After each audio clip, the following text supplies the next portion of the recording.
Okay, so we are going to begin now. The title of this morning's opening session is Economic Policy, the Dinar and the Challenge of Growth. It is moderated by Raya Jalabi with the Financial Times. She will introduce our panelists. Good morning, everyone. We're going to get started if everyone can just take their seats. هلا نطلب من الحضور أخذ مقاعدهم. أنا مراسل الشرق الأوسط للفاينانشال تايمز. أحب أن أرحب بحضراتكم في هذا اليوم الثاني من منتدى وملتقى سليمانية. في هذه الجلسة سوف أتحدث عن التحديات التي تواجه الدينار والنمو في العراق، حيث لدينا العديد من التحديات التي طرأت في 2023 ولدينا العديد من السادة المتميزين والسيدات المتميزات لدينا في هذه الجلسة. لدينا سعادته السيد محمد تميم الذي هو وزير التخطيط لحكومة العراق، ولدينا سعادته قباط طلبان الذي هو وكيل رئيس وزراء من حكومة إقليم كردستان، وسعادته علي العلاق محافظ البنك المركزي، ولدينا السيد ديفيد برجر الذي هو القائم بالأعمال للسفارة الأمريكية، ولدينا بسيمة عبد الرحمن. إذن سوف أختار اللغة الإنجليزية من أجل أن لا أقوم بالتحويل كثيرا بين اللغة العربية والإنجليزية. سوف أتحدث فقط في اللغة الإنجليزية. في هذه الجلسة سوف أتحدث عن العديد من المواضيع المختلفة، وأيضا نقوم بطرح أسئلة مختلفة، ومن ثم أيضا نفتح الفسحة للحضور من أجل أن يطرحوا الأسئلة. إن أردتم أن تطرحون الأسئلة استخدموا الباركود والهاشتاج الموجود على الشاشة. إذن الموضوع الذي نبدأ به هو موضوع على أذهان الجميع، الدينار. إذن السيد العلاق، الدينار أصبح أزمة إلى العراقيين، حيث لم يكن في السابق هكذا تقلبات في الدينار، ولكن رأيناها بكثرة في الفترة الأخيرة، وهذا أثر على السوق ووضع ضغطا على العراقيين في أيامهم الاعتيادية. ورأينا في الأسابيع الأخيرة والأشهر الأخيرة تقلبات كثيرة في العملة وسعر الصرف، وهذا أصبح تحديا للعراقيين. والآن العراق أصبح يعاني من الوصول إلى الدولار، وليس بسبب قلة التمويل في الدولار، وإنما وصول الدولار عبر صفقات نظيفة إلى السوق العراقي. إذن هذا قام بزيادة المشكلة. إذن هل تعتقدون أنكم تقومون بأعمال كافية ووافية من أجل معالجة هذه الأزمات والتحديات الخاصة بالدينار؟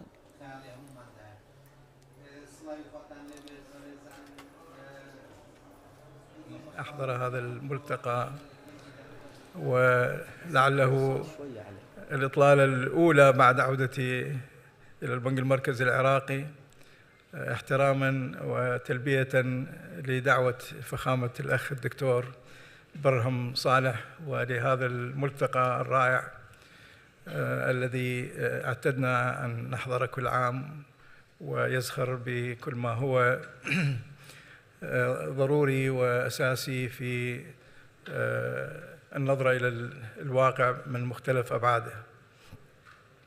الحقيقة عادة البنوك المركزية ما تتحدث كثير، لكن في واقعنا يبدو أن الحديث ضروري في بعض الأحيان، خاصة عندما تطفو على السطح بعض الظواهر. بالتأكيد البنك المركزي العراقي وكما هي البنوك المركزية في كل العالم تعنى بمسألة السياسة النقدية، والسياسة النقدية تنطوي على هدفين أساسيين، هما الحفاظ على المستوى العام للأسعار، أي قوة العملة محلياً، وسعر الصرف الذي يمثل قوة العملة خارجياً. ولعل هذا الهدف في كثير من البنوك المركزية في العالم هو الهدف الأساس وبعضها الوحيد. ولذلك بالتأكيد تركيز البنك المركزي في النظر إلى هذين الموضوعين أولوية كبيرة وأساسية، ويستنفر كل طاقاته وقدراته ورؤيته في سبيل وضعها في الاتجاهات الصحيحة. بالتأكيد التضخم وسعر الصرف تعرض منذ عامين حوالي إلى ارتفاع، بعد أن شهد سعر الصرف والتضخم استقرارين، حيث كانت نسبة التضخم لحين مغادرتنا البنك المركزي في عام 2020 هي أقل من 1%،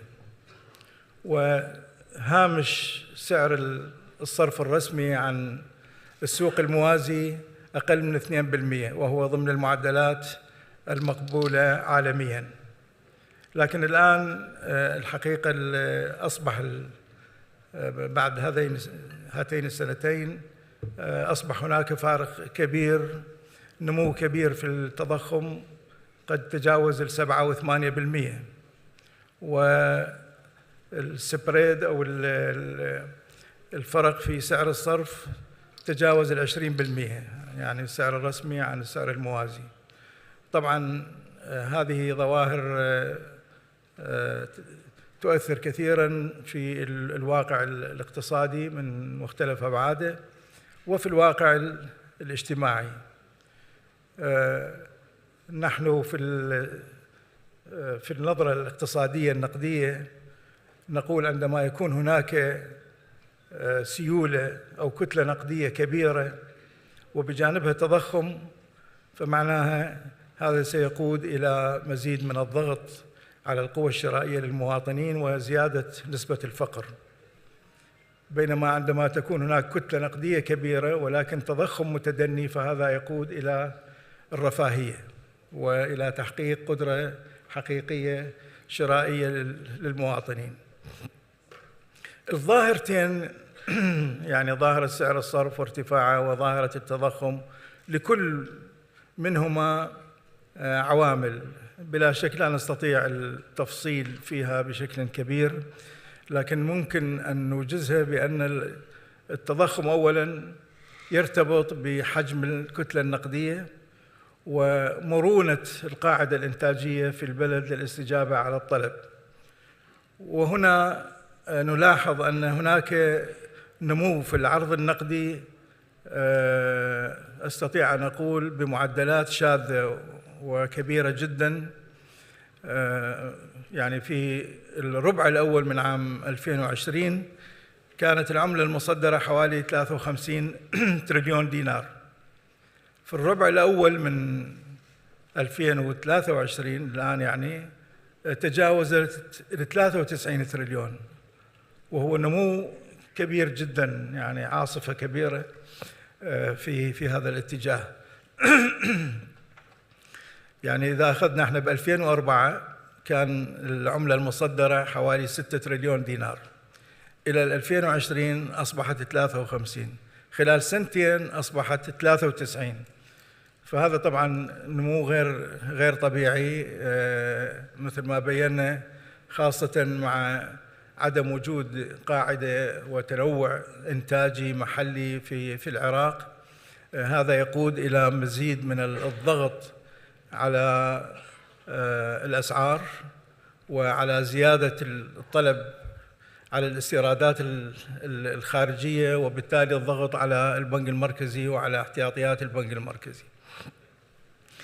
والجانب الآخر المتعلق بسعر الصرف وارتفاعه، الحقيقة هناك عاملان أساسيان في هذا الجانب: عامل مستحدث أو طارئ أو جديد، وعوامل مزمنة أخرى. العامل الجديد الحقيقة يتجلى بزيادة وتيرة الطلبات، اعتماد المعايير والممارسات الدولية في عمليات التحويل الخارجي.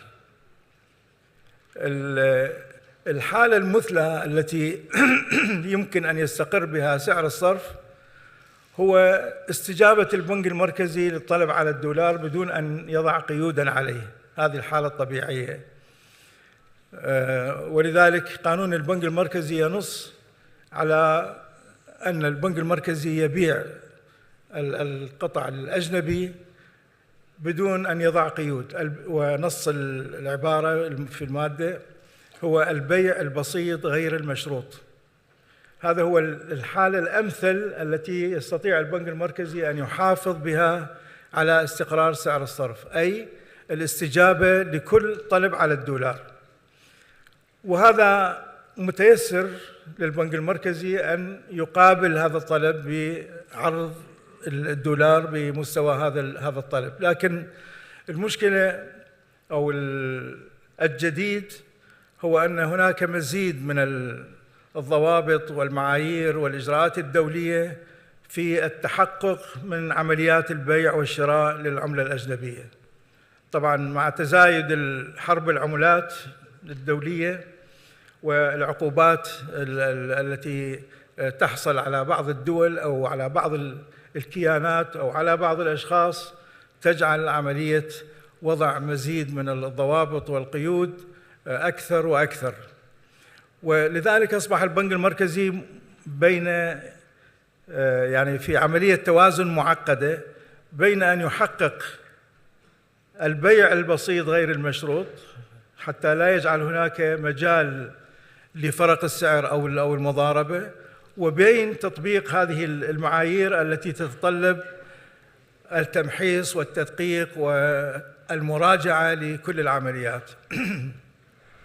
وطبعاً في حالتنا مع الأسف يعني البنك المركزي يتحمل أعباء إضافية في تطبيق هذه المعايير بسبب غياب الدور المؤسسات الأخرى التي هي مسؤولة أو تساعد في عملية التحقق من العمليات. على سبيل المثال، لو كانت المنافذ الحدودية لدينا على درجة كبيرة من التنظيم وتسجيل العمليات بشكل صحيح، هذا يمكن البنك المركزي أو يمكن كل الأطراف من معرفة الدولار الخارج ومطابقته مع هذه العمليات. لكن مع غياب هذه يعني هناك ثغرات كبيرة كما تعلمون في مسألة المنافذ الحدودية، بعضها مشخص من سنين طويلة وبعضها تستجد بالخبرة ممارسات أخطر، ولا أدخل في هذا التفاصيل في تفصيل هذا الموضوع، لأن هناك كثير من الممارسات التي تعقد عملية الرقابة على التحويل الخارجي ومطابقتها مع العمليات التجارية وغيرها.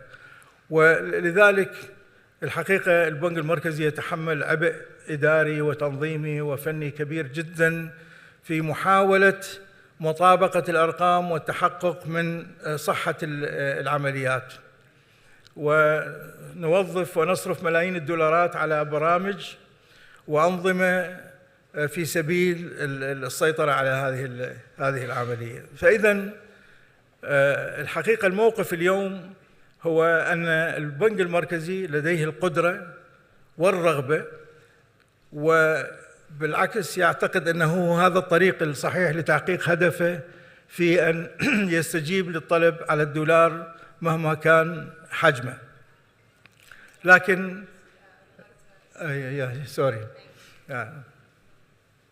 just to finish if you would like to finish, yes, and then we have to move on. ولذلك البنك المركزي الآن مثل ما بينت في موقف يستطيع أن يعرض الدولار على مستوى الطلب، لكن الذي يقلل هذا العرض هو لا تزال فئة من التجار وغيرهم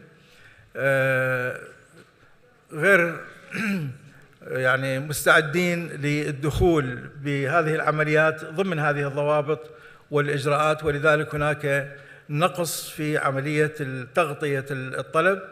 يعني إذا نمشي على المعدلات الموجودة في الطلب على الدولار عن طريق الحوالات والاعتمادات، فهي لا تغطي إلا نسبة ضئيلة من التجارة الحقيقية للعراق. ولذلك هذه الفجوة الآن نحاول ردمها من خلال إيجاد وسائل متعددة لكسب هؤلاء ودخولهم في العملية ضمن ضوابطها الصحيحة. Sorry. Thank you. If I can encourage everyone to keep your answers a little bit briefer. We have a lot to get through and short on time. Just one last question, Mr. Allaq. Do you need can we get him a new headset? I've got one here if I can give that to you. ننتظر بينما يحصل على سماعة للاستماع.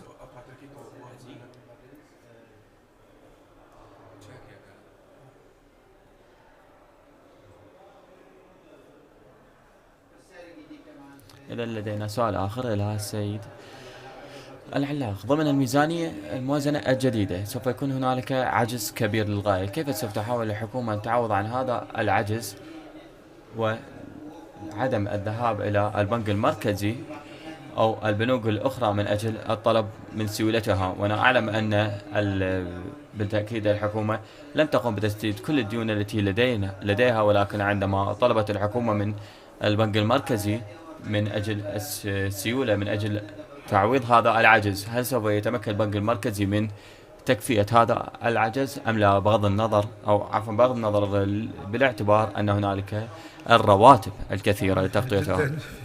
فيما يتعلق بأمرين، يعني فرصة للتعليق قليلا على الموازنة العامة للدولة، والتي أصبحت تحمل ظاهرة الاعتماد على البنك المركزي في تغطية العجز في الموازنة العامة للدولة، وهي ظاهرة بصراحة خطيرة جدا. اعتماد الحكومات أو بعض الحكومات على البنك المركزي في التمويل الحقيقة يهدد الاستقرار النقدي. وهناك كما تقول خبيرة دولية بأن الحكومات بدأت تدمن على الاستعانة بالبنك المركزي، وهذا الإدمان يسير بوتيرة تصاعدية، ولكنه يهدد الاستقرار النقدي في الدول التي تقوم بذلك. احنا الحقيقة العجز في الموازنة إذا كان ممول من قبل البنك المركزي فهذا هو الضد النوعي للسياسة النقدية. يعني هناك علاقة عكسية تماما بين عجز الموازنة الممول من البنك المركزي والسياسة النقدية، لأن هذا يعني في الحالة العراقية بأن الحكومة تأخذ من البنك المركزي تسحب مرتين. المرة الأولى عندما تبادل الدولار بالدينار، يعني تبيع للبنك المركزي الدولار وتقبض دينار، وترجع مرة ثانية تأخذ دينار على طريق الاقتراض أو الحوالات أو غيرها. وهذا حقيقة إلى علاقة بمسألتين. المسألة الأولى هي تضخيم الكتلة النقدية وآثارها على التضخم، والسبب الثاني هو الضغط على احتياطيات البنك المركزي. وظاهرة العجز في الموازنة رغم أن قانون الإدارة المالية حددها ب3%، لكن لا تزال اليوم، يعني أنا أتذكر في عام 2017 الحكومة العراقية ضمن وثيقة أو برنامج السياسة الاقتصادية المقدم إلى صندوق النقد الدولي كانت قد أعطت وعد بأن يكون العجز صفر بحلول عام 2021. في ذلك الوقت كان العجز 14%، عجز الموازنة 14% من الناتج المحلي الإجمالي. الموازنة الآن عجزها يتجاوز 25% بدل من أن يكون الصفر من الناتج المحلي الإجمالي، وهذه يعني مسألة كبيرة وخطيرة جدا. اللجوء إلى البنك المركزي لمعالجة الاختلالات في السياسة المالية ظاهرة خطيرة تستوجب التوقف عندها، لأنه الحل هو في تصحيح الاختلالات في الهيكلية الاقتصادية والسياسة المالية، وليس عبر الضغط على البنك المركزي بتمويل عجز الموازنة عن طريق تغيير سعر الصرف أو عن طريق الإقراض. هذا موضوع بصراحة كبير جدا، يمكن أن يكون محل نقاش واسع على مستوى وطني وتفهم كبير من قبل الجهات المعنية من البرلمان ومن الحكومة. الكثير تعتقد بأن احتياط البنك المركزي هو فائض لدى البنك المركزي، وهذا الفهم الحقيقة يقود إلى قرارات وسياسات خطيرة جدا، لأنه هو يمثل غطاء العملة المحلية، وهو يمثل الدفاع عن سعر الصرف. فيما يتعلق If you would like to finish. but we can move on to the next question. I'm so sorry, but we're really short on time. لكن لدينا وقت محدود للغاية، فهل لا ننتقل إلى سؤال آخر إن كان هذا ممكنا؟ بس على موضوع فيما يتعلق بالنسبة للتحويلات عن طريق التي بي اي للإقليم، كان هذا We'll get to that. But if you'd like to just wrap up with that last remark. أعتقد الآن الموضوع أصبح يعني الوجيزة عن هذا الموضوع واضح، وهناك اتفاق في هذا الإطار، وفعلا يعني عملية التحويل تتم الآن بشكل سلس، ولا توجد مشكلة في هذا الجانب إن شاء الله. Thank you. Let's move on to Mr. Berg. الآن لننتقل إلى السيد برجر. نعلم بأن المسؤولين من الولايات المتحدة قالوا بأن بالتأكيد وجود تنظيمات جديدة ضمن النظام المصرفي هو جيد للغاية، وبالذات كان هنالك في السنوات المنصرمة الأخيرة. لكن بالنسبة للمراقبين من الخارج يبدو أن هذه التنظيمات الجديدة ضمن القطاع المصرفي هي أصبحت على سبيل المثال تنظيمات الخاصة بالقرن، ولكن في نفس الوقت لدينا الضرائب التي بلغت حوالي 5.5 مليون دولار الموجودة في البلد، لكن مع هذا يوجد لدينا هذه المشاكل.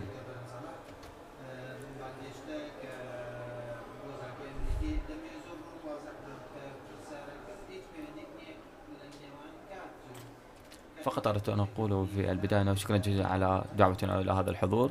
وأما بالنسبة إلى الموضوع الذي نتحدث عنه، أن لدينا في البداية أريد أن أقول أن لدينا الاحتياط الموجود ضمن الخزينة في الولايات المتحدة وتعاون جيد للغاية مع البنك المركزي في العراق، وهو تم وضع خطة من أجل التعامل مع العديد من التحديات اللي بضمنها غسيل الأموال.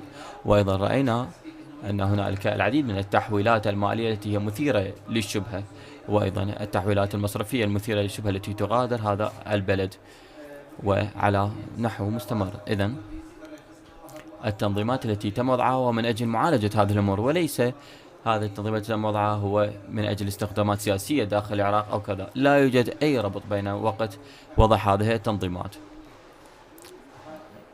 المصادر التي لدينا قالت بأن هذه أتت في وقت معين للغاية، لكن عندما ننظر إلى بعض التحديثات من واشنطن قالوا بأن هذه التنظيمات المصرفية الجديدة كانت محددة للغاية. إذن نعلم بأن الولايات المتحدة كانت تعمل على حوالي 20 سنة في هذا البلد. إذن لماذا في هذا الوقت السياسي تم وضع هذه التنظيمات الجديدة؟ التنفيذ بدأ في شهر 11 في 2022، وآنذاك كانت التنظيمات جيدة، ولكن لم يتم استخدام إجراءات جديدة للغاية حتى 2023 في شهر الثاني، لأنه قمنا بالإجراءات وبدأها في شهر 11 2022 لكانت العواقب وخيمة. وفي نفس الوقت في هذا الفرصة أريد أن أشكر التعامل الجيد مع الحكومة العراقية، وأيضا رئيس الوزراء السوداني قال بأن هذه الإجراءات مهمة للغاية من أجل مكافحة الفساد وغسيل الأموال. إذن هذا القرار بالبدء هو قرار الحكومة العراقية. إذن نفهم أن هنالك بعض تدفق الأموال إلى إيران وسوريا. إذن بالنسبة إلى الولايات المتحدة، هل نظرتوا إلى مصادر هذه الدينارات العراقية التي هي يتم دفعها من أجل شراء الدولار ومن ثم يتدفق الأموال على سبيل المثال إلى إيران؟ إذن مصدر الدينار الذي تحول الدولار، هل نظرتم إلى هذا الأمر؟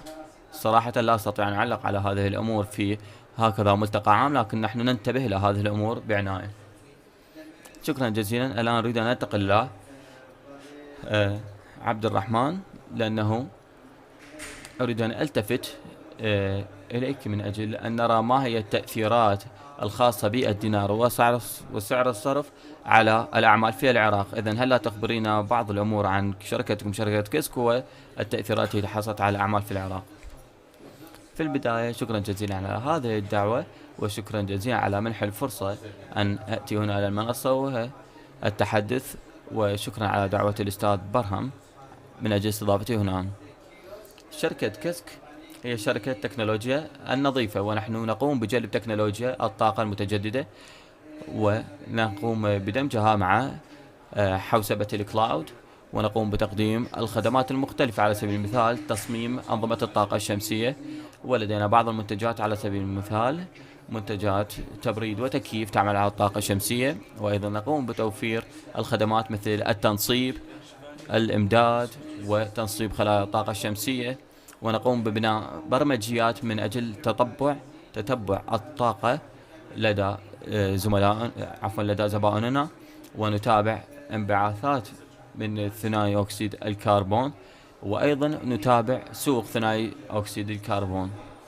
إذن بالنسبة للتحديات التي نحن نواجهها حاليا كشركة عاملة في مجال التكنولوجيا الخضراء والتكنولوجيا النظيفة، وبالذات التحديات المرتبطة بتقلب الدينار على مستوى إدارة الأعمال، هي تؤثر على ثقة الاستثمار، حيث نحن نحصل على استثمارات وتمويل من مستثمرين دوليين الذين يستثمروا الأموال عبر الدولار الأمريكي، وهم يريدون أن يشعروا بالراحة أكثر برؤية الاستقرار في سعر التصريف إلى الدينار عندما يقوموا بالاستثمار في الأعمال الناشئة في المنطقة بصورة عامة، وفي العراق وكردستان بصورة خاصة. إذن هذا التذبذب في سعر الدينار أثر على قيمة الدولار الذي هؤلاء المستثمرين يضعونه في الشركات الناشئة، وبالتأكيد هذا سوف يؤثر على الاستثمارات المستقبلية على المدى البعيد. وأن إجراءات تسهيل التجارة هو بالتأكيد مكون مهم للغاية، ولكن معظم المكونات الداعمة لهذه التجارة وغيرها أو المكونات الأخرى للعملية خارج العراق، على سبيل المثال نحن نشتري بالدولار الأمريكي ونحضر الأجهزة والأنظمة الخاصة بنا من خارج العراق، ونقوم بالمتاجرة بالدولار الأمريكي، وسعر الصرف قد لا يؤثر على عملنا خارج العراق لكن يؤثر على زبائننا في العراق. على سبيل المثال إن كنا نبيع 1 كيلو واط من الطاقة الشمسية، هذا كمثال فقط، $1000 أمريكي، القيمة $1000 أمريكي تتغير باستمرار. على سبيل المثال كانت 1,250,000 دينار عراقي، ولكن في هذه الحالة في هذه المرحلة حاليا نحن لا نعلم السعر الدقيق، حوالي 1,500,000. هذا يؤثر على القوة الشرائية للمستهلك لخلايا الطاقة الشمسية، وزبائننا لا يشعرون بالراحة بإنفاق المال، لا يشعرون بالراحة في شراء عندما يتغير السعر لشراء هذه البضائع والسلع. ولأن استثماراتنا بالدولار الأمريكي وكل خدماتنا مبنية على الدولار الأمريكي، لهذا نقدم إلى الزبائن بالدولار الأمريكي. إذن التقلب والتذبذب هذا يؤثر على إدارة عملنا، ويؤثر على القوة الشرائية من الزبائن إلى الخدمات التي نعرضها نحن. إذن حاولت أن أشرح من وجهة نظر إدارة أعمال ومن وجهة نظر الزبون كيف يؤثر التذبذب في سعر الدينار. شكرا جزيلا. وبما تحدثنا عن الطاقة سوف ألتفت إلى السيد طلباني. أعتقد أنه سؤال قيمته $1,000,000 عندما نطرح سؤال عن الميزانية الاتحادية وإقليم كردستان. ما هي إجراءاتكم المصرفية؟ هل إقليم كردستان سوف يحتفظ بالأموال في حسابات منفصلة داخل الإقليم؟ أردت أن أتحدث باللغة الكردية، لكن أعتقد أن التحدث ب3 لغات سوف يربك الجلسة التي لدينا، إذن سوف أتحدث باللغة الإنجليزية. في البداية شكرا جزيلا على هذا المحفل الرائع، وأود أن أتقدم بالشكر للدكتور برهم صالح على دعوتنا. الإجراءات التي لدينا، ولدينا قانون موازنة الذي تم إمراره من قبل مجلس الوزراء، ونعم هنالك بعض الملاحظات على قانون موازنة، لكنه قانون موازنة وتم إمراره، وأعتقد أننا في ربع الطريق. أما المرحلة القادمة هو إرساله إلى مجلس النواب، وهذا يجعله في نصف الطريق. النصف الآخر من الميزانية أو قانون الميزانية هو التنفيذ، حيث يتم تنفيذ قانون الموازنة في روحه ومحتواه الذي كتب فيه. أنا أرى أن هنالك العديد من الأموال في البلد التي يمكن مشاركتها بالتساوي عبر الحكومة الاتحادية، حيث أن الحكومة الاتحادية لديها الأموال الكافية، وأيضا صندوق إقليم كردستان. وكما رأينا في الماضي في القوانين الموازنة هو هنالك ماذا لو، دائما هنالك كلمة ماذا لو. نعم بالتأكيد، ولكن هل ترى بأن هنالك قد تكون أحكام من المحكمة الاتحادية العليا التي سوف قد تكون هنالك محددة لبعض من هذه الأمور؟ نعم صراحة لا أعلم، ونحن بطبيعتنا الكرد نادر ما نقول لا أعلم، لأننا نميل دائما لأن نعرف كل شيء. إذن من الغريب أن تسمع من كرد يقول لا أعلم، ولكن نرى أن هنالك العديد من التقلبات، لأنه على سبيل المثال لدينا العديد من العوامل. على سبيل المثال التحكيم التجاري والعلاقات بين تركيا والعراق، وأيضا لدينا أحكام المحكمة الاتحادية العليا بخصوص أنابيب النفط. إذن لا أريد أن أكون على سبيل المثال أبدو كئيبا أو أجعل الجميع يشعر بالكآبة عندما قلنا هنالك تحديات. نعم لدينا تحديات، لكن الآن نحن في وقت تبدو فيه الحكومة الاتحادية وحكومة الإقليم قريبا بعضها، وكلما تقرب أكثر كلما تحل التحديات أكثر.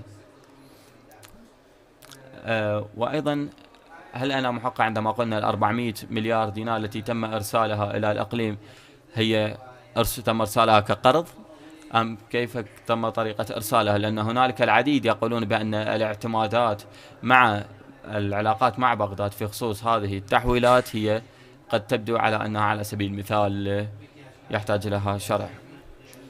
بالتأكيد أود أن أقول من جانب أنه يجب أن نصل في مرحلة أن نقوم بحل سياسة النفط بصورة عامة مع الحكومة الاتحادية.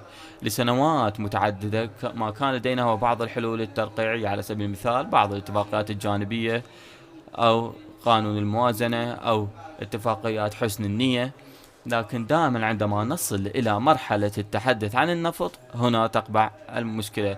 على سبيل المثال هل العمل في النفط في الإقليم هو شرعي أو لا؟ ولدينا المحكمة الاتحادية العليا وأحكامها.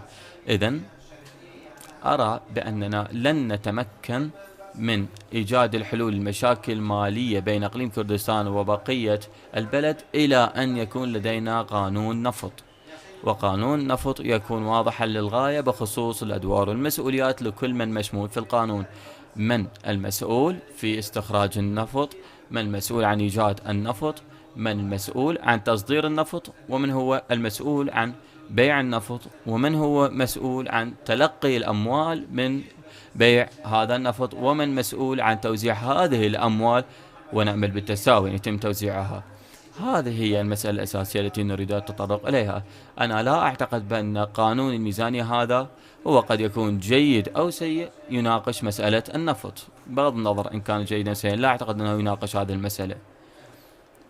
نعم بالتأكيد، ونرى أن هنالك تحت الاتفاقية الخاصة بالنفط هنالك العديد من الأموال التي يجب أن يتم دفعها من الإقليم، والتي يبدو أن التفاوضات في حكومة الإقليم لا تبدو أنها متماشية مع دفع هذه القيمة. ولكن كيف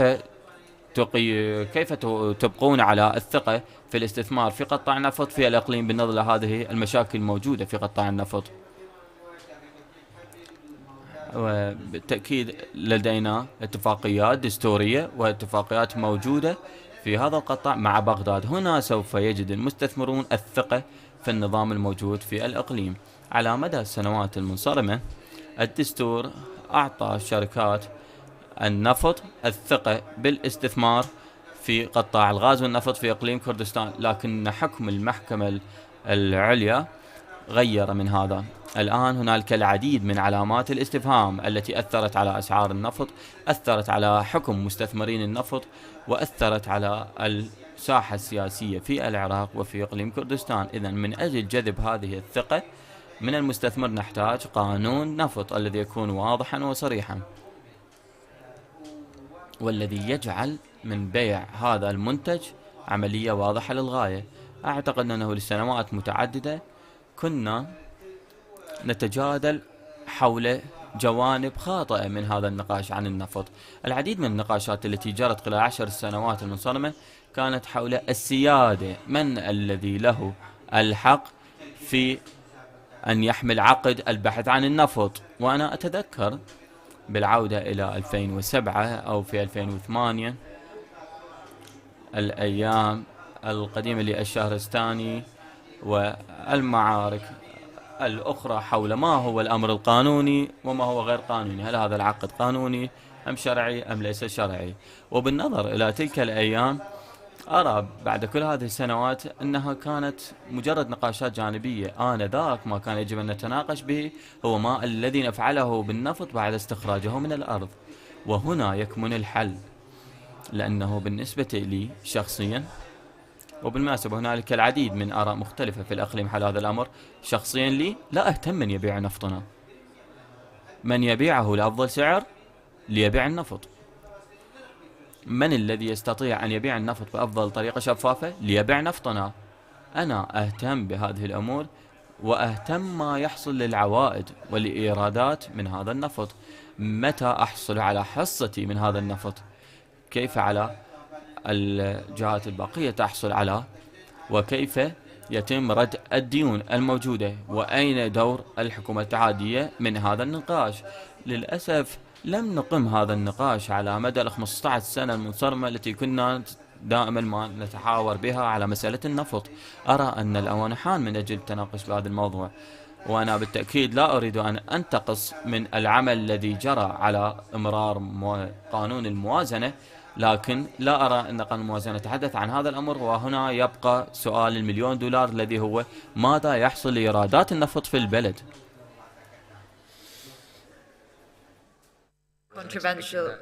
بالتأكيد يجب التصفيق لهذه المداخلة المثيرة للجدل.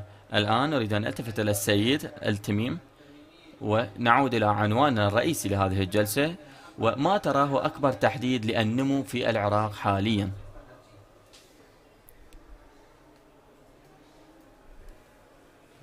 بسم الله الرحمن الرحيم. في البدء أتوجه بالشكر الجزيل للدكتور برهم على هذه الدعوة الكريمة والحضور بهذا الملتقى المهم الذي يسلط الضوء على الكثير من التحديات التي تواجه البلد وتواجه المنطقة أيضا. حقيقة السؤال كان مختصر وقصير، لكنه سؤال كبير يحتاج إلى حديث طويل.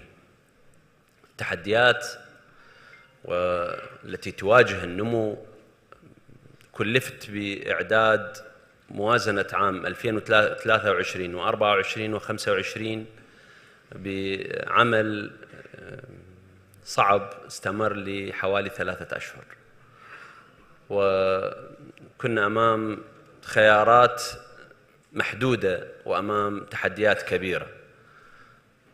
ابتدأنا في قضية إعداد الموازنة بالذهاب باتجاه تحديد ما هي الأولويات وفق البرنامج الحكومي بشكل واقعي. لكن في الحقيقة عندما ذهبنا إلى الإنفاق وجدنا أن الإنفاق قد تضخم بشكل كبير يقابله محدودية في الموارد. هذا الأمر دفعنا بضرورة إعادة النظر بأبواب الإنفاق وضرورة تحديد هذه الأبواب بشكل ينسجم مع توجهات الحكومة. لهذا في خلال 3 أشهر، ربما لا أبالغ إن قلت وضعنا أكثر من 5 أو 6 نماذج لموازنة اتحادية للحكومة العراقية على مستوى السنة الواحدة. التحديات التي تواجه حقيقة النمو في العراق هي ما أشار لها البرنامج الحكومي بضرورة التعامل معها بشكل مباشر.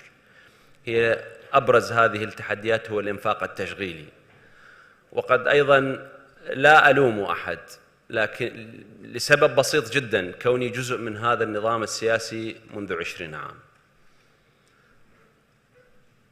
الإنفاق الكبير وتأجيل الكثير من الجوانب المالية وضرورة معالجتها جعل هذه الحكومة تواجه تركات كثيرة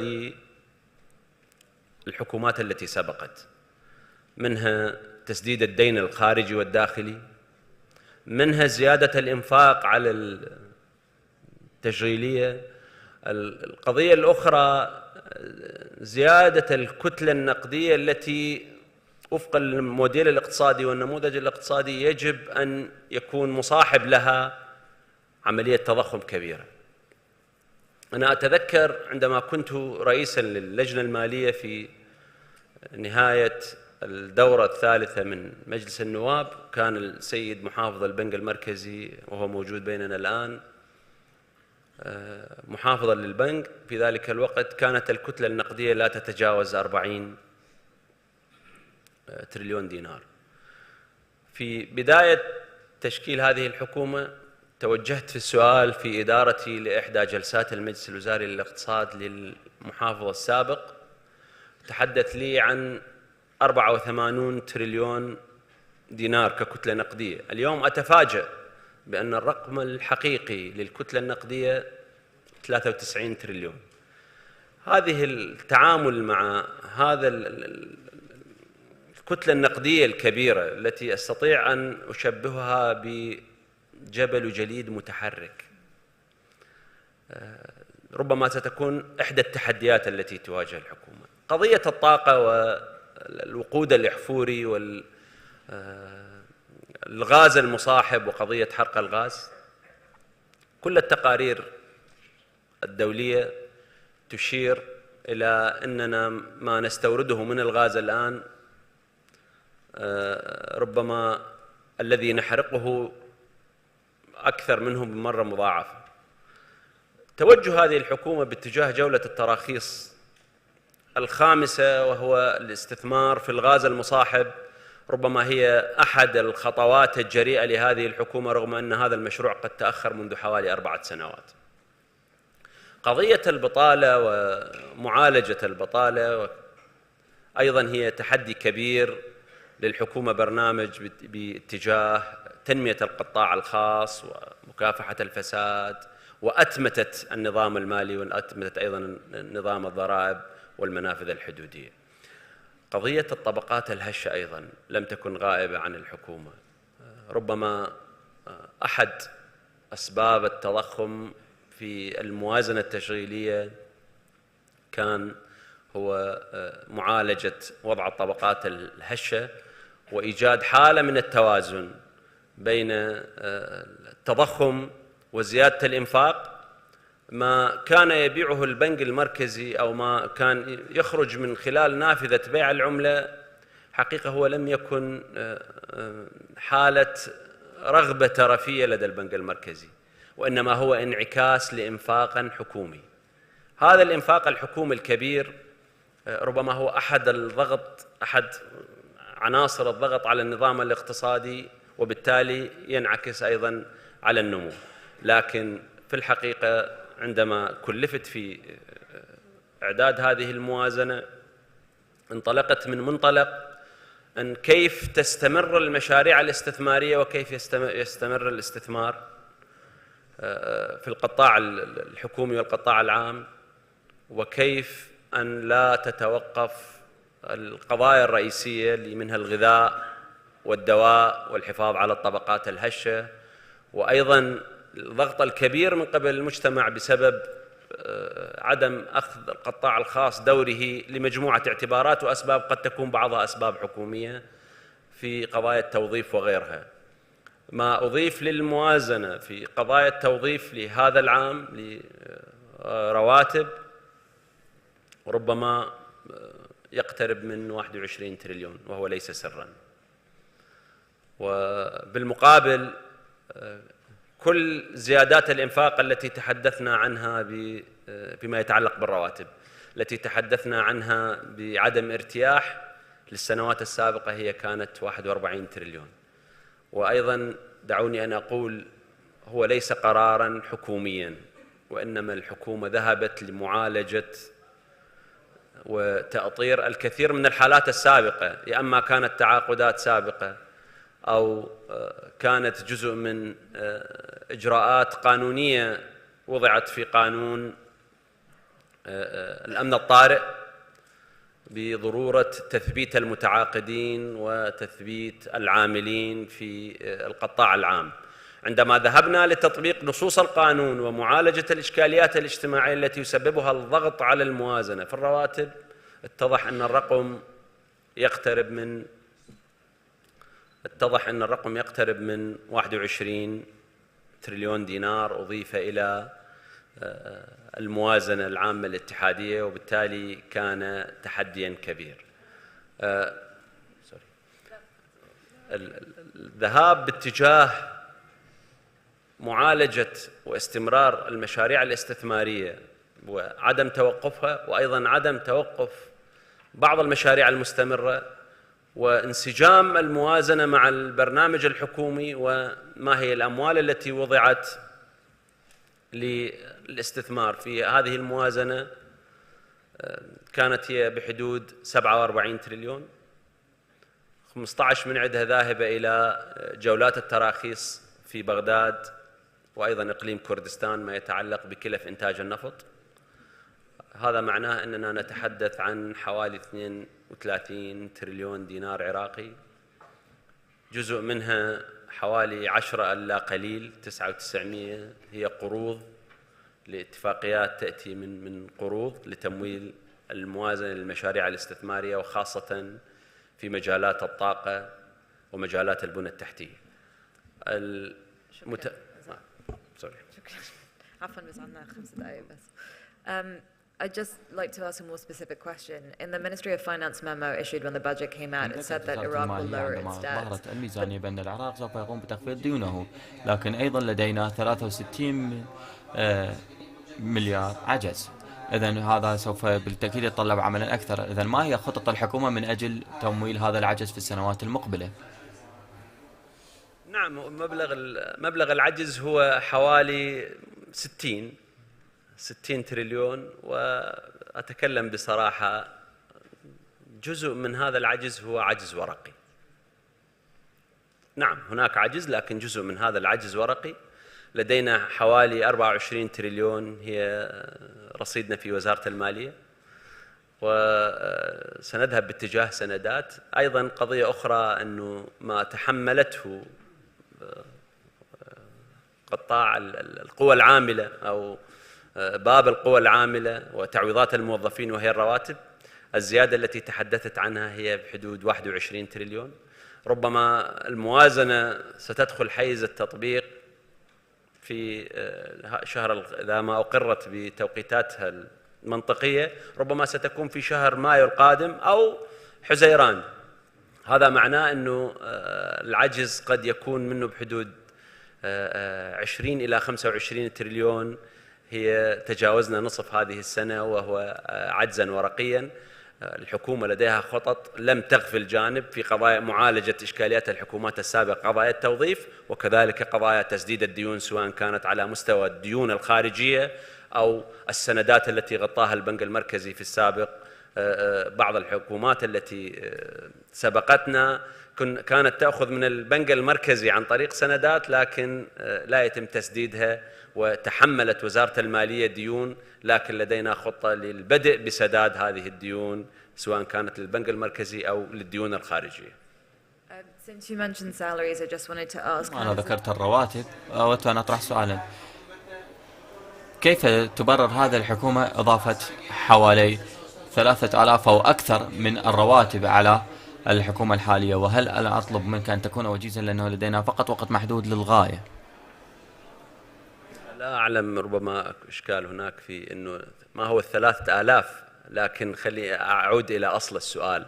أصل السؤال أنه إحنا أضفنا لهذه الموازنة 21 تريليون دينار عراقي للرواتب، وتبريرنا لهذا الأمر هي ليست قرارا حكوميا، كان قرارا للبرلمان السابق، وكان قرار ل3 حكومات متعاقبة أو حكومتين لكي أكون منصف.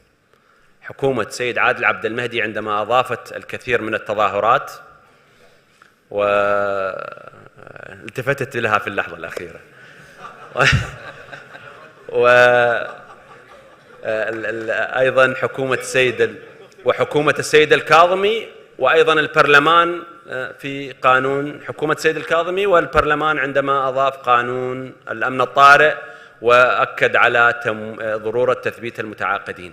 هذه الحكومة أقولها بكل صراحة لم تتخذ قراراً واحداً لتعيين شخص واحد، حتى إن كان في مكاتب الوزراء أو مكاتب الحكومة الجديدة. القرارات التي إضافة المبالغ التشغيلية إلى الموازنة كان لمعالجة قرارات لحكومات سابقة وبرلمان سابق أيضا، حتى أكون دقيق وصريح ومختصر في الإجابة. I'm going to take a couple of questions from the audience. سوف نأخذ بعض الأسئلة من السادة الحضور. لدينا سؤال إلى السيد طلباني من البروفيسور طوبي جورج، وأقتبس: هل سمعت أن الأستاذ طلباني سوف يتنحى من إقليم كردستان؟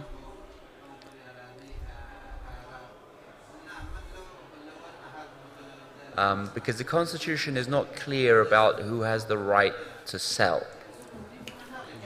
KRG, the constitution is quite clear about how you differentiate أكيد لن أتنحى، ولكن ما يجب أن نتباحث به هو النظر إلى الوقت الذي تم كتابة فيه الدستور والمجالات المستقبلية، حيث ما نتحدث عنه هو إدارة هذه المساحات أو هذه الأراضي الخاصة بالنفط، لكن لا نتحدث هنا عن التصدير والاستيراد. لكن إذن بالنسبة إلي أنا أؤمن باعتقاداتي، لكن في نفس الوقت يجب أن نفصل بين العملية النفطية الخاصة بالتصدير والاستيراد. إذا لن أتنحى عن اللجنة الخاصة بالنفط في إقليم كردستان. إذن هل ترى أن الحل العقلاني هو على سبيل المثال التنحي عن سوما أو البيع؟ لا أعتقد أن هذا الذي سوف تفضل به هو رأي حكومة إقليم كردستان، لكن رأيي الشخصي هو إعادة هيكلة سوما وخلق كيان في السوق جديد، والذي هو اتحادي وبمشاركة إقليمية، الذي يقوم بالترويج وبيع النفط في البلد. وهكذا نقوم بالخروج من هذه اللعبة الخاصة بالنفط. وأيضا نشكر جهات التجارة التي تاجرت بنفطنا بالتأكيد، ولكن عبرنا هذه المرحلة والآن نحتاج إلى وجود نظام جديد أو منظمة جديدة التي يمكن أن تقوم بالترويج والمتاجرة بالنفط وبيع النفط.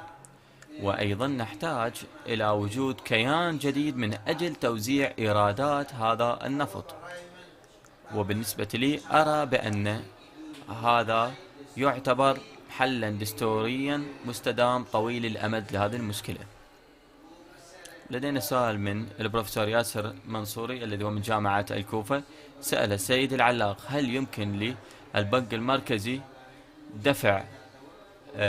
دفع الرواتب كاملة الشهرية أو 50 فقط بالمئة أو 60%؟ أو سوف أعيد: البروفيسور ياسر المنصوري الذي هو رئيس جامعة الكوفة، هل يمكن للبنك المركزي أن يدفع جزء من الرواتب الشهري على سبيل المثال 50 أو 60% من دون التأثير على الدينار العراقي؟ لا نريد أن نعالج الموضوع بما يعمق المشكلة أكثر. طبعا هذا خيار موجود يعني متاح لنا، لكن لا نريد أن نستخدم مثل هذا الخيار، لأن واحدة من المشاكل اللي نواجهها في موضوع بيع الدولار وخاصة النقدي هو دولرة السوق. يعني وهي حالة غريبة يعني غير مألوفة أن شخص يدفع بعملة بلد آخر في بلده.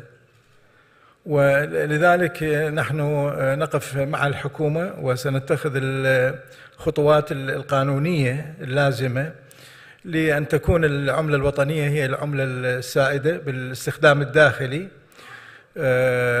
بدلا من عملة الدولار النقدي. يعني المشكلة لأن المشكلة الأكبر لدينا هو في موضوع الدولار النقدي، يعني إضافة إلى مسألة التكاليف الباهظة اللي يتحملها البنك المركزي بنقل كميات من الدولار من الولايات المتحدة إلى العراق بشحنات مستمرة وما يكتنف ذلك من مخاطر، وأيضا يعني توجه العالم نحو مغادرة النقد في المعاملات، حتى أن بعض البنوك المركزية ليست لديها أصلا هذه، يعني إذا أردنا نطلب يورو بالنقد يستغربون. إذا أردنا نحل مثلا نأخذ جزء من احتياطياتنا باليورو النقدي حتى نستخدمه بدل الدولار، ما موجود بنك مركزي في أوروبا يعطي دولار كاش يشحن دولار يورو كاش. فلذلك نحن بالعكس توجهنا هو نحو أن يكون الدينار هو العملة السائدة داخل البلد. خارجيا ما عندنا مشكلة في التحويلات، سواء كانت الشخصية أو التجارية أو الاستثمارية، وإحنا كل يوم نفتح يعني باب لتسهيل هذه الأمور. أعتقد الحزم البنك المركزي اللي طرحها هي تغطي كل الحاجات الموجودة، والمواطن حتى في سفره يستطيع. وفرنا كل أنواع البطاقات التي يمكن أن يستخدمها بالسعر الرسمي بدون الحاجة أن يحمل كاش. فلذلك هذا حقيقة هو توجهنا، ولا ينسجم مع التوجه أن نوزع دولار كرواتب أو غيرها على المواطنين. يعني هذا مثل الأشبه بواحد يتعمد في أن ينزل علم بلده. يعني العملة لها رمز للسيادة ولعنوان البلد يعني. I'm being encouraged to wrap this up, but I'm so يتم sorry that الطلب we مني didn't أن get to أختتم more هذه questions. الجلسة، ويؤسفني بأني لا أستطيع طرح الكثير من الأسئلة، لكن انتهى الوقت وأريد أن أشكر أعضاء اللجنة على بصيرتهم وعلى آرائهم، وشكرا لكم جزيلا.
Hello.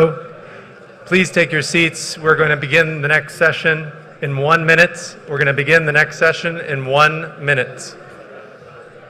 نبدأ جلستنا بعد دقيقة.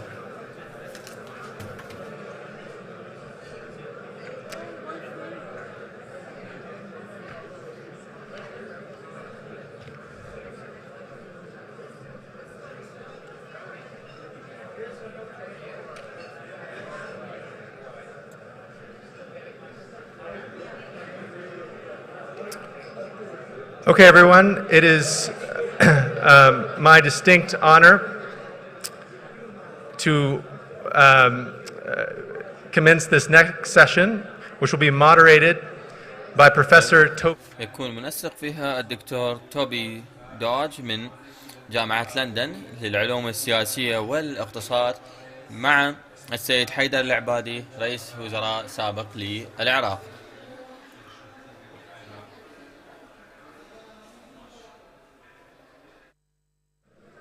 Okay.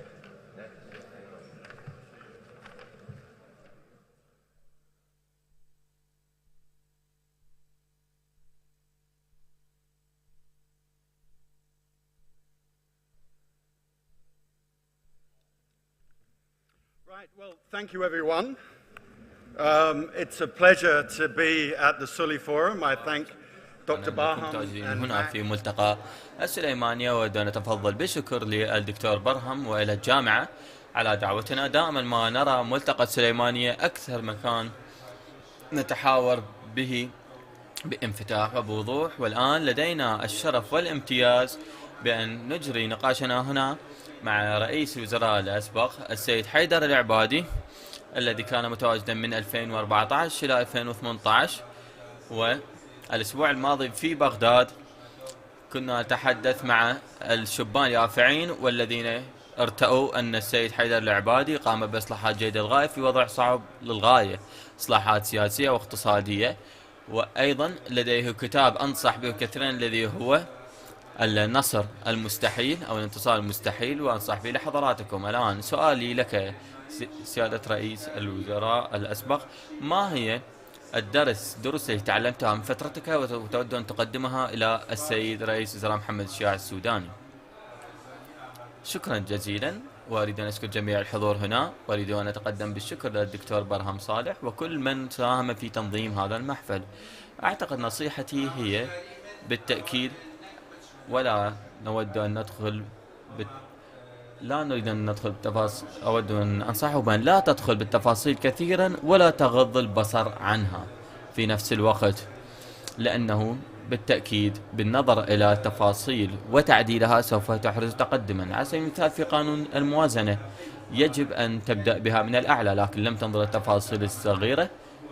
على سبيل المثال لدينا في العراق حوالي 3500 حساب محاسبي موجود في العراق، وإن لم تقم بالسيطرة عليها فإن الإنفاقات سوف تعلو السقف. إذن ما نقوم به وننظر إلى هذه التفاصيل البسيطة، وفي نفس الوقت يجب أن تكون حذرا، لأنه أحيانا تقلص الميزانية لكن ما سوف تقلص. أحيانا يتم بدء بالميزانية من الأعلى بروح جيدة من أجل تحسين الميزانية ومن أجل تقليل العجز في الميزانية، لكن ما سوف تقطعه سوف يؤدي بتبعات سيئة، وما تبقيه في الميزانية يصبح عرضة للفساد وغيرها. إذن يجب النظر إلى التفاصيل. وأنا أشبه الأمر ببناية. على سبيل المثال لديك معمار جيد للغاية ومهندس معماري يبني بناية جيدة للغاية، لكن ما أهمية البناية إن لم يكن الأساس لها جيد للغاية، سوف تنهار. إذن هذه نصيحتي. عندما كنت مهندس في سنتي الأولى تم إخباري بأنه يجب أن تقوم بالأمور بيديك. عندما تصبح مهندس ولا تقوم الأمور بيديك فإن البنائين سوف يضحكون عليك، سوف يقولون يجب أن تقوم بكذا وكذا، لكن قمت بالأمور بيديك وبنفسك سوف تعلم ما هو صحيح وما هو غير صحيح بناء على غريزتك. إذن هذه هي نصيحتي، لا تخوض بالتفاصيل لأن ليس لديك الوقت، لكن لا تهمل التفاصيل مهمة. حسنا، بالتأكيد تحدثت عن هذه الأمور وبضمنها أحد المشاكل تواجه رئيس الوزراء الحالي الذي هو الفساد. إذن هل لا تشرح ضمن فترة رئاستك ما قمت به ضد الفساد وما كانت قصص النجاح؟ النجاح لا تراه ضمن 4 سنوات كثيرا، لأنه كان لدينا حرب وكانت لدينا أولويات. وفي واقع الحال أنا لم أرد أن أدمر القارب الذي كنا نبحر به. كانت بغداد تحت التهديد. إذن إن هزيت القارب كثيرا سوف يتدمر. ما قمت به بدأت بالإجراءات، إجراءات مهمة للغاية. ما قمت به هو تبسيط الإجراءات للحكومة، وهذا مهم للغاية، لأن الفساد دائما ما يختبئ خلف الروتين والإجراءات المعقدة للغاية والبيروقراطية والأعمال الورقية. إذن يجب أن تبسط الأمور من أجل أن يصبح الأمر بسيطا للمواطن أيضا. ولكن بالتأكيد هذه خطط تتطلب سنوات من أن يتم تطبيقها، لا تستغرق 4 سنوات. رأيي الشخصي تتطلب 14-16 سنة من أجل أن تضع هكذا خطط من أن تصبح أساس للبلد. إذن هذه الخطوة الأولى، تبسيط الإجراءات من أجل أن لا يخرج الفساد أكثر فأكثر. الآن الفساد يختبئ خلف البيروقراطية والناس لا تعرف الإجراءات فتدفع رشوة من أجل إسراع الأمور، وهذا مرض متفشي. حتى أحيانا رئيس الوزراء لا يستطيع أن يقوم به، ولأنك عندما تكون رئيس وزراء أنه ليس عملك أن تقول هذا شخص فاسد لا أضعه بالسجن. أنت كرئيس وزراء تضع الأمور في مجراها وتطلب من المؤسسات أن تقوم بالإجراءات، والمؤسسات هي من تقوم بأخذه أو أخذ الفاسد المحكمة. وبالتأكيد هم القضاة نفسهم إجراءاتهم وطلب تحقيق أو طلب كذا وكذا، وهي عملية صعبة، لكن هذا هو عملهم هم. فقط أريد أن أخبرك شيئا عن سرقة القرن. عندما سمعت لأول مرة بسرقة القرن في الأخبار ونظرت إليها، وكل مرة أرى أنا أتابع السوشيال ميديا، لم أصدق الأمر في البداية. قلت هذا ليس ممكنا. كيف يمكن لشخص ما يسرق هكذا كمية كبرى من النقود؟ إن كان ليس بصورة نقدية قد يكون ممكن، لكن صورة نقدية ككاش لم أصدق الأمر، لكن في اليوم التالي صدقته. وبالتأكيد هذا سوف يطرح العديد من الأسئلة. كيف حدث هذا وتحت بصرنا، حيث لدينا 229 نائب ولدينا العديد من الوزراء ومؤسسات؟ كيف مر هذا من تحت ناظرنا؟ وأنا متأكد أن رئيس الوزراء الحالي وكما قال أنه يبحث في الأمر، والقضاء لديهم دورهم المهم، ويمكن أن نجد العديد من الأمور في هذه القضية. بالنسبة لي لا يجب أن نتهم أشخاص، أن الأمر يتعلق بظاهرة، حيث إن قمنا بتوجيه الأصابع الاتهام والقينا القبض على أشخاص معينين الظاهرة تبقى موجودة. إذا قمت بتحديد المحركات أو الدوافع المؤسساتية للفساد. نحن نتذكر في فترة رئاستك حصلت هذه التظاهرات في 14، والتي أيضا حصلت في تشرين في 2019. وأود أن أسأل ما هي الدروس المستقاة التي تعلمتها من التعامل مع التظاهرات في 2014-2015، وما هي النصائح التي تقدمها إلى السوداني بشأن الشباب وطموحهم غير الملاقى؟ النصيحة الأولى الاستماع. لا أقول الاستماع لكل شيء، لكن يجب أن تفرق بين الأمور عندما تستمع إليه، لكن يجب الاستماع. كل صباح أنا أتلقى لائحة كم عدد المتظاهرين في كل مكان، عددهم في الديوانية على سبيل المثال، ما هي مطالبهم، نستمع لمطالبهم، أو تظاهرات في الناصرية، وهكذا أنظر إلى التظاهرات وأدرسها. بعض التظاهرات لا أستطيع أن أقوم بأي شيء حيالها، ليس لدينا الأموال الكافية والنقود الكافية، أو لا أستطيع زيادة الرواتب، لا أستطيع توظيف الناس في القطاع العام، إلا إن كانت فقط الدولة تحتاجهم بالتأكيد إلى العمل. هذه النقطة الأولى، الاستماع. النقطة الثانية تشجيع الناس من أجل إنهاء مظالمهم. إن لم تشجع الناس، إن أجبرتهم على أن يكونون في وضع بائس، فسوف يلجؤون إلى أمور أخرى، على سبيل المثال مظاهرات تشرين، وهو أمر خطير للغاية. إذن يجب أن تشجع الناس وتنقل متطلباتهم واحتياجاتهم من أجل لا يذهبوا إلى آليات غير قانونية. وصدام حسين في وقته كان يعدم الناس بسبب قول بعض الأشياء أو بسبب منشور يقتل الناس. إذن بدأ الناس يقولون لماذا إذا أنا سوف يتم إعدامي بكل حال إذن لأحاول أن أحمل السلاح وأقف ضدهم. وبالمناسبة أيضا يجب أن يكون هناك صدق بالتعامل عندما تقدم وعود. لا تقدم وعود للناس فقط من أجل إسكاتهم، يجب أن تكون هنالك صدق بالموضوع. في يوم من الأيام تلقيت وفدا من الواسطة طلبوا مني مياه أكثر. قالوا أن المحافظ والمجلس المحافظة يمنعوننا من أن ندير آلياتنا من أجل نحصل على مياه أكثر. وقالوا نحن لا نؤذي أي أحد. قلت لهم لا، أنتم تؤذون الناس في العمارة والبصرة. مصدر المياه محدود. عندما تأخذون أنتم مياه أكثر بآلياتكم في واسط فإن المواطنين الآخرين في الجنوب سوف يتضررون. إذن يجب أن تكون صادقا، لا تعطيهم وعودا لا تستطيع الإيفاء بها وإلا سوف تكون غير عادل. النقطة الرابعة، يجب أن تكون مسؤولا عن جميع المواطنين. إذن بالنسبة لهذه الحكومة التي لا تزال يافعة أنا أتحدث عنها، لكن الحكومات السابقة أقول أنه دائما تجيب الناس.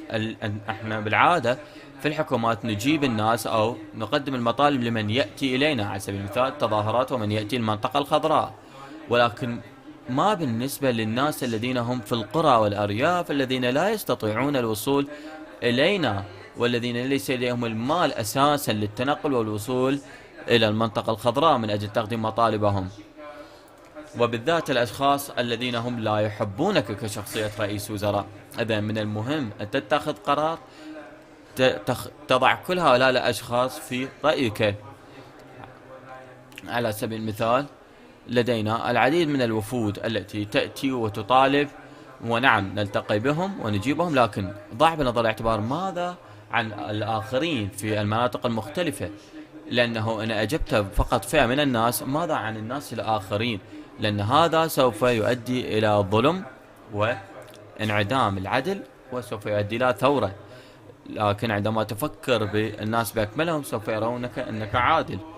وبالتأكيد عندما تكون أنت في هذا المنصب يجب أن تتعامل مع الجميع بهذه العدالة والمساواة. والناس الذي لا تجيب لهم فإنهم يرون نفسهم هم في نفس المنزلة وفي نفس التحصيل الدراسي على سبيل المثال الذي يجيب لهم الرئيس الوزراء. هذا من المهم تكون هناك عدالة. إذن أنت رئيس وزراء ناجح للغاية، قمت بإعادة بناء الجيش والقوات الأمنية في الوقت الذي كنت تتعامل به مع الدولة الإسلامية. إذن ما ترى وضع القوات الأمنية حاليا وما هي نظرتك للأمن؟ لا تدفع، أقول لك الرئيس وزراء لا تدفع بالقوات الأمنية إلى مستوى تجعلهم يطلبون دعم سياسي. يجب دعم القوات الأمنية بالأسلحة وبالتدريب المطلوب، ويجب على القوات الأمنية تتمتع بالاستقلالية. إن كان لدي أنا جناح مسلح كما هو الحال في بعض الأحيان، إذن الجناح المسلح سوف لن يدافع عن الوطن وإنما يدافع عن نفسي فقط أنا. إذن هذه المجاميع المسلحة هي لا تدافع عن البلد، وهذا أمر خطر للغاية. وإن قمنا بالتذكر ما حدث في نينوى وفي الأنبار، كان هنالك الناس يسمون الجيش بكل الأسماء، لكن هذا الجيش أتذكره كنا نسميه بالجيش الوطني، وأردنا في الموصل أن ننقل الجيش، قالوا لا لا لا تنقله، نريد هذا الجيش، نريد أن يبقى هنا. وهذا لم يأتي من لا شيء، لكن الجيش هنالك غير سلوكهم وتعاملهم مع الناس وطبيعتهم. لكن إن قمت بنقل الجيش وقطعاته من منطقة لأخرى باستمرار، أو عاملت قائد بصورة مختلفة عن قائد آخر، هذا سوف يتبع عواقب. يجب أن تكون هنالك خطة للقادة للمقاتلين. حتى أنا في الخطط ذهبت إلى مستوى حتى المطاعم في الجيش، ولسوء الحظ دعوني أقول هذا الأمر أن هنالك دائما ما تجد مطعم للمقاتلين ومطعم للقادة، وأقول لهم حسنا نحن نعلم أن هنالك قادة وهنالك مقاتلين وفرق بين الأمر، لكن لا أفهم لماذا الضباط يحصلون على طعام مختلف عن المقاتلين. هم جميعهم بشر، يجب أن يتم معاملتهم بصورة جيدة، يحصلون على نفس الطعام، على نفس الاهتمام. لماذا نفصل بين الطعام المقدم إلى الضباط والطعام المقدم إلى المنتسبين؟ وأنا ضد هذا الأمر. أنا أتذكر عندما ذهبت إلى جامعة مانشستر في البداية تفاجأت برؤية أن الأستاذ البروفيسور يجلس مع من يعمل في المختبر أو المكتبة، وهم سوية يجلسون في الاستراحة وفي وقت راحتهم في اليوم سوية، ولكن في وقت العمل بالتأكيد مسؤولياتهم مختلفة. هذه هي طبيعة البشر. في رأيي هذا هو الإسلام. عندما أرى هكذا أمور أرى فيها الإسلام. عندما كان النبي محمد يجلس بين ناسه لن يكون هناك تفريق بينه وبين المسلمين. هذا هو الإسلام الحقيقي، لكن أرى أننا ابتعدنا قليلا عنهم. حسنا، بالعودة إلى السياسة، أنت من الإطار التنسيقي والآن تحدث عن بعض المجاميع المسلحة للإطار التنسيقي. الآن أريد أن أسأل كيف هي وحدة الإطار التنسيقي وما يبقيه متوحدا، وهل سوف يستمر هذا التوحيد داخل الإطار التنسيقي؟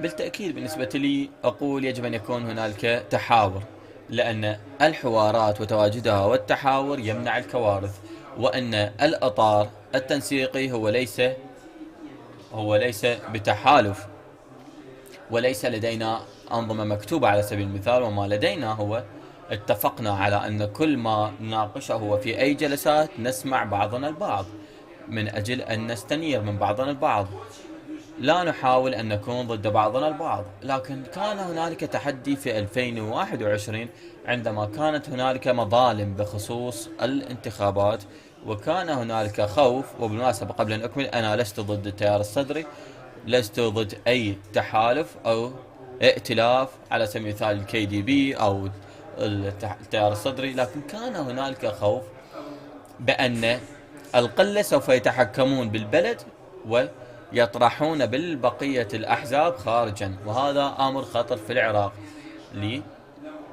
لأننا لم نبني ديمقراطية مؤسساتية لحد الآن.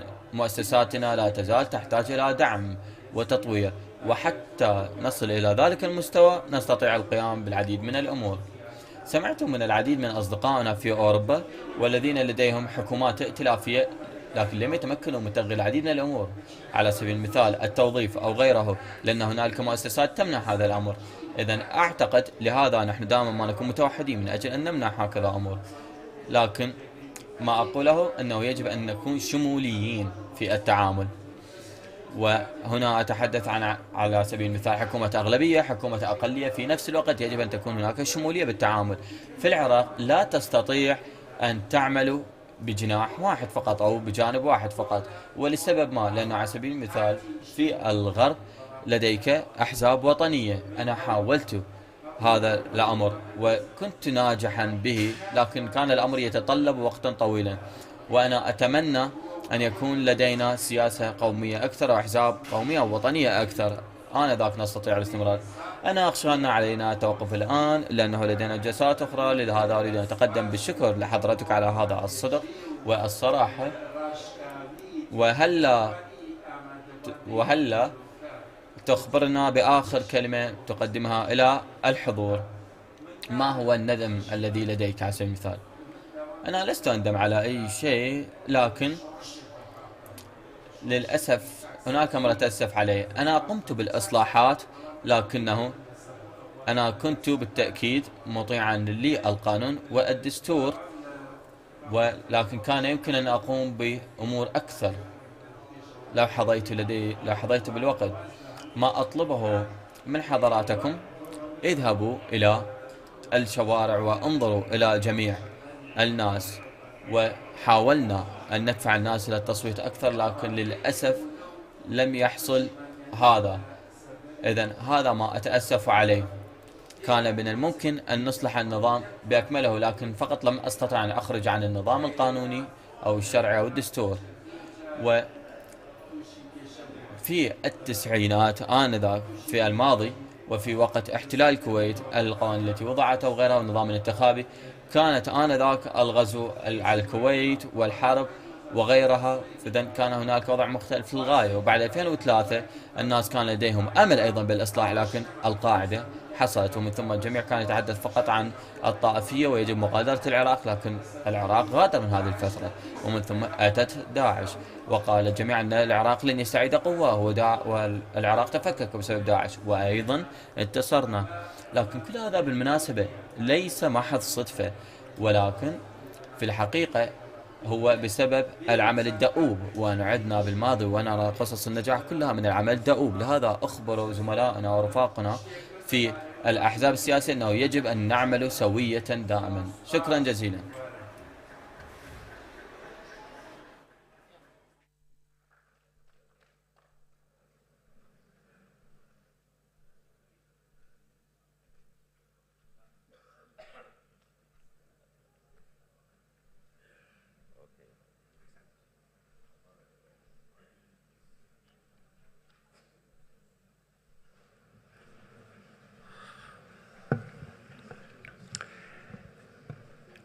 ئامادە بوانی بەڕێز لەم ساتانەدا 35 ساڵ لەمەوبەر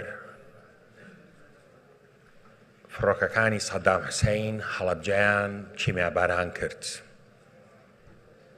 خەڵکێکی بێتاوان بوونە قوربانی تاوانێکی گەورە.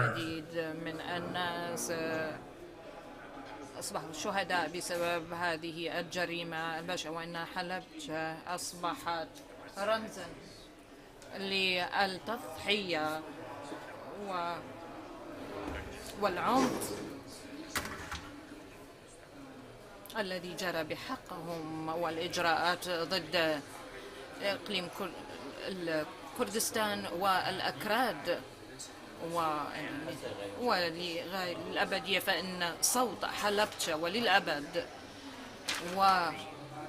والإجراءات وما حدث ضد حلبجة من العنف ومن الظلم لا يمكن حقيقة لهذا أن نقلل من إرادة، لكن يقل من إرادة الناس، وحلبجة دائما وبشكل ناجح، والناس تبقى رؤوسها مرتفعة هناك وعالية، وهذا شيء لا أحد يمكن أن يقمعهم بعد ذلك. فإذا يجب أن نتذكر دائما وكل يوم بأن الظلم والعنف واستخدام الأسلحة ضد الناس أبدا لن يكون له اليد العليا عليهم، ودائما سيكون لدينا حقوق الناس والأغلبية وهم الأهم. والآن سنقف دقيقة لهؤلاء الشهداء من حلبجة، دقيقة الصمت وقراءة الفاتحة.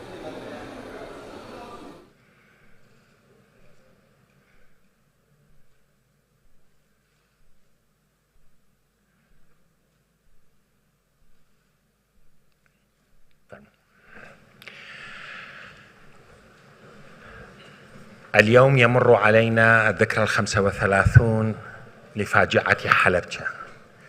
في هذه الأوقات نزلت على حلبجة القاذفات والقنابل الكيميائية من سلاح جو النظام السابق. أصبحت حلبجة منذ ذلك الوقت الرمز لمعاناة شعب كردستان بل والشعب العراقي عموما، ويجسد حلبجة الحقيقة التاريخية بأن الظلم والاضطهاد والقمع والبطش ومصادرة حقوق الناس لن يستطيع أن يعرقل إرادة شعب مصر على الحرية. درس بليغ لنا أن لا ننساه وأن لا نتجاهله، بأن حقوق الناس في الحياة الحرة الكريمة هو الأساس، وعليه أتمنى حلبجة يكون ذاكرة حية في وجداننا، ونعرف أن حجم التضحيات التي دفعها شعبنا وفي كل مناطق العراق، في حلبجة، في حملات الأنفال، في قرميان، في المقابر الجماعية في الجنوب وغيرها من مناطق العراق، حافز لنا أن نعمل على تفادي وتجاوز الإشكاليات التي لدينا، وأن نلبي لشعبنا ما يستحقه من حياة حرة كريمة. فالظلم لن يدوم، العدالة هي القادرة على تأمين ما هو مطلوب لبلادنا من استقرار وسلام وازدهار إن شاء الله. Today we are commemorating the 35th anniversary of the attack on Halabja. Around this time,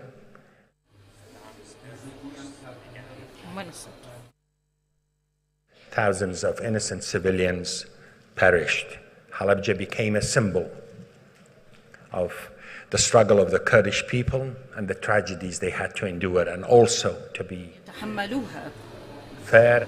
العدالة هو الشيء التاريخي حوله، فكانت هذه أيضا نافذة، وهو بيان فيما يخص قسوة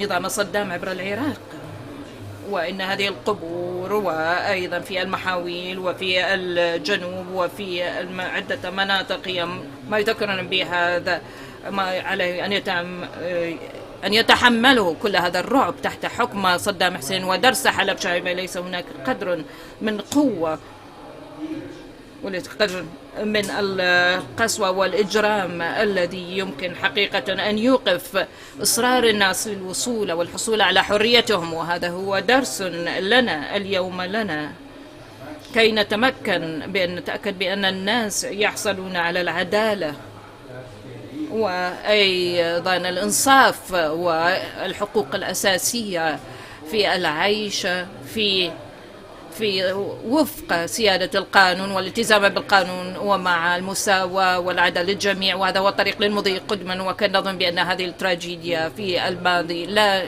تتكرر ضد الشعب العراقي مرة أخرى، وكل الشكر لكم.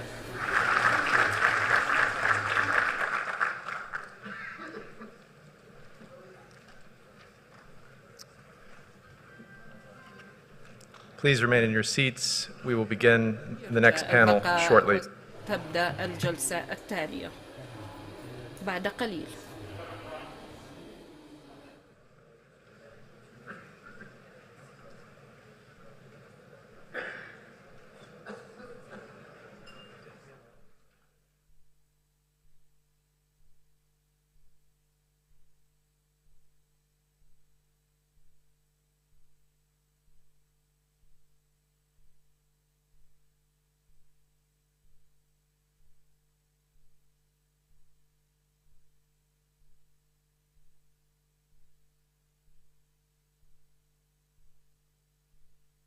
Please come to the stage or to the side of the stage.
Will the panelists please come to the stage? حدثونا إلى المسرح أو البوديوم رجاءً. Mr. Turabi, سيد ترابي. Dr. Wahab, دكتور وهاب.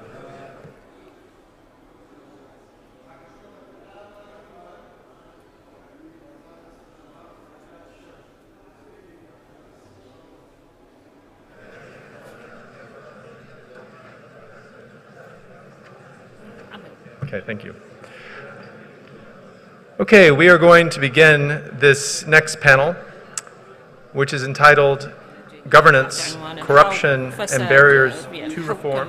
وأيضا العوائق في الإصلاح والتي ييسرها الدكتور ريناد منصور وهو المدير للمبادرة العراقية في تشاتم هاوس. No? Okay. Good morning. Welcome, everyone. I'm very excited to be moderating this panel entitled هذه الجلسة في يخص الفساد والمعوقات أمام الإصلاح، وهو موضوع سهل وسنجد حلولا رائعة، لكن أنا محظوظ لأن لدي المتحدثين معنا المنظور المختلف للفساد والذي نود نعم، وهذا منظور مختلف للفساد والذي نمر عليه كلها لا يحتاجون التقدم، ولكن من أجل المحادثة سأقدم كل واحد من القاضي حيدر حنونزاير وهو رئيس هيئة النزاهة في الحكومة العراقية، سيمونا فولتيم وهي صحفية وصانعة أفلام، نياما ترابي الرئيس الفني من UNDP لمكافحة الفساد، دكتور زيد علي وهو مدير أقدم للبرنامج حول بناء الدستور وأيضا الدولي والIDII، وأخيرا ونتاخر الدكتور بلال وهاب نيثن وأستر كي واغنر فيلو في مؤسسة أو معهد واشنطن. فإذا ستكون محادثة عوضا أن تكون خطابات.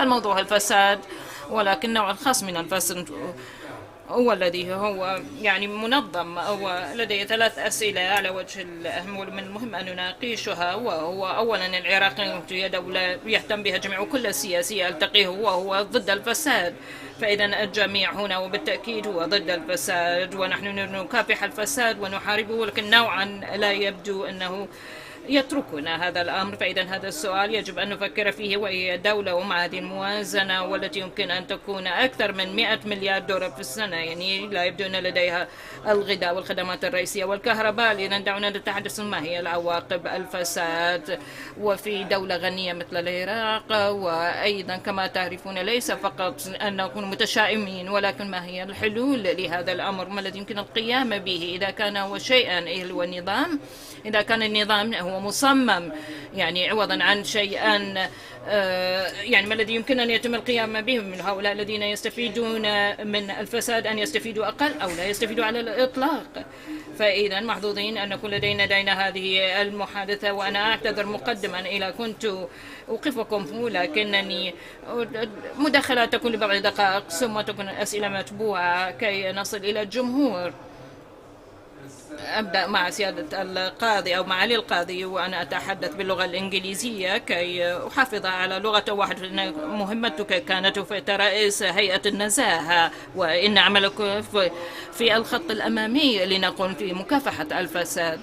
وبالطبع فإنه من المستحيل أن نقول بأنك ستقضي أو تنهي وتدحر الفساد، ولكن إنكم تبدأ وما هي أولوياتك كيف تبدأ إذن بعملك؟ إذن والسادة الحضور، السلام عليكم جميعا ورحمة الله وبركاته. شكرا لصاحب الدعوة الكريمة فخامة الدكتور برهام صالح المحترم. هيئة النزاهة هيئة اتحادية مستقلة وفقا لنص المادة 102 من دستور جمهورية العراق لسنة 2005. تعمل وفق قانونها، قانون هيئة النزاهة والكسب غير المشروع رقم 30 لسنة 2011 المعدل، والقوانين ذات العلاقة، وتحت مظلة القضاء. هيئة النزاهة في هذه المرحلة المهمة من تاريخ العراق، بعد أن قدمت الحكومة برنامجها الحكومي ومنهاجها الوزاري الذي تصدره أولوية وهي مكافحة الفساد، أصبحت على هيئة النزاهة أن تسعى لأن تقوم بواجبها ومهمتها على أكمل وجه، وتحاول أن تقدم في مجال مكافحة الفساد ما تستطيع أن تقدمه بعد أن غيبت عن ساحة مكافحة الفساد في الفترات الماضية. توجهت الحكومات السابقة لإنشاء كيانات فرعية لربما بعضها غير دستورية، أخذت من هيئة النزاهة عملها، وبالنتيجة لم تنجح عملية مكافحة الفساد، لأن الحكومات السابقة لم تذهب إلى المؤسسة المختصة بمكافحة الفساد وهي هيئة النزاهة، وتدعم من قدراتها وإمكانياتها في هذا المجال.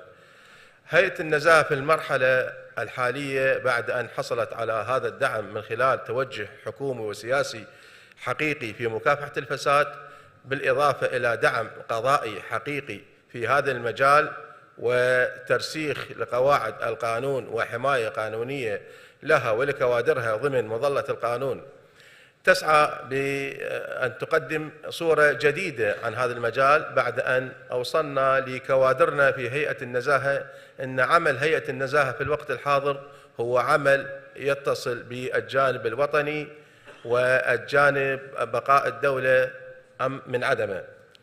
أصبح تحدي الفساد للدولة تحدي خطير، يقول الفساد أما أنا أو الدولة، فعلينا أن نقول للفساد أما نحن أم أنت.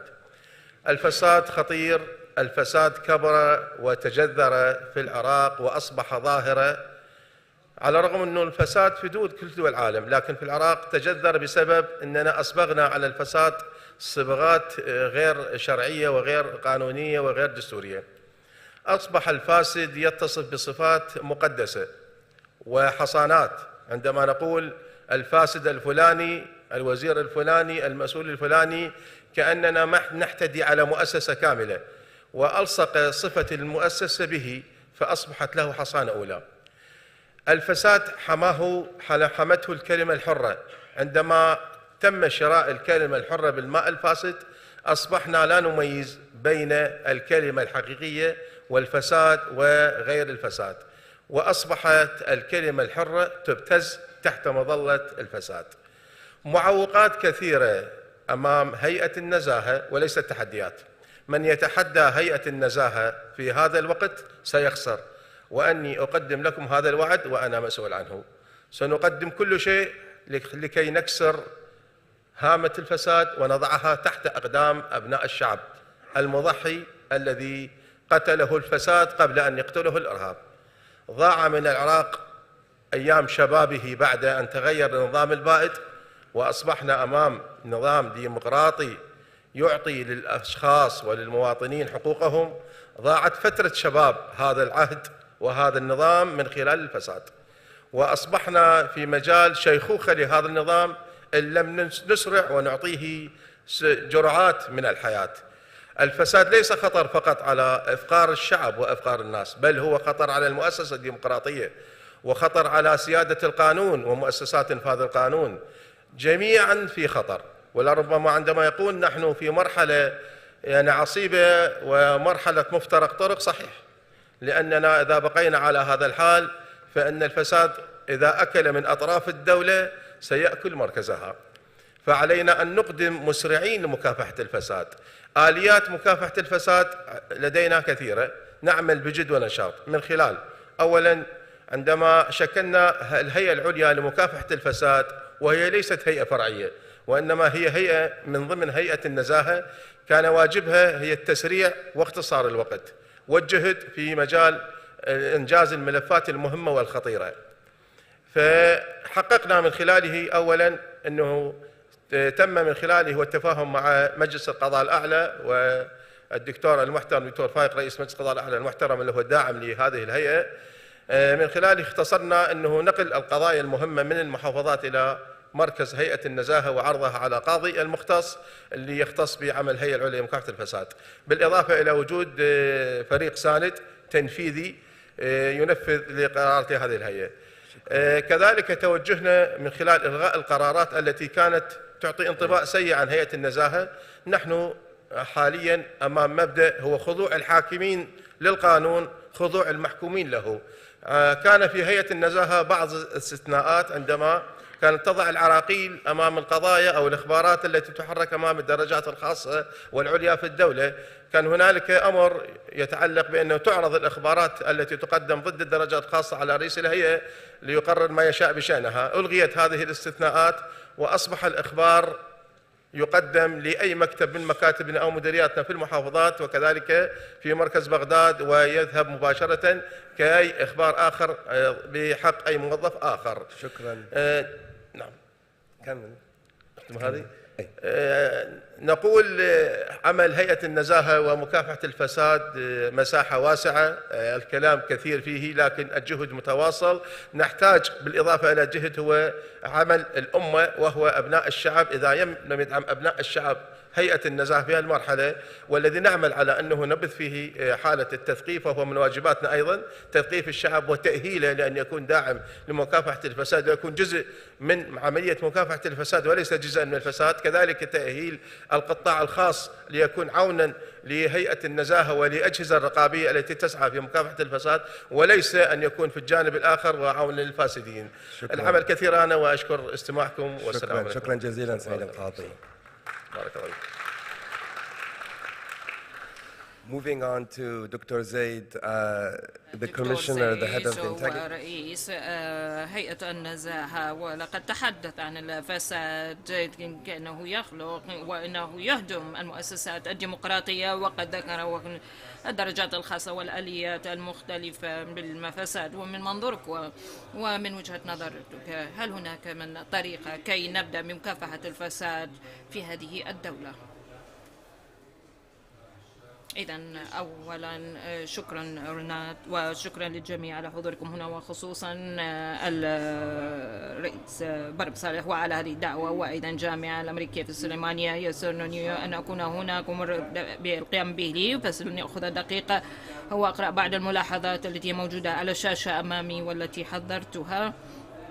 لدينا توقيت هنا، فإذا الملاحظة وهي كما يلزم بين المقترحات للإصلاح كانت على الطاولة لسنوات لغاية الآن، والخطط وللسنوات القادمة لإصلاح القضاء وأيضا التحقق وأيضا للتنفيذ. فالقليل قد تم وما قمت به هناك، وربما هو ليس شيء لطيفا، وأنني قرأت لكم الملاحظات التي حضرتها للجلسة التي كنت فيها هنا قبل 8 سنوات. هذه نقاط سابقة، وفي نفس الكرسي قبل 8 سنوات وتحدثت عن الفساد، وهذه هي الملاحظات التي حضرتها لنفسي في حينها.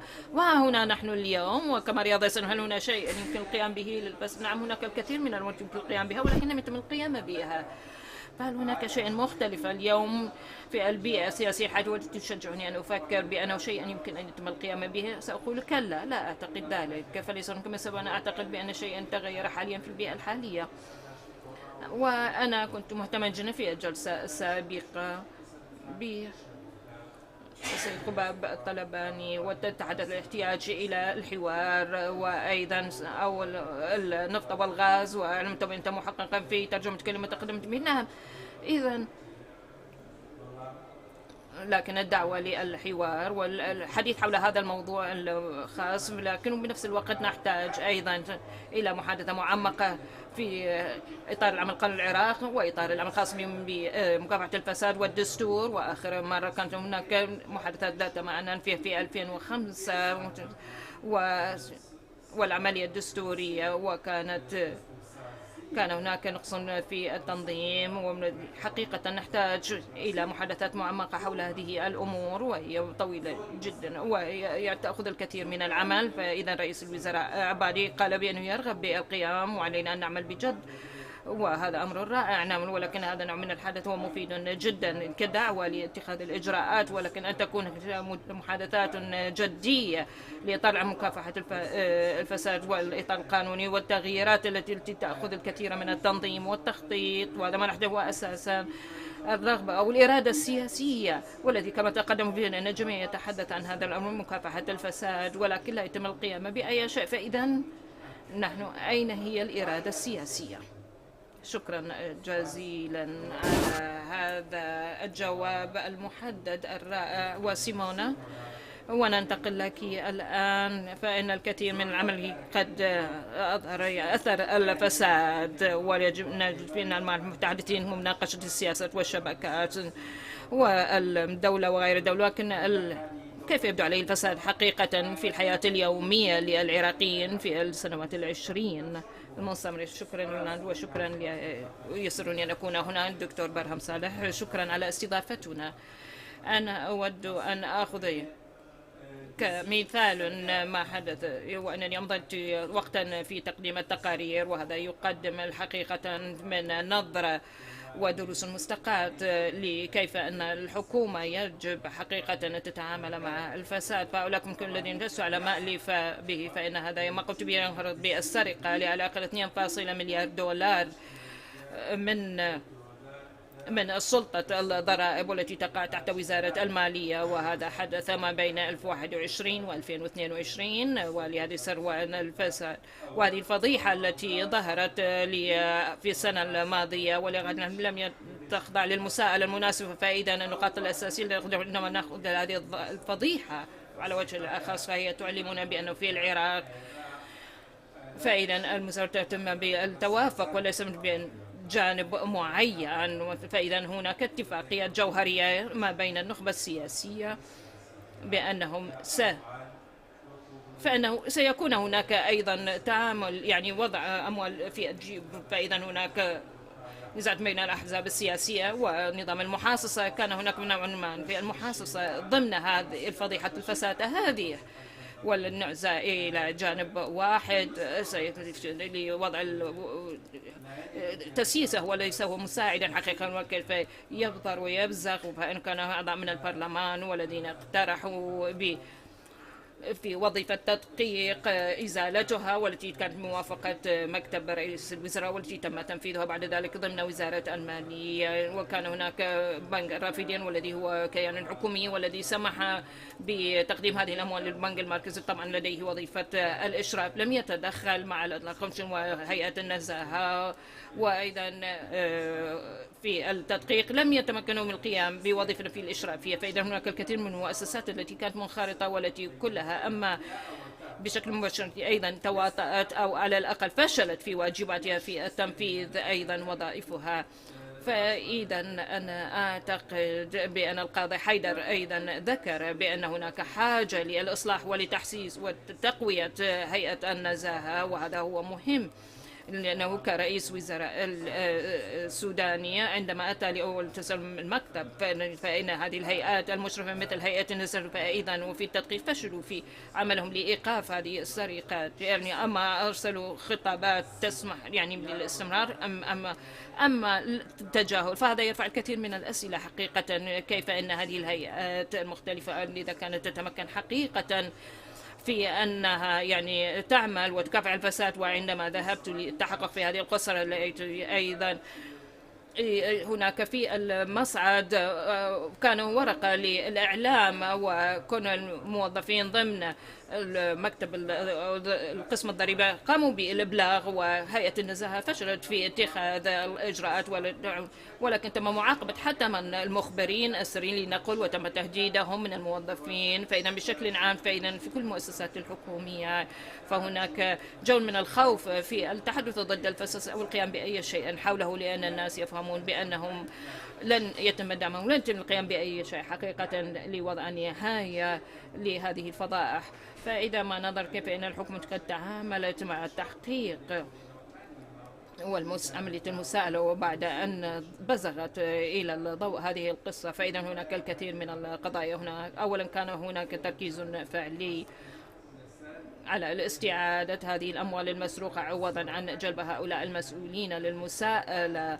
ومن أحد الأفراد أساسا تم اعتقاله والذي كان رجل أعمال والذي كان هو أهلا من المتهم الأساسي تم إطلاقه بعد ذلك ليساعد في استعادة هذه الأموال. ومع ذلك لم يكن هناك حقيقة أي اعتقالات رئيسية، وهذا يرفع الكثير من الأسئلة فيما دور القضاء هنا، لأنه بالنهاية فإنها هي مسؤولية في تحديد المتعاونين ومن كان في منخرطا، وهذا يرفع الشكوك لما تم القيام به بشكل مستقل وبشكل شفاف. ولا أكثر من ذلك بعض الناس في داخل وزارة المالية وهيئة الضريبية والتي مشتبهة في أنها تكون مسؤولة عن هذه الفضيحة لم يتم إزالة الأشخاص المسؤولين من مناصبهم، ولكن على العكس أعطوهم مسؤوليات جديدة ونقلهم إلى أقسام أخرى. مثلا هيئة الجمارك فإنهم مشتبه أنهم سيستمرون في أيضا اختلاس الأموال. نعم، لقد شهدنا مؤخر عدد من أيضا أوامر اعتقالات ضد مسؤولين، ضد مكتب من هؤلاء في مكتب رئاسة الوزراء السابقة. فإذا هناك مخاطر كبيرة بأن التحقيقات هي تم تسييسها، لأنني كما قلت في أيضا من قبل هذا الطيف السياسي. فإذا الحكومة تذهب، يجب أن يتم الاعتقالات أو يتم المقاضاة من دون الاستهداف، وإنما كان هناك أما من الحكومة الحالية حقيقة هي تحاول، يجب أن تنتبه لهذه الأمور وأن يتم هذا ضمن الأفق من هم مسؤولين. فإذا وبعد 6 أشهر من هذه القضية وبزوغها فإذا هذا يؤذي الحكومة حقيقة ويؤذي هذه العلاقات ما بين العامة والحكومة. كما تقدم رئيس الوزراء السوداني هو الحفاظ على الثقة ما بين الناس والحكومة، ولكن شحة ونقص المساءلة لجرائم مثل هذه هي ليست حقيقة تساعد في هذه العملية. فإذا أعتقد يجب حقيقة أن نأخذ نظرة نقدية إلى كل الهيئات المسؤولة لجلب المسؤولين من الفاسدين، وأن تكون هنا الأسئلة لماذا هذا لا يحدث، جلب هؤلاء المسؤولين الفاسدين القضاء. فإذا شكرا لهذا التمييز ما بين جانب أيضا الحصانة وأيضا كيفية الذهاب خلف هؤلاء الفاسدين. وكل من المهم أن نشمل الثاني الآن والآخرين. والدكتور بلال نتحول لك الآن وبسؤال مشابه والتركيز حقيقة على إقليم كردستان، لأن إقليم كردستان أيضا مرتبطا بشبكة الفساد التي نراها عبر الدولة. فإذا ما الذي تراه وكيف، ما هو رأيك في المنظور الخاص في اجتياز هذه العوائق والفساد في إقليم كردستان والحكومة العراقية؟ شكرا رينا. لقد كما تقدمت قبل ذلك وأنا أكمل ما تقدم به زميلتي، وأن حقيقة أود أولا أشكر أيضا مجتمع الخريجين وأيضا من هذه الجامعة وهم بعقول الأساسية. وأنا حقيقة يسرني أن هذا المنتدى قد عاد، ودعونا لنصفق لهذه طلبة الجامعة الأمريكية في السليمانية.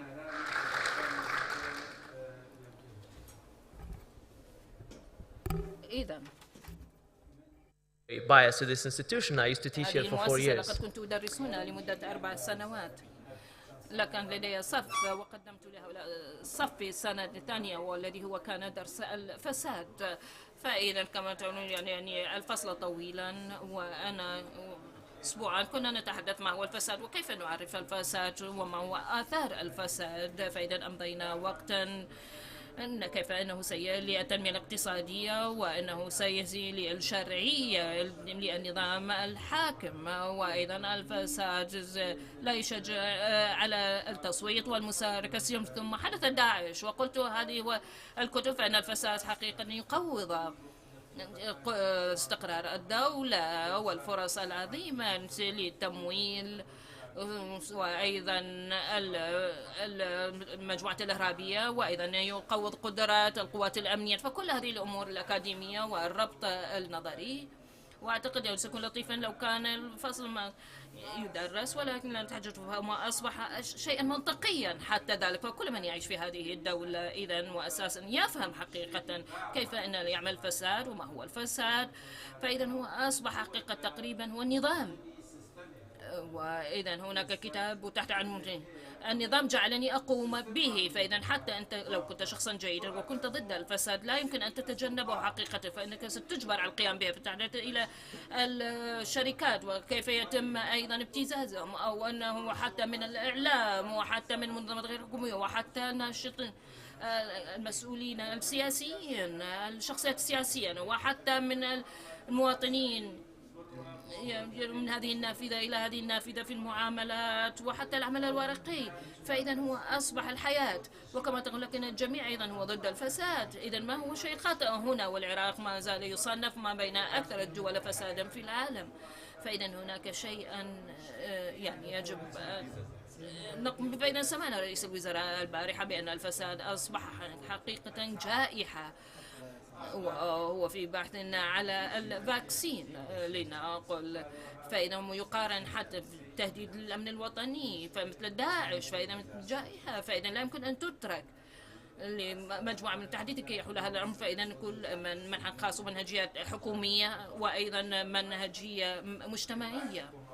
وبالتأكيد فإن المتحدث الإنسان نحصل على أصدقاء سواء جميعنا ننسى ونشارك في هذا النظام سواء أحببنا ذلك أم لا. فأنا أنتقد مثلا بعض الشركات أو في هذه الفكرة، وكنت أتكلم مع أصدقائي هنا.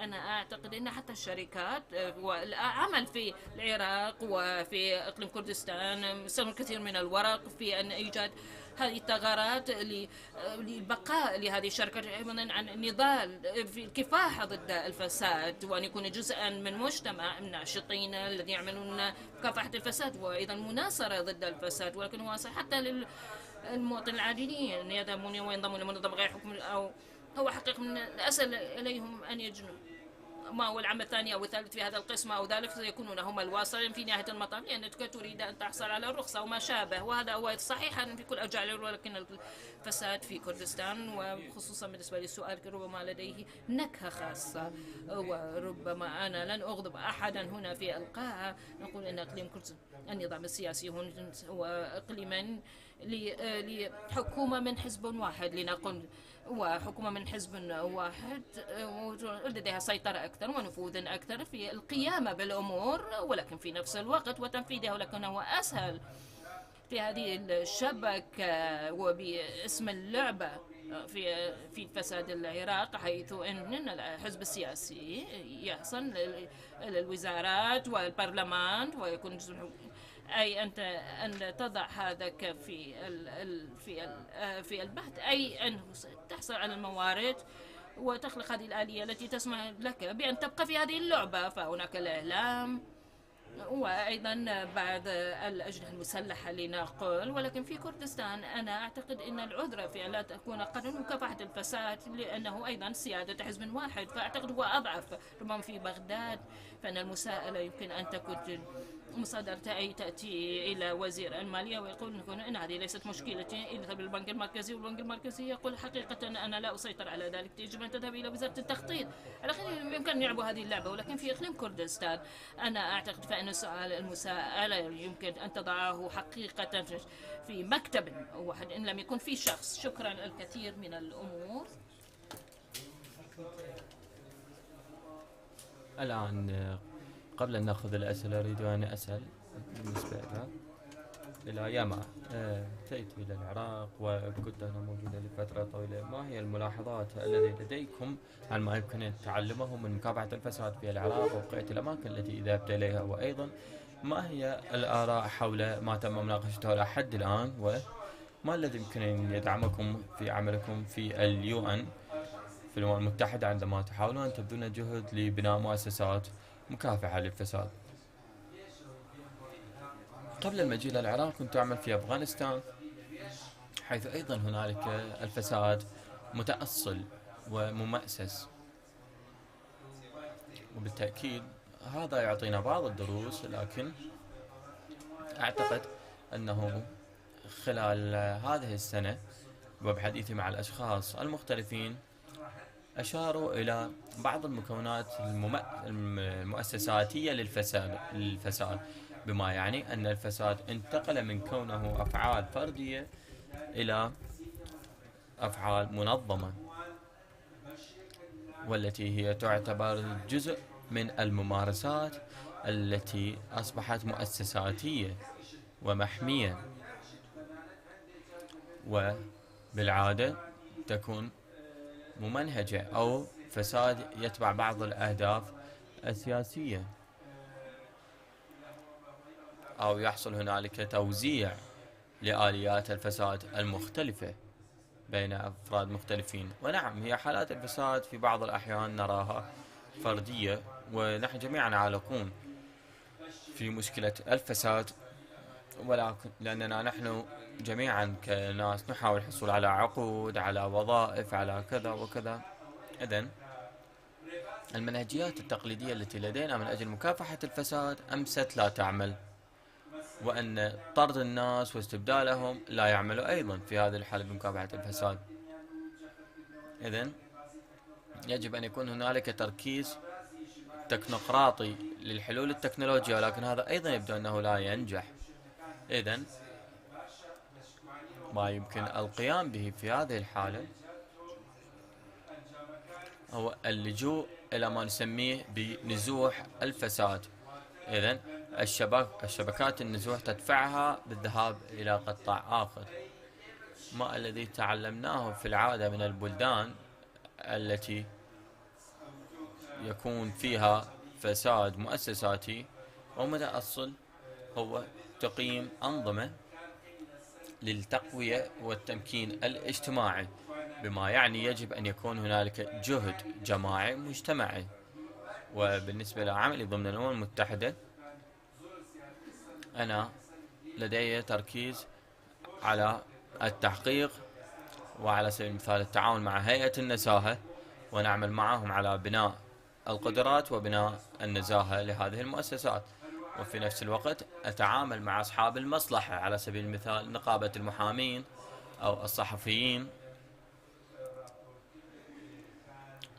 ونتعامل معهم بطريقة ديناميكية، حيث لدينا على سبيل المثال نقيم ورش عمل معهم، لكن لبناء القدرات هي وتكون بصورة ديناميكية، وليس فقط نقيم معهم ورشة عمل واحدة وتختفي وهذا الجهد يختفي. لا، نحن دائما في ديناميكية مستمرة معهم. ولدينا أيضا أحد البرامج الذي هو يقيمه برنامج اليونامي ومرصد حقوق الإنسان، وبرنامج ينظر إلى قضايا مكافحة الفساد على مستوى ممنهج. وهذا كله يتم دعمه من قبل برامجنا لبناء القدرات التي نقدمها، حيث أدركنا بأن على سبيل المثال القضايا المختلفة للفساد تتطلب إيجادها وتتطلب تحقيقات. إذن ما نقوم به هو إعطاء بناء قدرات إلى هيئة النزاهة من أجل التحقيق في القضايا المختلفة. ومؤخرا قمنا بإجراء بعض المناقشات مع هيئة النزاهة الاتحادية على استخدام الأدلة الجنائية والتدقيق والأدلة الجنائية للحسابات والأدلة الرقمية، والتي هي مكونات مهمة لمكافحة الفساد وتحسين التحقيق أو إجراءات التحقيق. وأيضا أدركنا عبر القيام بهذا بأننا الآن قمنا بتحدي المعرفة التقليدية التي لدينا، بما يعني أنه يجب علينا أن نتباحث حلول أكثر فأكثر. ولحسن الحظ في مدينة السليمانية قبل 3 أيام تمكنا من الوصول إلى بعض الحلول مع هيئة النزاهة للإقليم والجهات المختلفة للعمل على مختبر أدلة جنائية رقمية، والتي من الممكن أن تكون مقبولة في المحكمة ويتم بناء قضايا بناء على هذه الأدلة الرقمية. ونتمنى أن نقوم بنفس الشيء مع هيئة النزاهة الاتحادية. شكرا جزيلا على إعطائنا البصيرة على عملكم في الأمم المتحدة. أريد أن أذكر الجميع أنه يمكنكم أن ترسلون أسئلتكم على التطبيق ومن ثم أنا أقرأها وأطرحها على السادة. الآن أريد أن أعود إلى سيادة القاضي. أنتم في خط الصد الأول، ليس فقط في مكافحة الفساد بل في ديمقراطية العراق كما ذكرتم. سيمونا تحدثت عن بعض المشاكل ضمن مؤسستكم، بأن الناس الذين يعملون في الهيئة يا أما أحيانا يكونون خائفين في ظل هذه البيئة من الخوف، أو يتم تغطيتهم من قبل بعض السياسيين من أجل تغطية الأعمال. إذن كيف تحاول أن تصلح هذه المشكلة أو تعملون في وسط هذه التحديات؟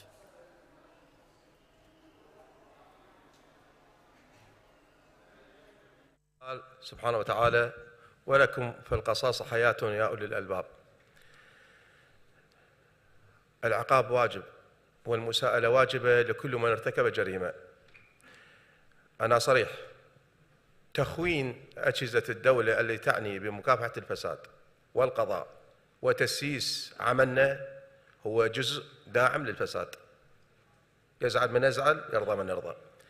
لازلنا في الخطوات الأولى لمحاسبة متهمين عن جريمة كبرى هي سرقة الأمانات الضريبية، وعندما نصل إلى المستوى الأعلى من المتهمين نخون.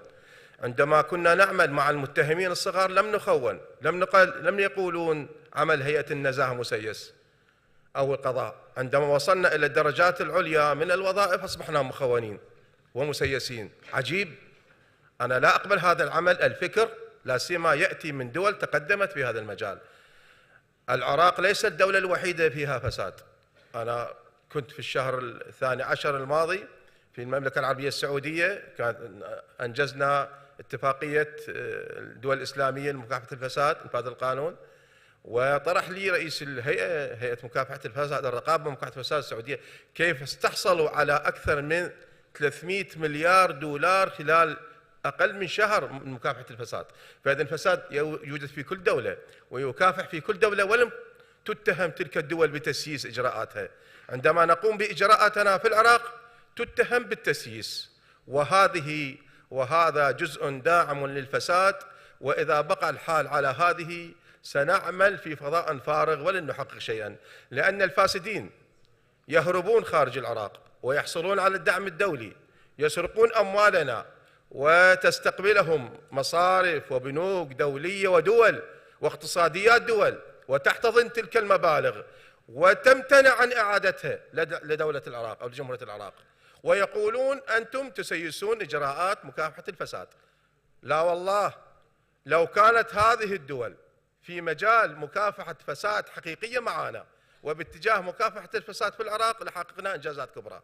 أما أن الدول تحتضن كبار الفاسدين وتحمي كبار الفاسدين وتسرق أموالنا، هي تسرق أموالنا تلك الدول ولا تعيدها إلينا، ويقولون إجراءاتكم مسيسة. عندما تصل إلى الدرجات العليا من الفاسدين نقول مع الأسف أننا لا نتعامل في فضاء مفتوح وفي فضاء حر، نتعامل في فضاء فيه ألغام، فيه عقبات، لن نحقق شيئا في هذا المجال. نقول كيف سرقت مليارات، 4000 مليار دينار عراقي في وضح النهار؟ أين كانت الدولة؟ أين كانت الحكومة؟ عندما نسائل الكبار في الحكومة تقولون مسيسة، عندما نحاكم ونسائل الصغار لا يتكلم أحد. وهذه عقبة من العقبات التي يضعها الإعلام والمؤسسات الدولية التي تعني بهذا الموضوع أمامنا. نحن نشكر المنظمات الدولية، عملت معنا كثيرا، الأمم المتحدة، كذلك منظمة الشفافية، كل المنظمات التي قدمت لنا العون نشكرهم على ذلك، تطوير وتثقيف وتدريب وتعزيز ودعم تقني كثيرا، لكن علينا أن نحصل منهم على الدعم المعنوي. عندما نتقدم خطوة باتجاه مكافحة الفساد عليهم أن يقدموا لنا دعما في ذلك، ويقولون لنا تقدمتم خطوة أو تراجعتم خطوة، علينا أن نكون فاعلين في هذا المجال. العقبات التي أمام هيئة النزاهة طبعا كثيرة، وإحنا حقيقة عندما نسمع هذا الكلام في الإعلام وفي ربما قنوات دولية فكرنا كثيرا حتى نخلص من هاي مسألة التسييس وهذه، وتوجهنا نحو مسألة التضخم والكسب غير المشروع. قلنا خلينا نأتي للأمور في نهاياتها وليس في بداياتها. نسأل المسؤول نسأل المواطن ما عنده تضخم لكن المسؤول عنده تضخم. من أين أتت لك هذه الأموال الضخمة؟ أعطينا. يعني لو كانت السماء تنزل الأموال كل إحنا هم نعمل نفس الطريق ونحصل على أموال، لكن عليها نثبت لنا. وعندما نأتي ونسائله عن مشروعية أمواله هم يقولون سيستم إجراءات النزاهة. هو حقيقة إحنا لا نسأله، اذهب أنت واسأله عن هذا ذلك، نترك له المجال. إحنا في القانون عندنا 90 يوم عندما نسأله عن مشروعية أمواله يثبت لنا أنه أمواله مشروعة، نضعه على الرأس والعين. لأن عندما لم يستطيع أن يثبت مشروعية أمواله التي أصبحت مليارات وملايين الدولارات عليها أن نحاسبه ونضعه في المكان الذي حدده القانون له، وهو السجن إن شاء الله والعقاب الحاسم.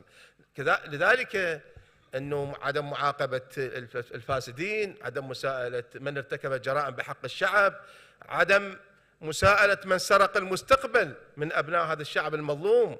سقط نظام البائد، يعني كان يحدون الأمل أن نعيش عراق جديد، عراق فيه كل شيء جميل، فيه حياة كريمة، فيه معاشات، فيه لقمة عيش. لكن عندما نأتي للفساد ونجده يسرق اللقمة من فم الفقير، من فم المواطن، عندما يأتي الفساد على قطاعات تعني مباشرة بخدمات مباشر الصحية والتعليمية والسجون وغيرها، ماذا نقول؟ ماذا نفعل؟ فإذا عندما نذهب لنحاسب الفاسدين ونشدد من إجراءاتنا لا سيما الطبقات العليا، علينا أن نحصل على الدعم. شكرا. لأن الفاسدين الكبار مدعومين ومحميين بالإعلام وبالسلاح وبكل شيء. شكرا.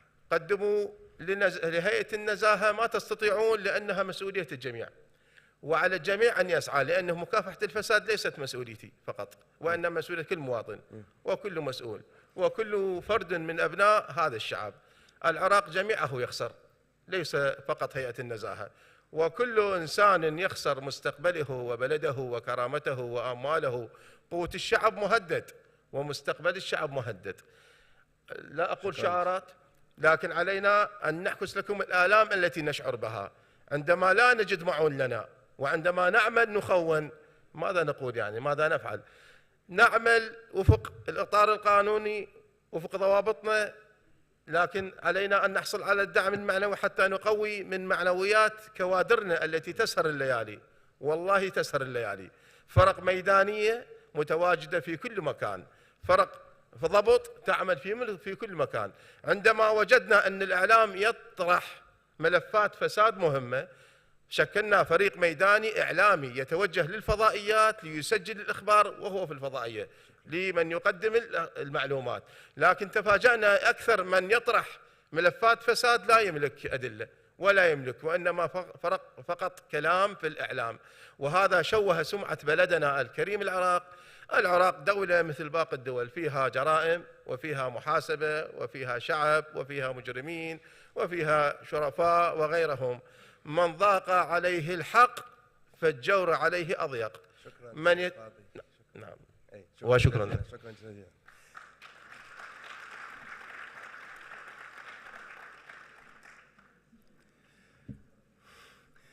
Zaid, turning over to you, there's a few questions coming in from the هناك بعض conversation. الأسئلة التي أتت لدينا. مكافحة الفساد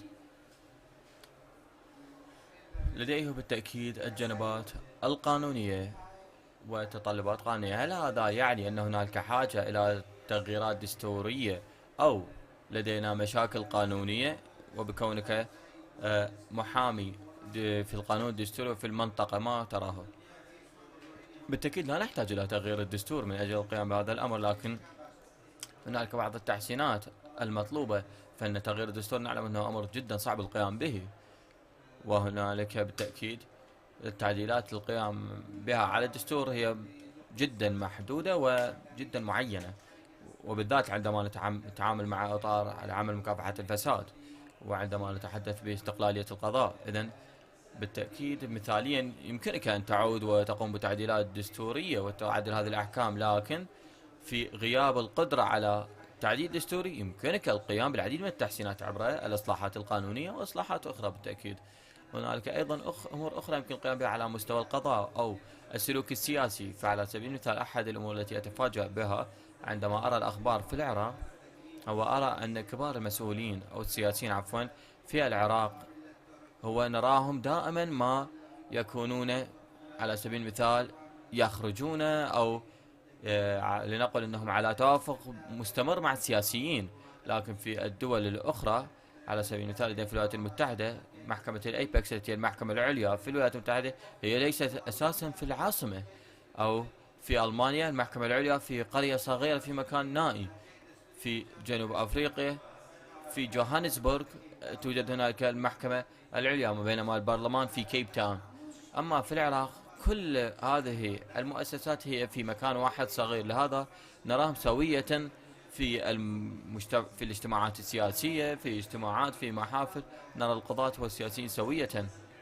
إذن يجب أن يكون هناك تعديل سياسي، وعلى سبيل المثال الفصل بين هذه الشخصيات. وأيضا إن سمحت لي أعلق عن ما تفضل به السيد بلال، لأنه كان لدي حديث مع بلال صباح هذا اليوم. السيد بلال ذكر مسؤولية القطاع الخاص، وبالتأكيد أنه ليس أمرا جيد ما يحدث، حيث أن القطاع الخاص لا يشاركون في الحل ويبحثون فقط عن الأعمال. نعم أنا أتفق معك، وهنالك شركات في العراق ناجحة للغاية كأعمال في بغداد وفي مناطق أخرى، والذين لديهم مئات وبعضهم أكثر من الموظفين، لكن هذه الشركات ليس لديها عقود مع الموظفين، لا يدفعون ضرائب ويهربون بضائع وليسوا مسجلين أساسا، ويضعون نفسهم في مخاطر عبر القيام بهذا. لكن لماذا يقومون بهذا الأمر؟ لأنه يعتبرون أن هذا الخطر عليهم من عدم التسجيل أقل من أن يسجلوا نفسهم، ومن ثم يتعرضون للفساد بسبب التهرب الضريبي الذي لديهم. وهذه مشكلة كبيرة للغاية، لأنه من هو المسؤول عن حل هذه المشكلة؟ جميعنا نحن بالتأكيد مسؤولون عن هذا الجهد، لأن جميعا من هذا البلد لدينا مسؤولية ويجب أن نقضي ما بوسعنا، لكن بالنهاية هي مسؤولية النخبة السياسية، لأن هم الذين يقودون وهي مسؤوليتهم. وأفضل مثال دائما ما أشير إليه في هذه المسألة هو أنه في التسعينات في جنوب أفريقيا عندما كان نيلسون مانديلا يتفاوض مع الأقلية البيضاء، فإن آنذاك كان القيادة السياسية جدا متعارضة مع نيلسون مانديلا، وقالوا له يجب أن تتوقف. قالوا أنتم انتخبتموني لأن أقود فأنتم مخطئون، فأنتم مخطئون بهذا الحديث، لأنه أين القيادة؟ لماذا تسمحون لي بالقيادة وأنتم من سمح لي بالقيادة؟ شكرا جزيلا. Simona, I wanted to turn to you. You السيدة talked سيمونا، about أردت أن أنتقل بالكلام لك.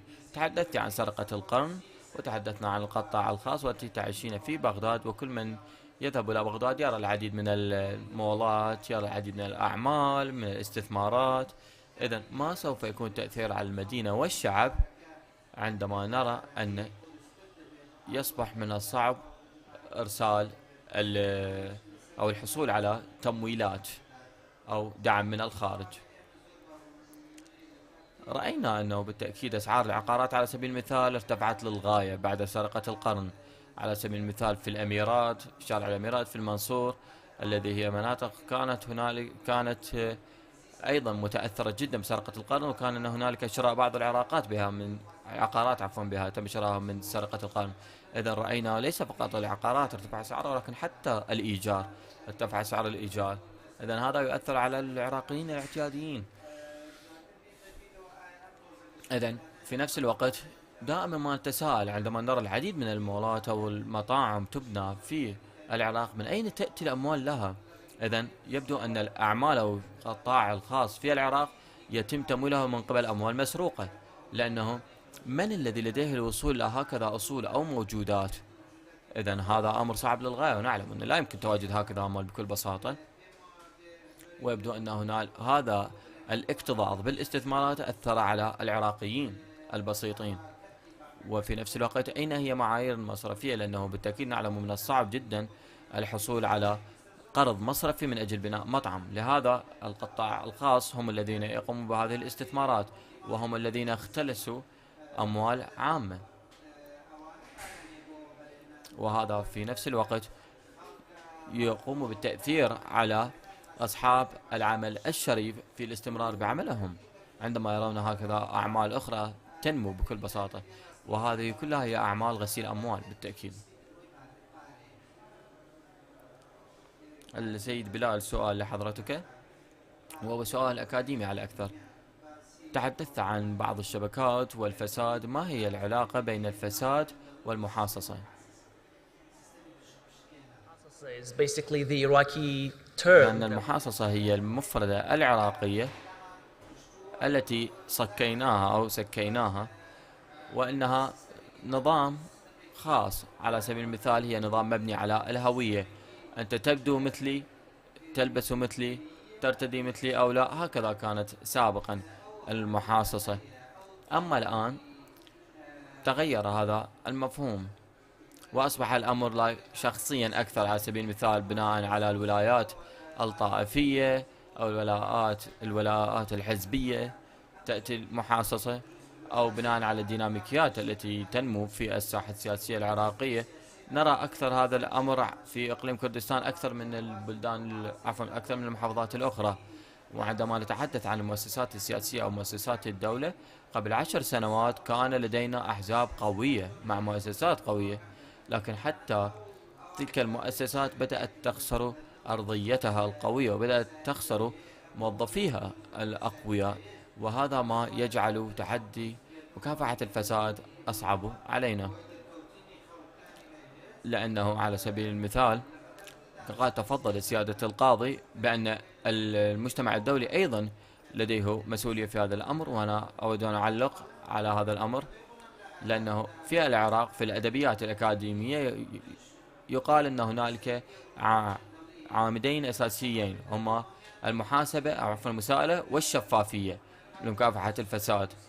وعلى سبيل المثال ما تحدث عنه سيمونة هذا هو الشفافية. وإن أردتم شفافية أكثر انظروا إلى أحمد البشير، إنه يبلي بلاء حسنا. وسوف أتحدث إلى الكاميرا في هذه الحالة. أود أن أدعو نتفليكس من أجل المجيء إلى العراق، وهنالك العديد من المواد التي يمكن إخراجها كمسلسلات وأفلام، والنصوص جاهزة لحضراتكم بالتأكيد. هذه دعوة إلى نتفليكس. إذن المساءلة موجودة، لكن الشفافية مطلوبة. الشفافية مطلوبة. هنا يأتي دور المؤسسات، ولكن أعتقد أيضا أن المساءلة والمحاسبة العامة مطلوبة للغاية. وهنا يأتي لدينا بالنسبة لحديث دور المجتمع الدولي. نعم، تحدث سيادة القاضي على بعض السلبيات في العالم الخارجي، وهذا صحيح. وهنالك كتاب أساسا مكتوب على هذا الأمر من قبل فرانك فوغلز الذي هو مؤسس الشفافية في العالم، وأسس كتابا يسميه الممكنين، الذي يتحدث عن غسيل الأموال وآليات غسيل الأموال، والتي تعمل خارج حدود البلدان، والتي تمكن تمكن الفساد داخل البلد، ولكن الآليات من خارج البلد. وأيضا أود أن أثني هنا على ما تفضل به سيادة الرئيس برهام صالح على بعض الآليات التي قام بطرحها إلى البرلمان التي تتعلق بالشفافية. إذن الأمر هذا يتطلب ليس فقط مساءلة ومحاسبة محلية وقوانين محلية، وإنما المسألة تتعدى حدود العراق. وأيضا في نفس الوقت المجتمع الدولي كان إيجابيا خلال هذه الأوقات، لأنه بغض النظر عن الأسماء أو توجيه التهم في العراق، فسوف تراها أيضا يتم التحدث عنها من خارج العراق. على سبيل المثال تقارير الخاصة بوزارة الخارجية الأمريكية، ووضع بعض الناس المتهمين بالفساد على لوائحهم. إذن أيضا كان هناك إيجابية من المجتمع الدولي. أو على سبيل المثال بعض التقارير من السيد سيمونا أو جينا روف، أيضا تقاريرهم عندما يوجهون أصابع الاتهام على فاسدين، هذا أيضا يدعم الأمر. هذا أحد الإيجابيات. الإيجابية الثانية، دعونا لا نقلل من التأثير الكبير الذي تم تسليطه من قبل الولايات المتحدة على البنك المركزي لإصلاح البنك المركزي، حيث لم نرى أي دافع عراقي على النظام السياسي من أجل إنهاء مزاد العملة. فإذا أرى أن هذا كان إيجابيا للغاية، وهذا كان الضغط هذا مطلوبا من أجل أن يقوم النظام المصرفي بإصلاح نفسه من أجل إزالة مزاد العملة. إذا كان هنالك ضغط جيد للغاية من الخزينة الأمريكية من أجل إنهاء مزاد العملة الذي كان منفذا للفساد والعديد من الأمور الأخرى. وسوف أعطيكم مثال آخر، فقرة ماغنيتسكي للعقوبات. شكرا جزيلا كاكا بلال. لدينا دقائق أخيرة، وبالتأكيد ننظر لاحقا على هذه العقوبات وغيرها، لكن كباحثين وعندما نتحدث عن الفساد بالتأكيد نرى العديد من المعلومات السهلة التي يتم تقديمها حوله. نحن كباحثين عادة ما نكتب ونوجه أصابع الاتهام على كذا فساد وكذا فسادين. إذن بغض النظر عن هذا لدينا دقائق معدودة. أياما في دقيقة أو دقيقتين تحدثنا عن إعادة التوطين، وتحدثنا عن التكنولوجيا والضغوط الاجتماعية. إن أردت أن تفكر بأحد الحلول السهلة التي يمكن أن تعمل في العراق بناء على خبرتك في العمل في بلدان مختلفة، أين تركز اهتمامك؟ أعتقد أني سوف أكمل على آخر تعليق، الذي هو الانتفاع من المجتمع الدولي أو الضغط الدولي.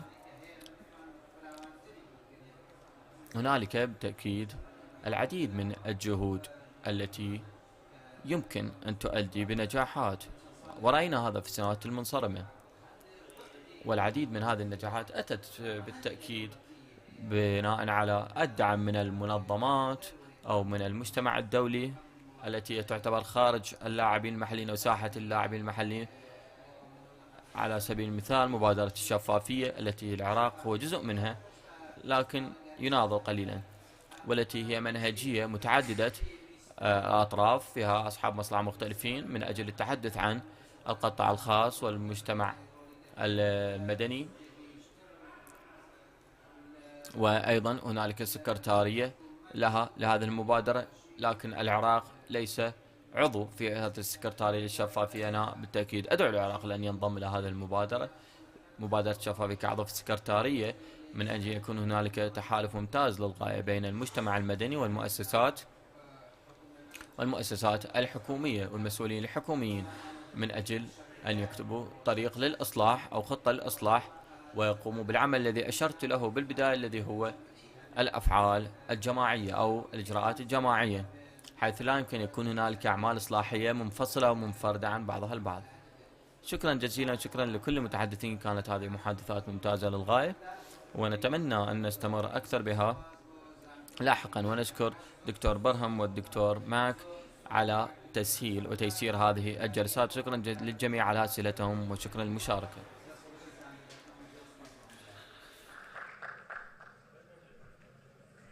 Thank you, Renat. Please remain seated. Our next panel will start shortly. سوف تبدأ جلستنا التالية في وقت قصير. مثل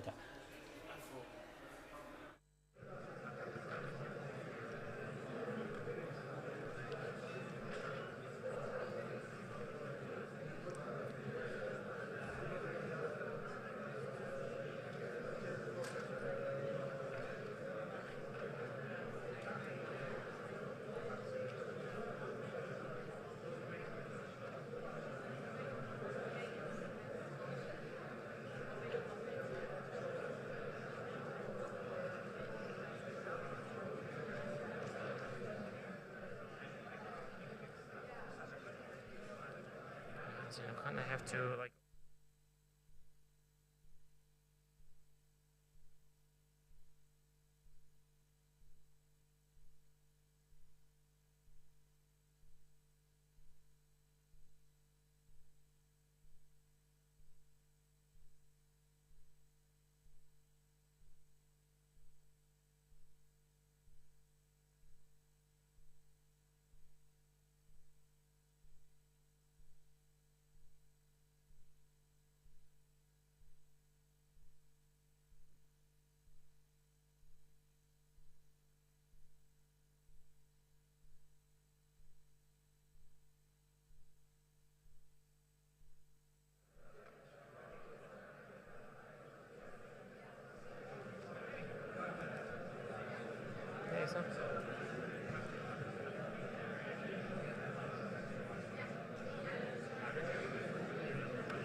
Speakers of the next panel, please make your way to the stage.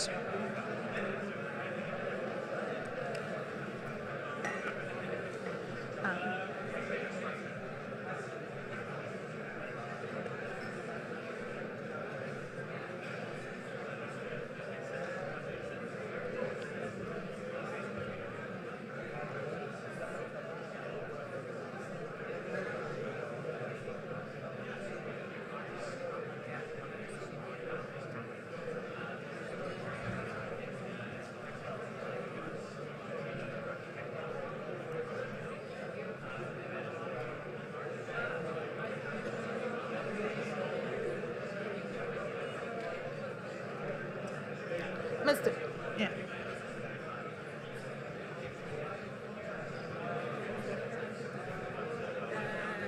Brief Mark about the.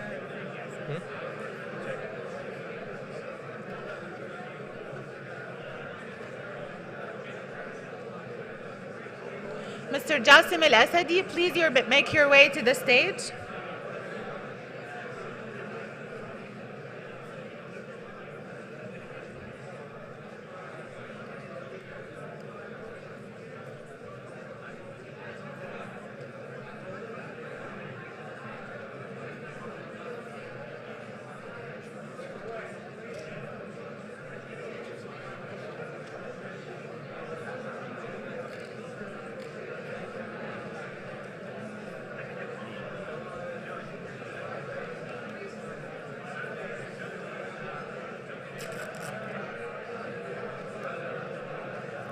کاگڕۆنیات خوا سۆرانە پشت ئەبزانە چی کرد لە پشتەوە ئەبزانە هیچی کرد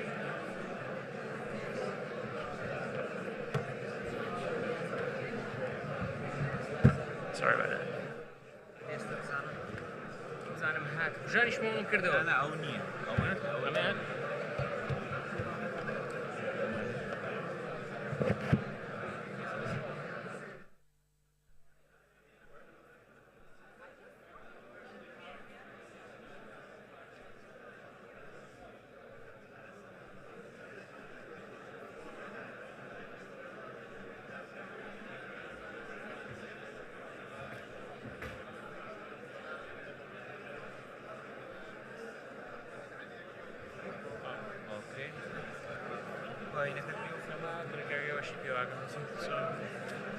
Panelists for the next session, please make your way to the stage.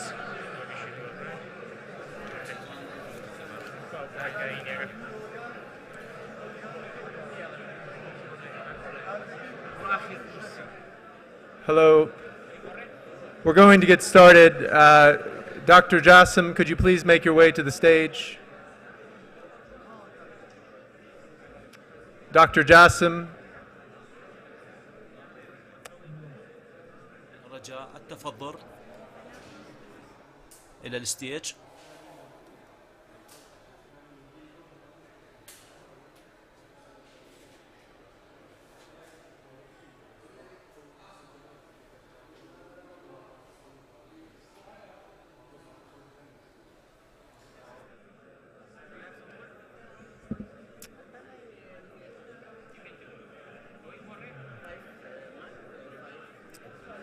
Hello? 4 or 5.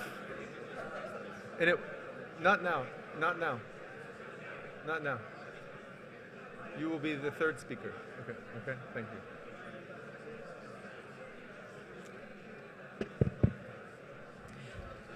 تفضل Dr. Jassim.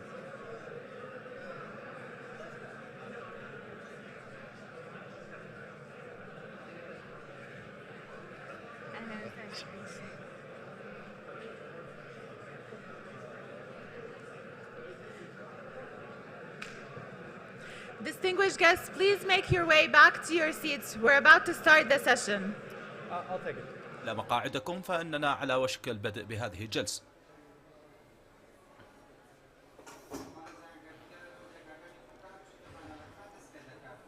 أهلا وسهلا بكم جميعا في هذه الجلسة وهي معنوة عن التغيير المناخي والبيئة والماء. هل بإمكانكم أن تجلسوا جميعا؟ يمكن أن تجلسوا رجاء.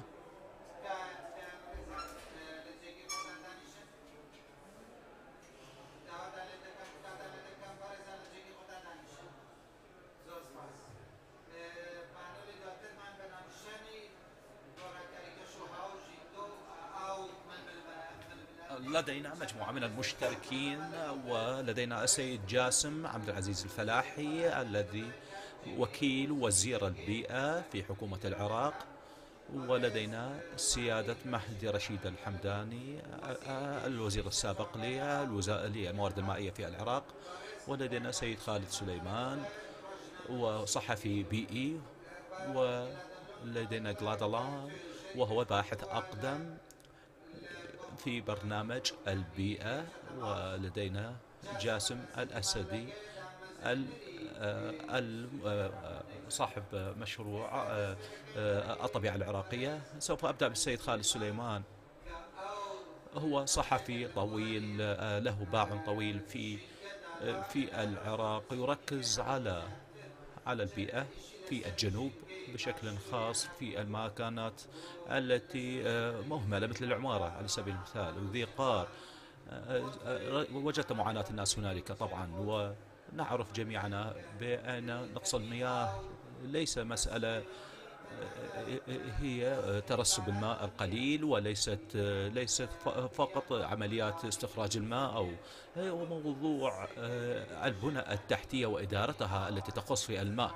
وفي هناك كثير من المشاكل تخص نقص المياه في الجنوب، وهنالك قنوات ري لم تعرض للصيانة ومضخات موجودة للماء، وهذا خلق ضعف الثقة ما بين الحكومة. حين الحكومة عندما تحاول أن تخلق آليات معينة، فإن المجتمع الزراعي يقولون بأن هذه المنظومات الري لم تحدث من سنوات ولا تعمل بالشكل الصحيح، وكذلك الخدمات الفرعية لم توفر من قبل الحكومة. وإذا تنصت إلى مآسيهم ومشاكلهم، أريد أن أسمع وجهة نظرك منذ البدء.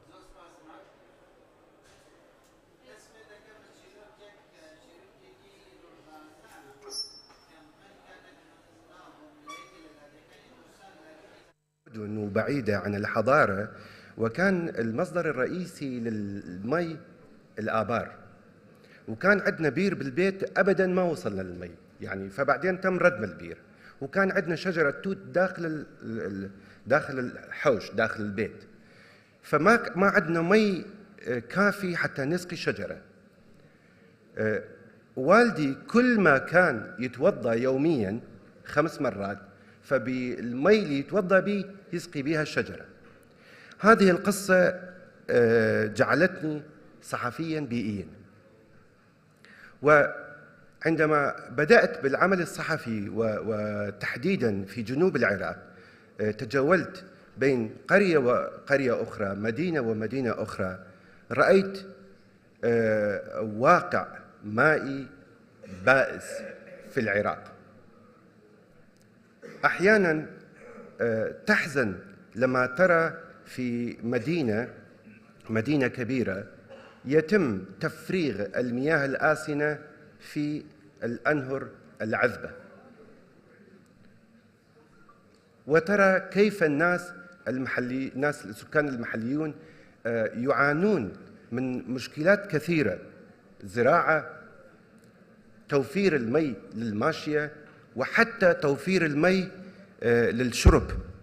يعني تصوروا، شفت قرية في منطقة محافظة ديوانية، النساء يمشين 15 كيلومتر ذهابا وإيابا لجلب المي، وحتى هذا المي مي مالح. فهذه القصص جعلتني أفكر بطريقة أخرى. يا ترى احنا كل هذه الدراسات الأكاديمية وكل هذه البيانات العلمية هي ضرورية لصناع القرار، ضرورية جدا، ولكن من يروي قصص هؤلاء السكان المحليين؟ وعندما كنت في مؤتمر الأسبوع العالمي للمياه في ستوكهولم، كان الحديث الأساسي في عام 2018 حول كيف يمكن إشراك هذه المجتمعات المحلية في اتخاذ القرار. لماذا أقول اتخاذ القرار؟ لأن المجتمعات المحلية لديها ثقافة فطرية في التعامل مع الطبيعة، في التعامل مع المصادر. مع الأسف أقول نحن في العراق إلى الآن النخبة السياسية ليس لديها رؤية واضحة لإشراك هذه المجتمعات المحلية. هذه نقطة بالنسبة لي. طبعا أريد إشارة إلى نقطة مهمة جدا في هذا الحوار. اليوم يتم الحديث إن العراق 5 أضعف دولة في العالم أمام التغير المناخي. هذا الكلام ليس صحيحا. العراق جزء من مناخ إقليمي مع تركيا ومع سوريا ومع السعودية ومع إيران، ولكن ما يعاني منه العراق هو تدهور بيئي، هو تدهور بيئي جراء نشاط بشري وصناعي وغذائي وزراعي وإلى آخره.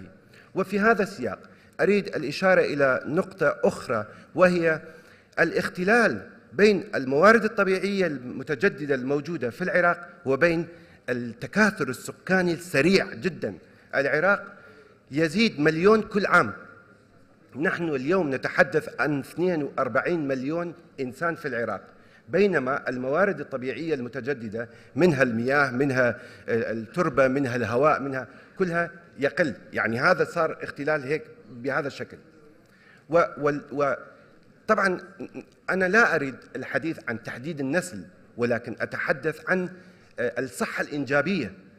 الصحة الإنجابية، أنا شفت عائلة في جنوب العراق لديها 10 أطفال، وال10 يذهبون إلى المدرسة، وكل يوم يبعثون بطلين مي مع كل طفل، والبطالة البلاستيك. فبالإضافة إلى هذا التكلفة مادية، هذه البطالة البلاستيكية يتم رميها في الأنهار. فمن هنا بدأت أفكر نوعا ما أعتمد على البيانات العلمية. أعطيني دقيقة واحدة وأنهي كلامي.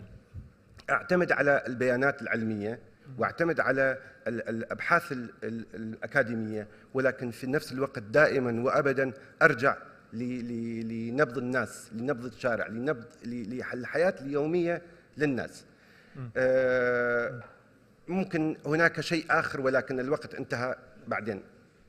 Thank you, Khalid. I think the question that you were raising of the خالد، أعتقد أن ما تفضلت به حول الموازنة بين البحث في السياسات والذي يعتمد على البيانات وجمع الإحصائيات والتباحث في من يعانون عن المناخ، فهو مهم للغاية. إذن ما نوع الكتابات أو السياسات أو المناصرات التي قد تخلق فرقا في حياة الناس؟ والسيد خالد عندما تحدثت عن ما حدث في الديوانية على سبيل المثال، الذين يجب أن يمشون حوالي 15 كيلومتر من أجل الحصول على الماء، والماء هو مالح ليس عذبا، أو العائلة التي فيها 10 أطفال ومن الصعب الحصول على الماء لهم. فالسيد معنا هو أحد الصحفيين الذين يذهبون يتحدثون مباشرة مع كذا عوائل. الآن أنقل الحديث إلى سعادته السيد جاسم. نحلم جميعنا وهذا هو تقريبا نفس السؤال الذي طرحته أنا لكلا وزرائنا هنا: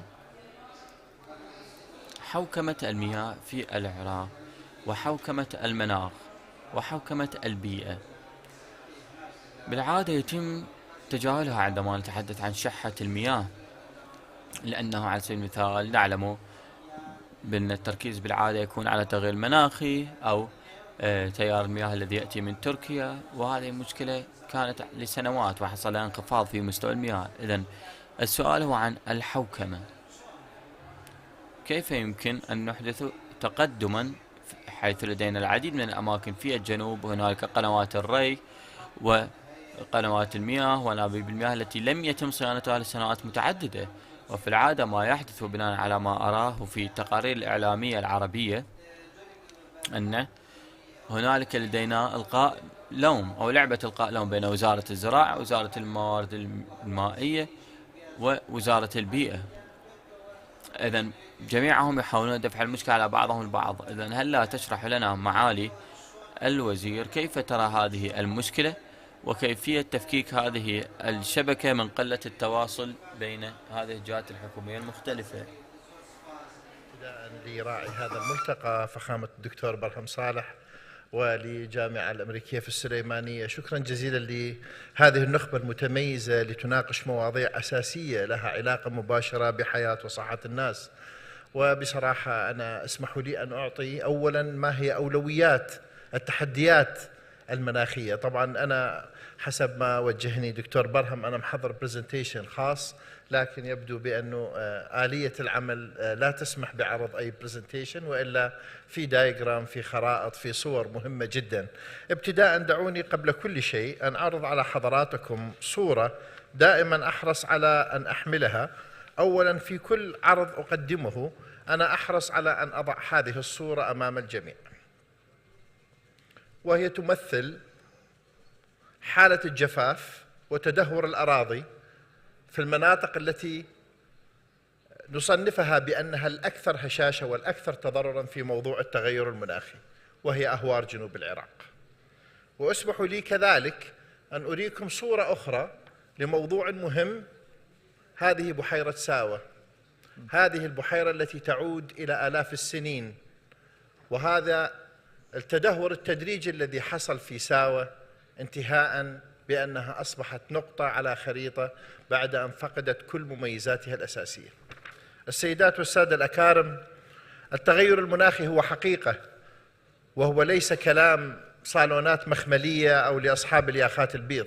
عندما كنا نتكلم قبل 7 سنوات وكان لفخامة الدكتور برهم الدور الكبير في دعمنا لتثبيت وتطبيق هذه المفاهيم، كان الكثير يعتقدون بأن هذا الكلام في غير أوانه أمام التحديات الجدية التي كان يواجهها العراق في ذلك الحين، خصوصا تحدي الإرهاب واحتلال عصابات داعش الإرهابية لمساحات كبيرة في البلد، بالإضافة إلى التحدي الاقتصادي.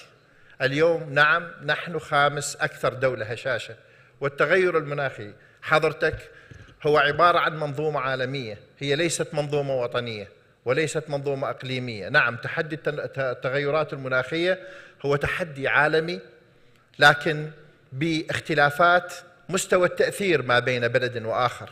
وعندما أسأل لماذا العراق، وأنا أقول بأن الجفاف وتدهور الأراضي والتصحر وازدياد معدلات العواصف الغبارية والرملية والتراجع غير المسبوق في إيراداتنا المائية، بالإضافة إلى تنازل أو تدهور في معدلات التساقط المطري، هذا يعطي انطباع كبير عن حجم التحديات الجدية التي يواجهها العراق.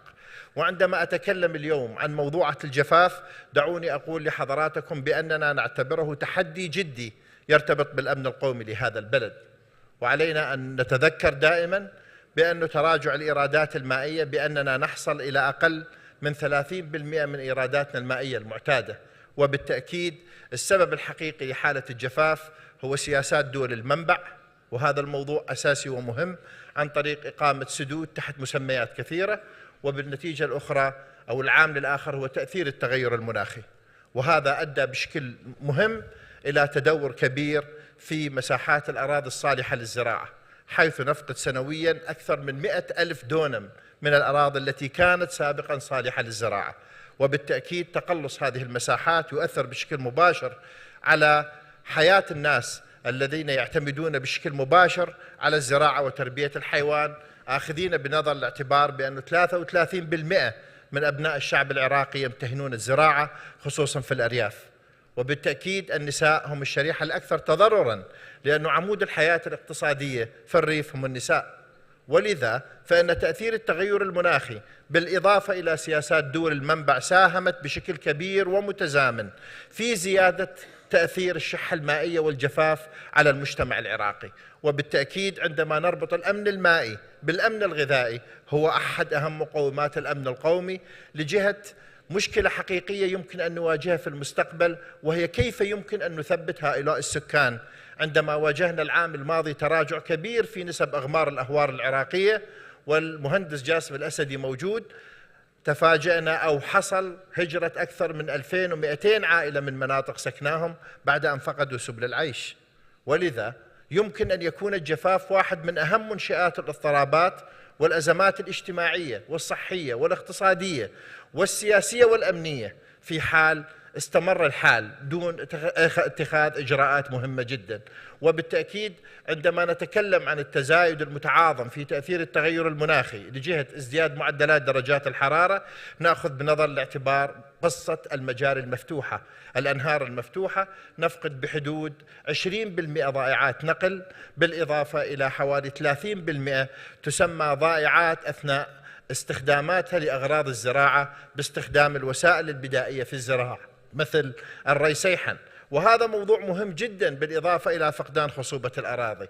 إذن موضوعة التغيرات المناخية مع تراجع الإيرادات المائية من دول المنبع، حقيقة لدينا مشكلة حقيقية فيما يتعلق بتراجع الإيرادات المائية أو الجفاف أو الشحة المائية. سببها سببين مهمة جدا يدخل فيها العامل الجغرافي، والعامل الجغرافي يتحدد بأن 92% من إيراداتنا المائية تنبع خارج الحدود، وهذا موضوع مهم لجهة تأمين الحد الأدنى من الأمن المائي.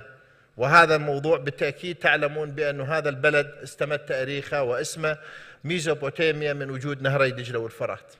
وبالتأكيد العامل الآخر المهم هو العامل السياسي، والعامل السياسي هو موضوع جيوبوليتكس يتعلق بالاتفاقيات والمعاهدات. هنالك ضعف كبير في منظومة الاتفاقيات والمعاهدات التي تنظم موضوعة المياه المتشاطئة، بالإضافة إلى العامل الأهم وهو وجود ضعف في منظومة القانون الدولي الملزمة لما يسمى بالتقاسم العادل للمياه ما بين الدول المتشاطئة. لا يوجد قانون دولي ملزم، والكل يتوجه باتجاه البايلاترال أو مالتيلاترال نيغوشيشن.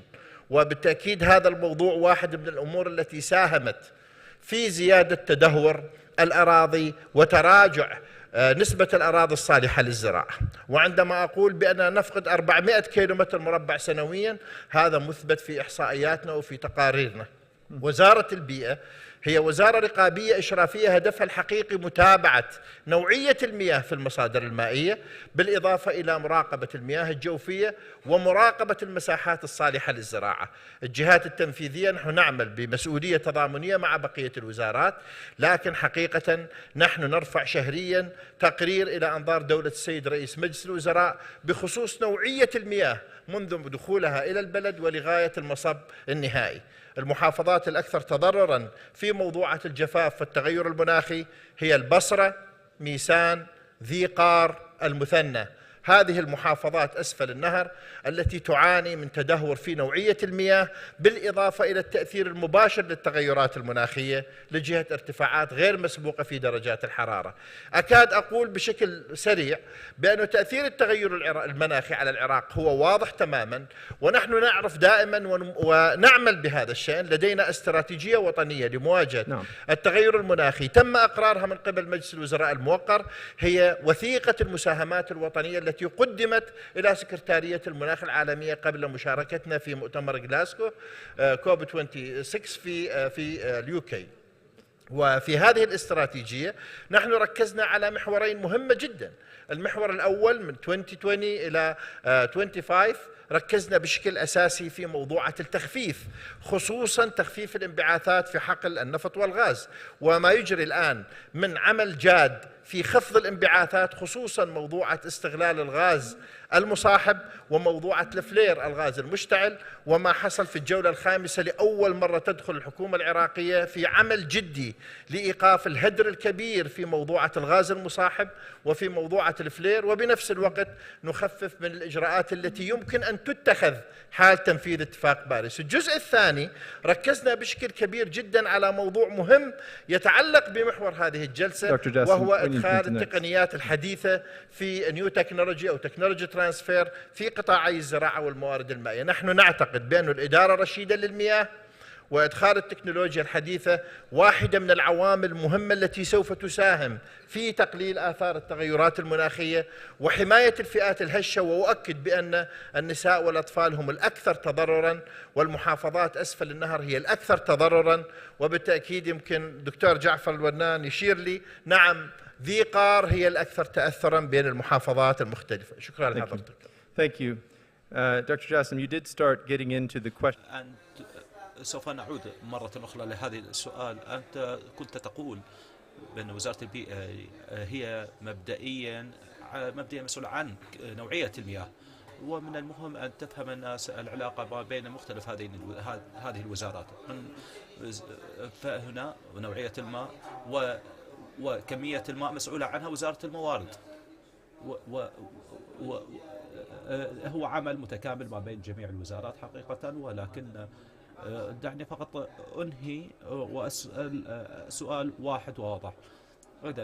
إذا كانت وزارة الموارد المائية مبدئيا مسؤولة عن قنوات الري وكمية الماء التي تتدفق إلى مختلف جهات البلد، ووزارة البيئة التي تنسق مع وزارة الموارد المائية لتجد كمية الماء التي تستهلكها المحاصيل، وزارة البيئة تتكامل في عملية توزيع الماء إذا كنت صح، وهي مسؤولة عن التلوث وجودة المياه. هل هذا صحيح؟ نعم. إذن وعملكم هي تقيسون مستوى التلوث في مياه العراق. هل هذا صحيح؟ نعم.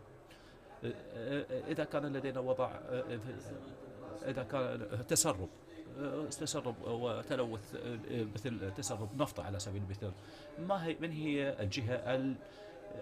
هي الجهة المسؤولة للتنسيق مع باقي السلطات والسلطات الأمنية لتنفيذ بعض المساءلة في هذا الخصوص؟ هو واحدة من الأمور المهمة التي تساهم بشكل كبير في تفاقم مشكلة رداءة نوعية المياه وفي تفاقم مشكلة الجفاف.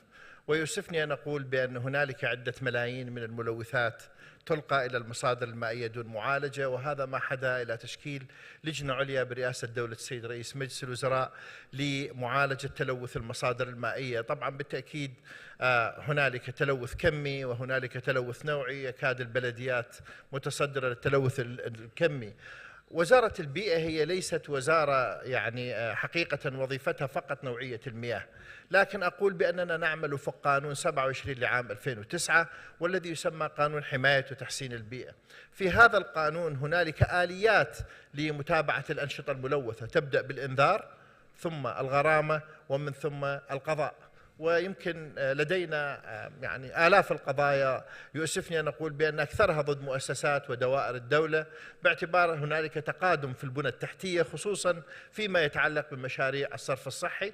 وآخرها طبعا نحن لجأنا، وسيادة القاضي رئيس هيئة النزاهة المحترم موجود، لجأنا إلى هيئة النزاهة بكتاب من أجل مساعدة وزارة البيئة في إلزام العديد من الأنشطة الملوثة لأنها تساهم بشكل كبير بالتأثير المباشر على حياة وصحة الناس.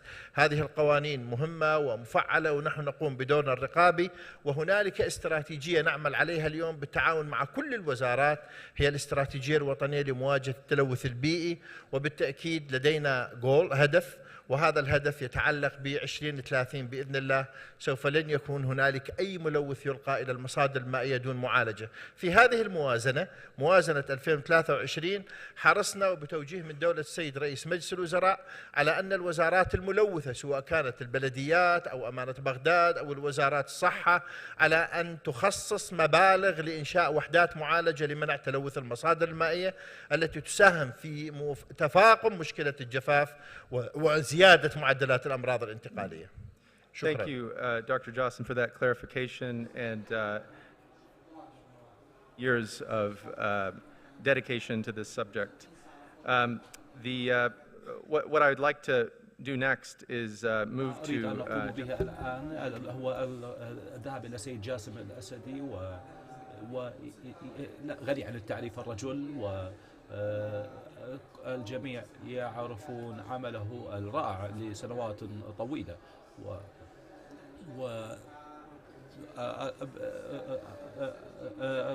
بعيدا عن التركيز الإعلامي عليه فأن عمله ذا قيمة عالية كان. سيد جاسم أخبرنا، لديك بعض الصور تريد أن تعرضها، يجب أن تعرض الآن. وسيد جاسم أخبرنا عن النشاط في الأحوار الذي كنت تقوم به لسنوات طويلة ماضية.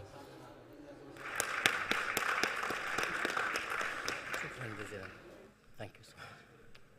the images coming up? Here. الصور يتم عرضها؟ هل بإمكان عرض الصور؟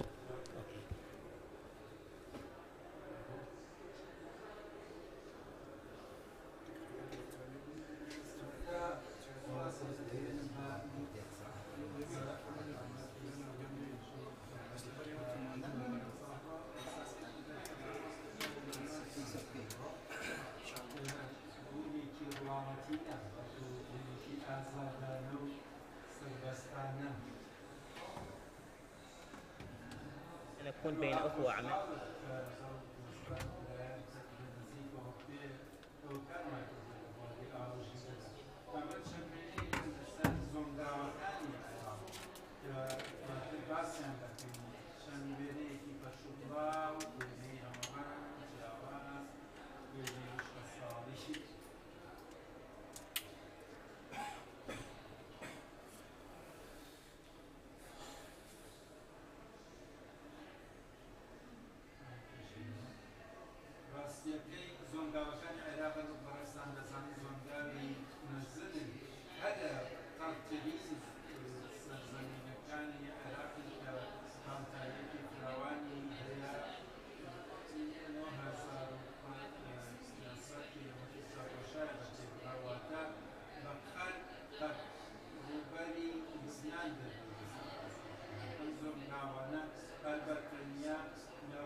زۆرگاوی حەماری خۆر ئاوا پێشکە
هم باعوا أكثر من 60% مما تبقى من جاموسهم بأسعار بخسة.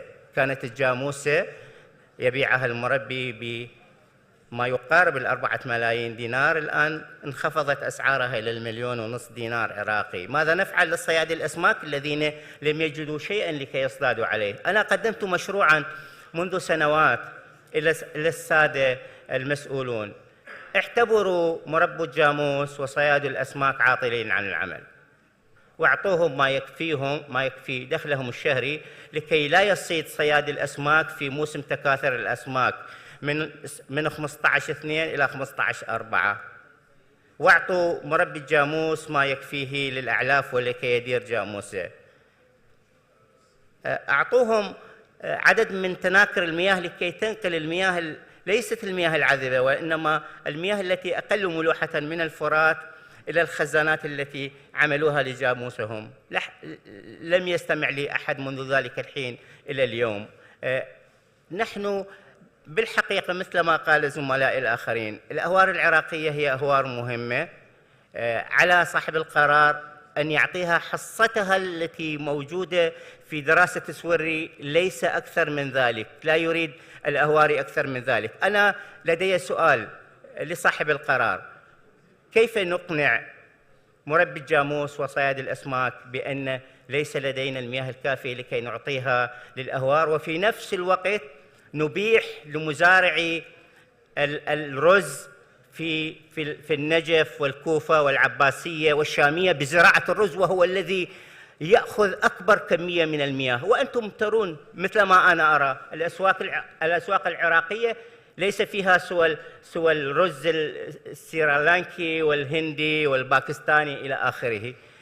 يمكن أن نعوض صاحب الرز بمبالغ مالية لقاء فترة زراعة الرز لكي نحافظ على المياه العراقية من جانب.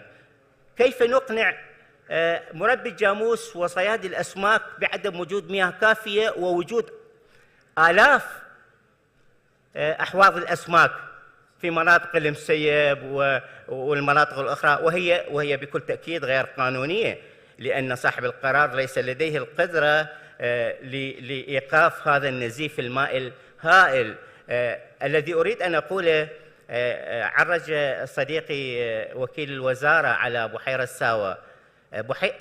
حوالين بحيرة الساوة اليوم 3000 بير، ربما أكثر من 2000 بير غير قانوني، وبهذا انخفضت المياه الجوفية في بادية السماوة انخفضت بمقدار 18 متر مكعب طيلة 3 سنوات.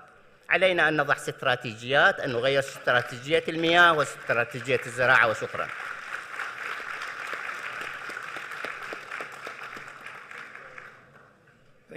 Thank you, Jassim, and we'll come back to you. There's a lot that I want to build off of from Jassim's comments, and I think perhaps I'll package the question that you wanted to. الأسئلة التي نريد أن نرفعها إلى صناع القرار في العراق إلى الدكتور مهدي، لأنه سيد مهدي أنت مسؤول عن أكثر الأهمية، عن وزارة الأكثر أهمية في التعامل مع إدارة المياه في الحكومة العراقية.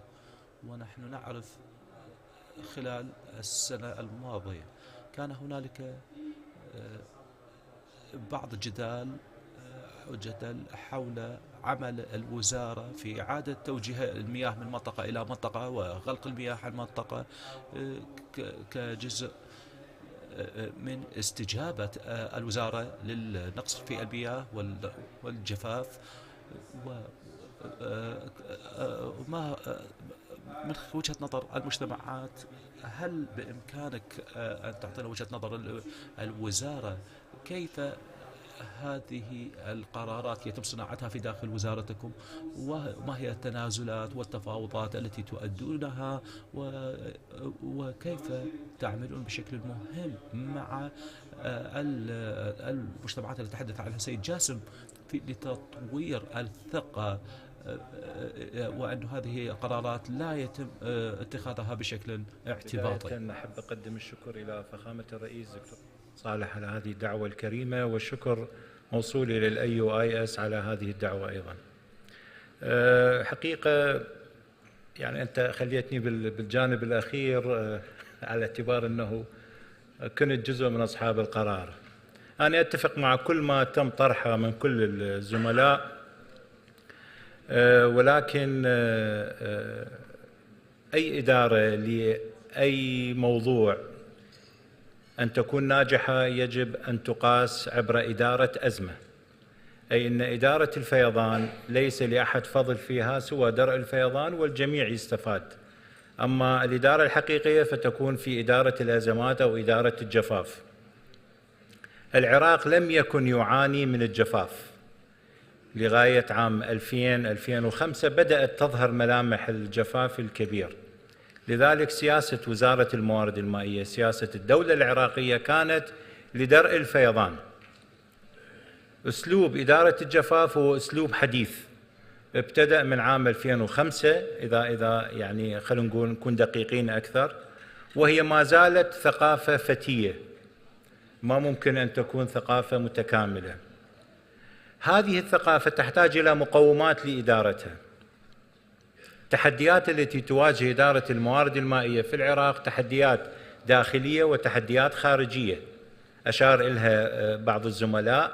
سياسة دول المنبع دون الأخذ بنظر الاعتبار مصالح دولة المصب العراق، وهذه بحد ذاتها هي مخالفة لكل المواثيق الدولية، ولكنها غير ملزمة للأسف لهذه الدول، وهذه الدول لم توقع حتى على هذه المواثيق لأنها ليست ملزمة لهم. ولكن أمام المجتمع الدولي لا يمكن لأحد أن يخفي أو يضع رأسه في التراب أمام المجتمع الدولي الذي يحاسب كل صغيرة وكبيرة.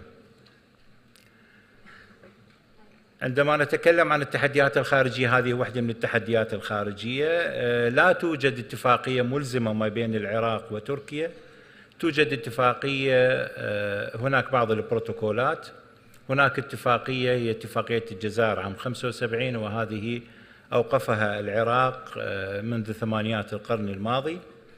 هذه الاتفاقية تعطي فيها بروتوكول مرفق لموضوع الأنهر الحدودية، الأنهر العابرة ما بين إيران والعراق اللي تصل إلى أكثر من 42 رافد.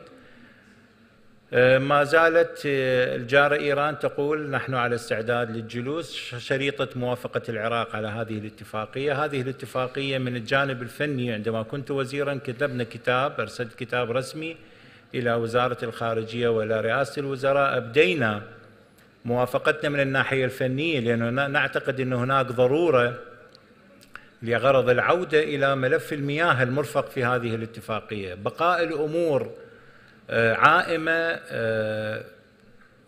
جعلتنا نشعر أننا نسير إلى المجهول.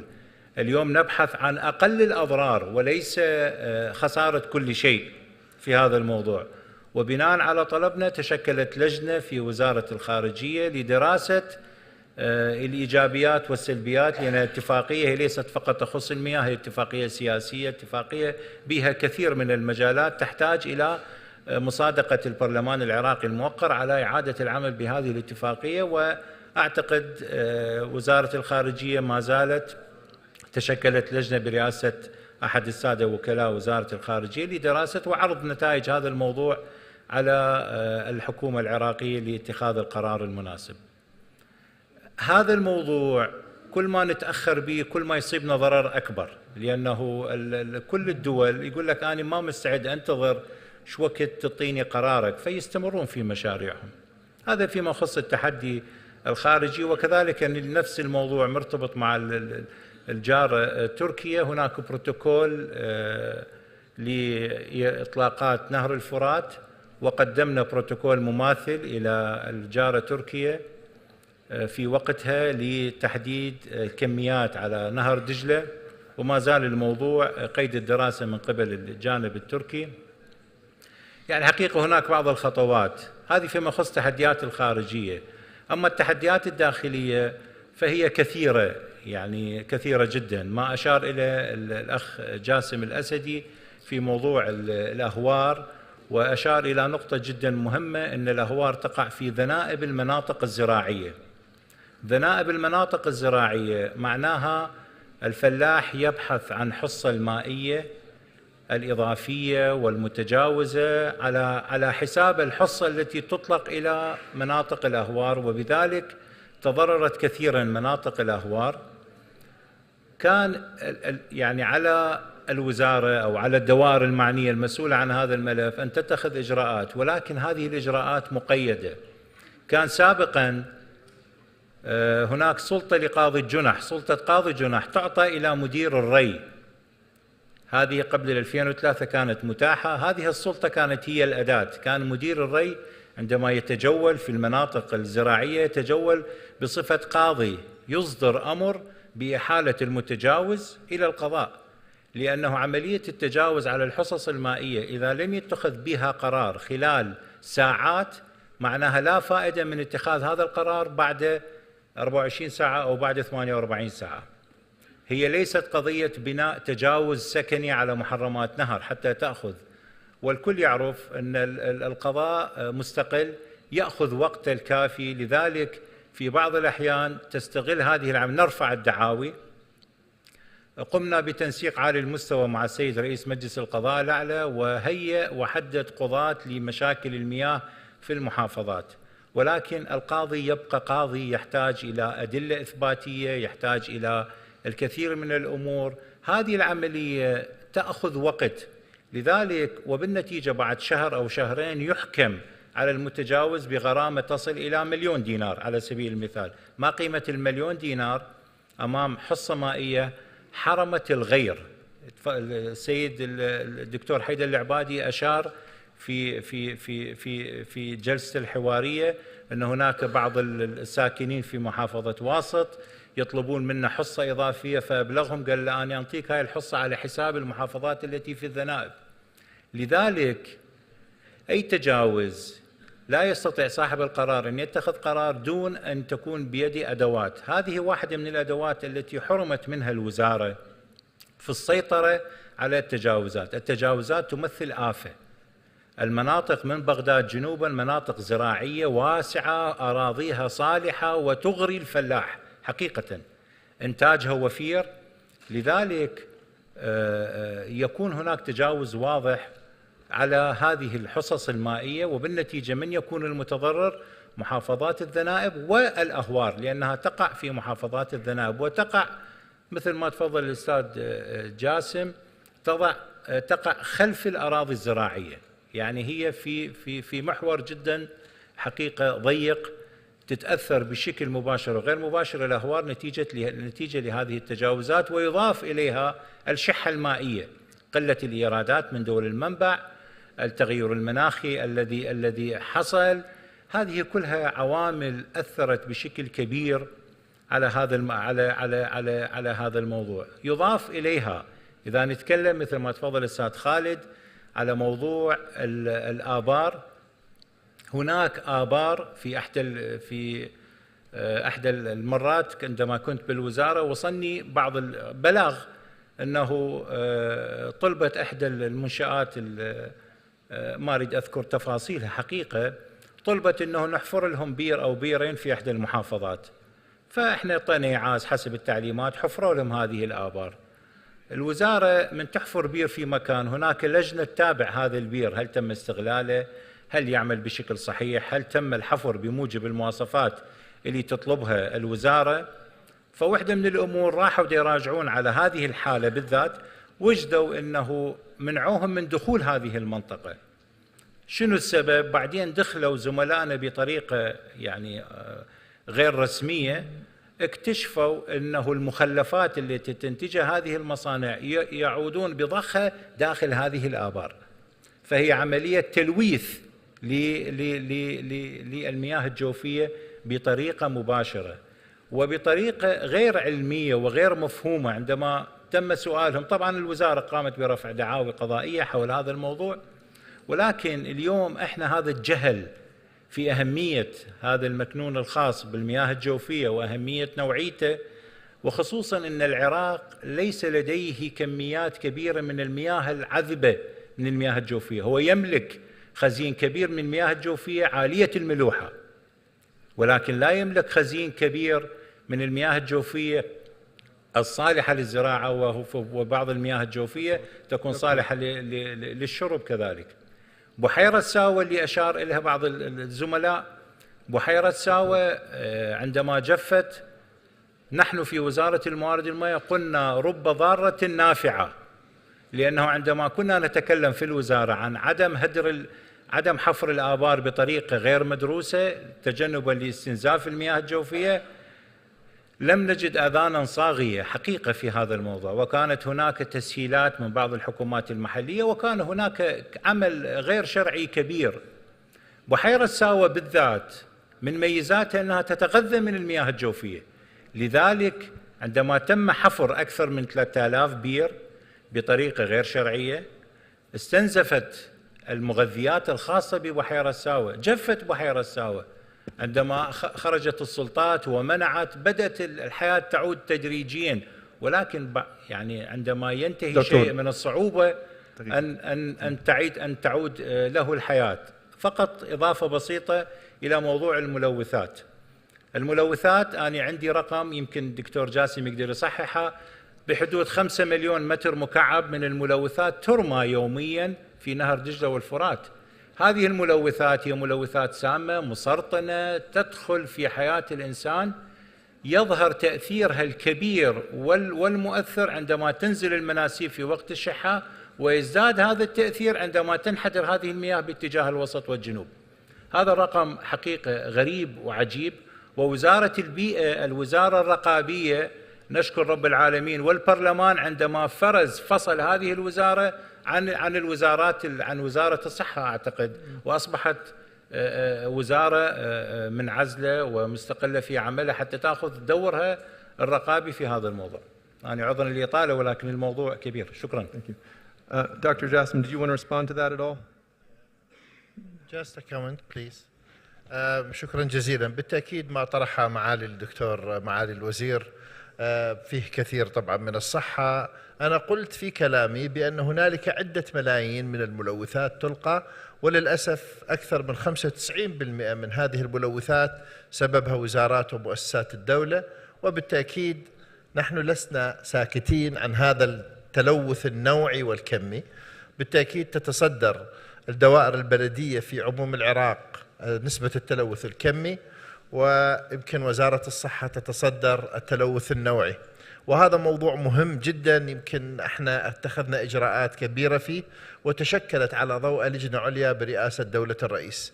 موضوع مهم ثاني أنا أريد أضيفه لما طرحه الأخوان الأستاذ جاسم الأسدي، وأنا أحمد الله على سلامته، وما طرحه معالي الوزير مهدي رشيد والأستاذ. أولا علينا أن نعترف بحقيقة واحدة، وهو أن مجانية الخدمة قد أضرت بشكل كبير بالكثير من مواردنا الطبيعية، مجانية ما يقدم، وهذه ثقافة المجانية أدت مع الاحترام إلى الاستهتار بالكثير من مواردنا التي أصبحت محدودة تماما. لدينا نسبة نمو سكاني عالي، نسبة الخصوبة 2.5 إلى 3% سنويا، أي 1,300,000 عراقي يزدادون بحاجة ماسة إلى المزيد من الخدمات، مع تراجع بمقدار 30% بإيراداتنا المائية، وتقلص بمقدار 58% في الرقعة الزراعية الصالحة للزراعة. وبالتأكيد هذا موضوع يحتاج إلى رؤية مختلفة تماما، وأنا يعني أرفض تماما كل ما يقدم من مجانية الخدمة. يمكن دعم الفئات الهشة بآلية معروفة، لكن علينا أن لا نعتاد على أن تكون كل هذه الأمور ميسرة، وبالنتيجة يحصل استهتار كبير فيما يتعلق باستنزاف الموارد الطبيعية. نعم هنالك 1000 بئر تم حفرها حول أكثر من 1000 بئر حول بحيرة ساوة. السؤال: من سمح لهؤلاء بأن يحفروا 1000 بئر؟ ولماذا لم يوقفوا أمام عند حدهم؟ هذا مهم جدا علينا أن نلاحظ. وأنا دائما بصراحة يدمي قلبي عندما دائما أتطلع لصورة بحيرة ساوة، وبالتأكيد أنا كنت بحاجة ماسة لعرض برزنتيشن، لكنه يمكن الأولوية كانت للأستاذ جاسم الأسدي، وأنا أرضى بأن يكون له الأولوية في هذا البانل.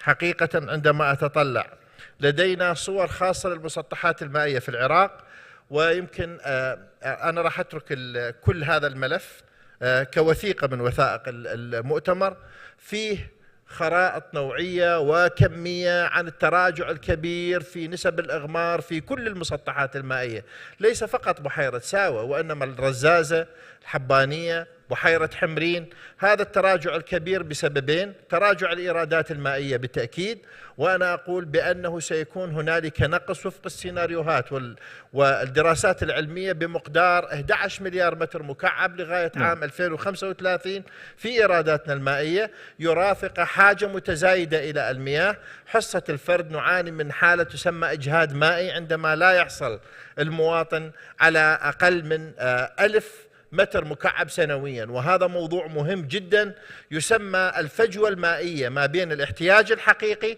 وما بين ما متوفر من إيرادات مائية. Thank you, Dr. Jassim. So, إذن إغلادة قمت ببعض الأبحاث التي ساعدتنا على فهم بعض السيناريوهات للعراق والمنطقة 2030 2040 وغيرها. هل لا تخبريننا عن مدى سوء الأمور أم هل نستطيع أن نتفائل؟ حسنا، دعوني أبدأ وأقول بأن الجلسة السابقة أيضا رسمت لنا صورة أين هي الأمور وأين حصلت. نستطيع أن نرى بأن التغير المناخي هو أصبح في أعلى مستويات في أحاديث التلوث وغيرها، وأيضا هذا يؤثر على المياه وتلوثها بسبب الاستخدامات الصناعية وغيرها.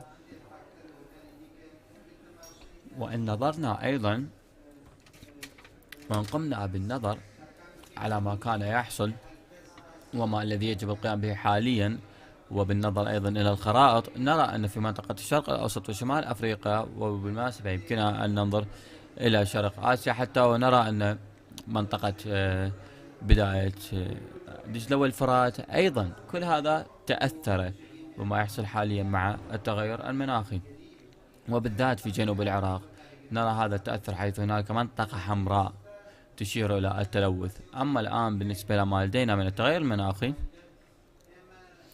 يبدو أن ما لدينا هو على سبيل المثال ابتدأ من 2014 وحتى الآن بسبب السيناريوهات التي كانت لدينا، وأيضا مستوى الصدمة التي تعرض لها من التغير المناخي أيضا قابل للسيطرة عليها. على سبيل المثال التحكم بالانبعاثات، وليس فقط من الكربون ولكن الميثان أيضا،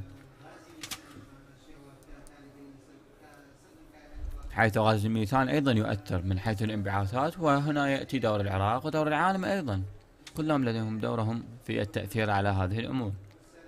ولكن تبقى هنالك علامة سؤال حول ما هي المخاطر التي سوف تبدو موجودة خلال عقدين، لأننا حاليا مجرد منخرطون بما يجري حاليا من المخاطر. فالنتائج بالتأكيد قد تكون متمثلة بالهجرة أو في الأمور الأخرى التي تحدثت بها لكم.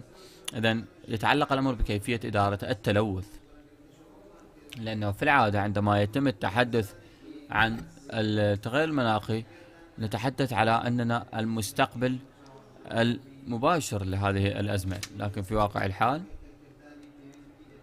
نستطيع أن هنالك على سبيل المثال الطبيعة تتأثر في هذا الأمر، وهنالك الحاجة لتخفيف آثار عواصف الرملية والغبار وتقليل المياه الملوثة وتحسين التدفق الماء لضمان التبخر الجيد للمياه وبما يترك من المياه كفاية للمزارعين والفلاحين. إذن لدينا كل هذه الخيارات التي هي في متناول الأيدي. وشكرا جزيلا. بالنظر إلى البيانات التي لديك، وعندما ننظر إلى 10 سنوات و20 سنة المقبلة، هل لا تعطينا بعض من هذه البيانات التي لديك، وليس كرقم فعلي، لكن هل لا تصفين لنا كيفية فهم مستوى التلوث أو ما سوف يحصل؟ هل هنالك سيناريوهات مختلفة أو سيناريو واحد؟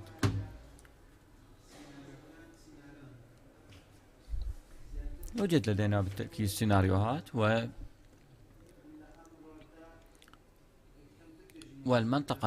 منطقتنا هذه في هذا اليوم تجري بها أبحاث أكثر من المناطق الأخرى. إذن يوجد هنالك الكفاية من الأبحاث لاتخاذ القرارات بناء على هذه التقارير.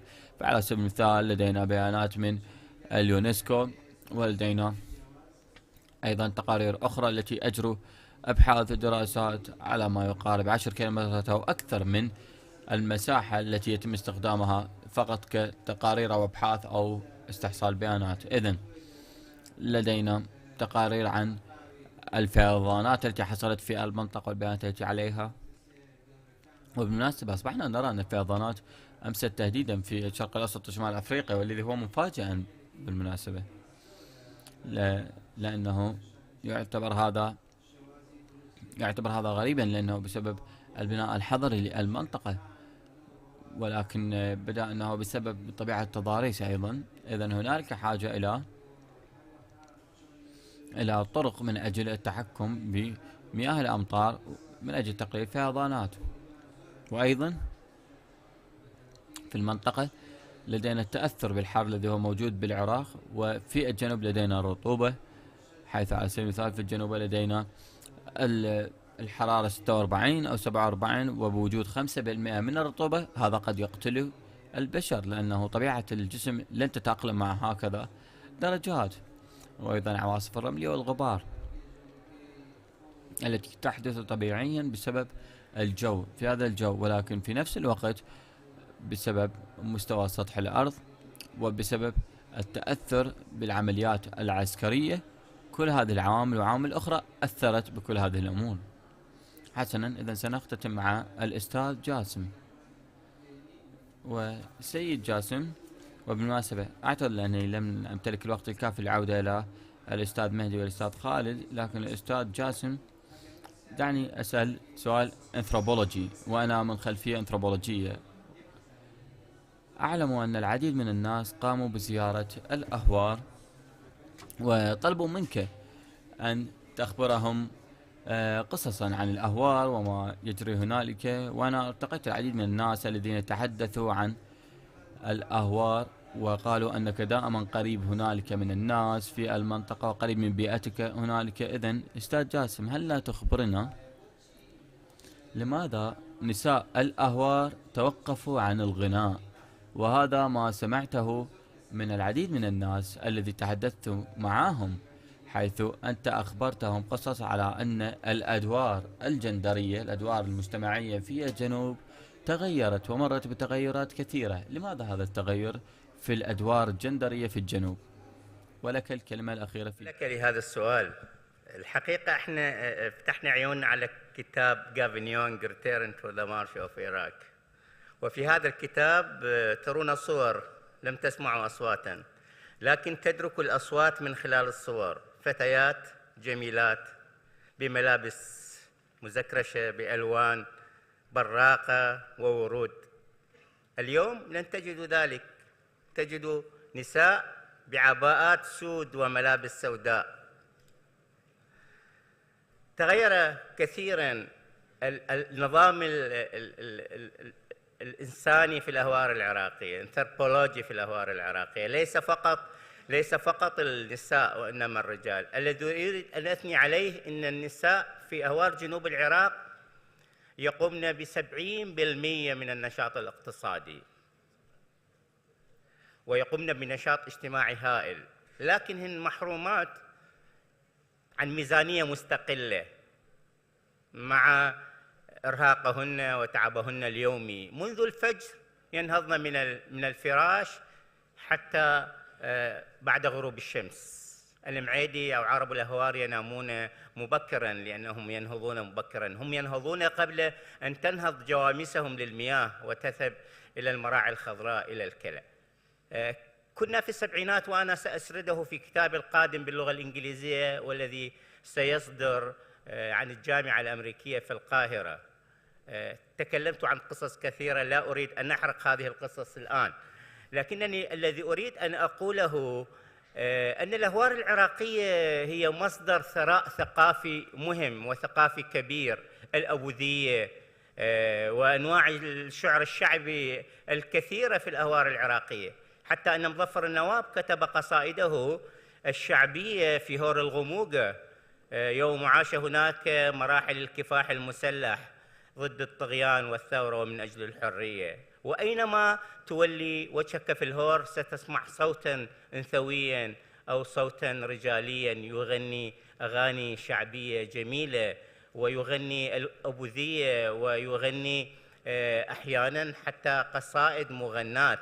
لا ننسى قصيدة مجيد جاسم الخيون التي غنتها النساء قبل الرجال: يا هور الشبايش لا تسد الشط، أقول لك لا تسد الشط يا أبو العقيد يا شبع الطير البط، محاديد براهينك على المحداد شبعان غط يده لو طين فوق الطين ومسدي. إنها قصيدة صعبة الفهم،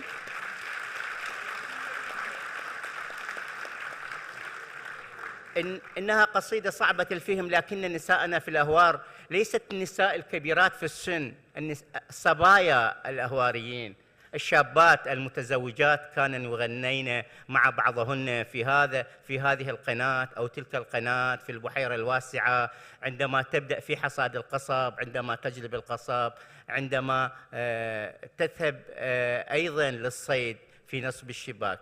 تغيرت بفعل عوامل عديدة، لعل منها الجانب الأخلاقي أو الجانب ما نسميه نحن في الجانب الأخلاقي اليوم، لكنه ليس جانبا أخلاقيا.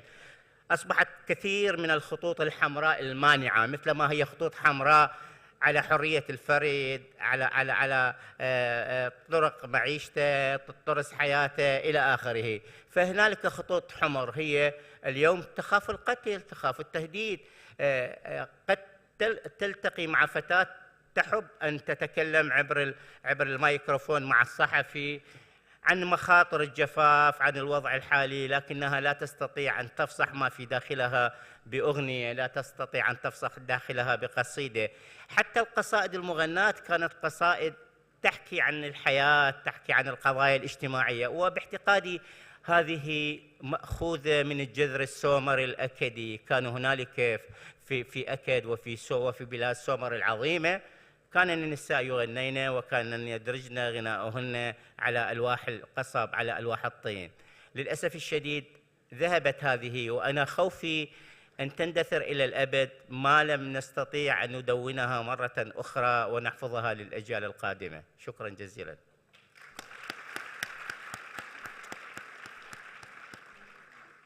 Well, with those beautiful and tragic reflections, we'll end this panel. Thank you very much. وبختام هذه الكلمات الجيدة للغاية سوف نختتم هذه الجلسة.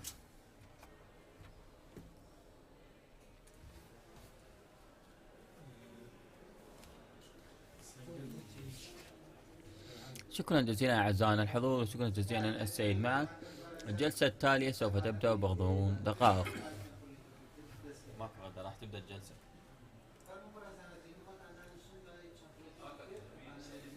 ها؟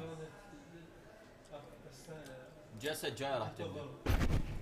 استغفرت روحي بس تجي تطلع ماكو هيك شيء. انا ورط انت بريك العالم ما انت جايب تسكنز على ورك شوب، جايب الناس كلها ثقال تنطيهم عطوا ما يصير هيك. حتى بكوفي بريك ماكو، حتى كافي بريك ماكو. شنو؟ سليم ما يصير.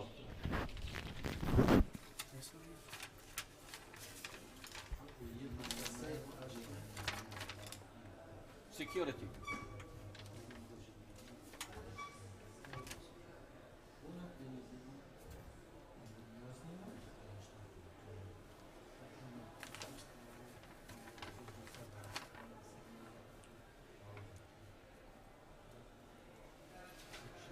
استاذ فادي تعال هنا، بعد ما نحتاج هناك، هسه بس نتناوب هنا،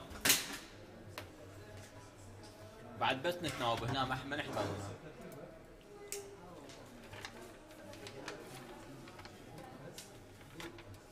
خطير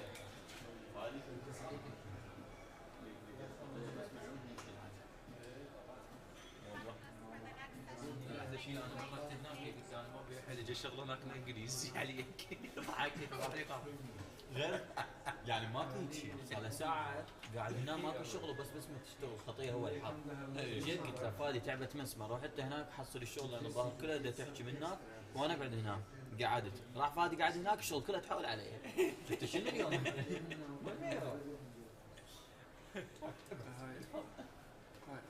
يمكن بركات الشغل. الظاهر والله ما شاء الله اذا ما مبارك يجي بعد هناك الشغل يتحول هناك. شنو هسه ايش راح يسوون؟ النزاع والاستقرار في المنطقه. بس اروح للتواليت وجاي. اوكي راح اروح للتواليت. انجلش يحجون حول كردي عربي؟ شنو؟ يحجون انجلش حول كردي عربي. عربي كردي. عربي كردي.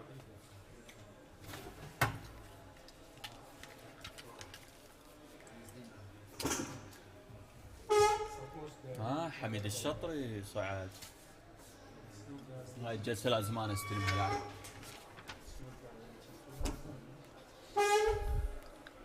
Who's Hamid Shatri? ها؟ Who is he? رئيس جهاز الأمن الوطني.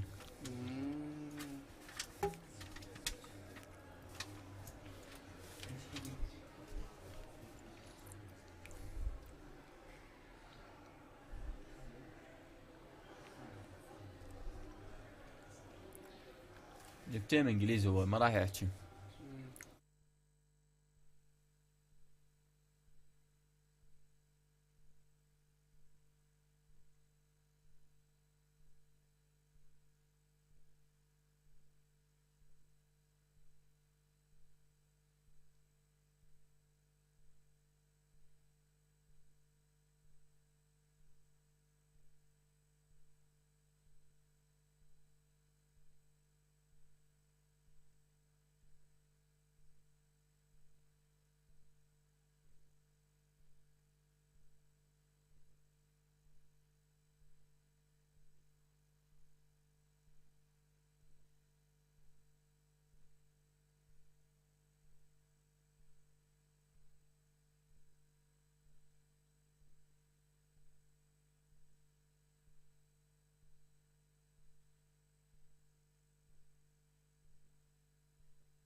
Distinguished guests, please take your seats. We're about to start our session.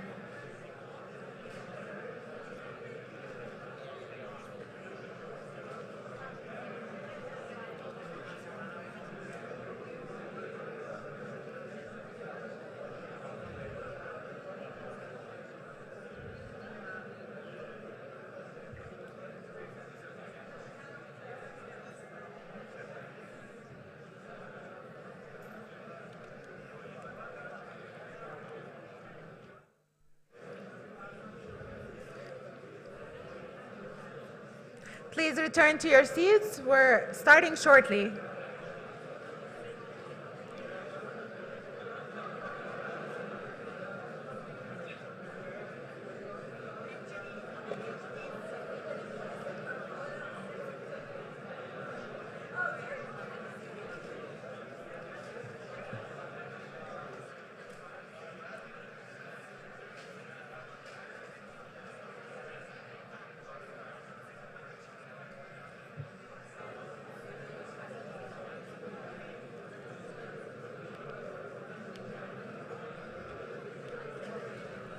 Please be seated. We're about to start our next session. نحن على وشك أن نبدأ الجلسة التالية.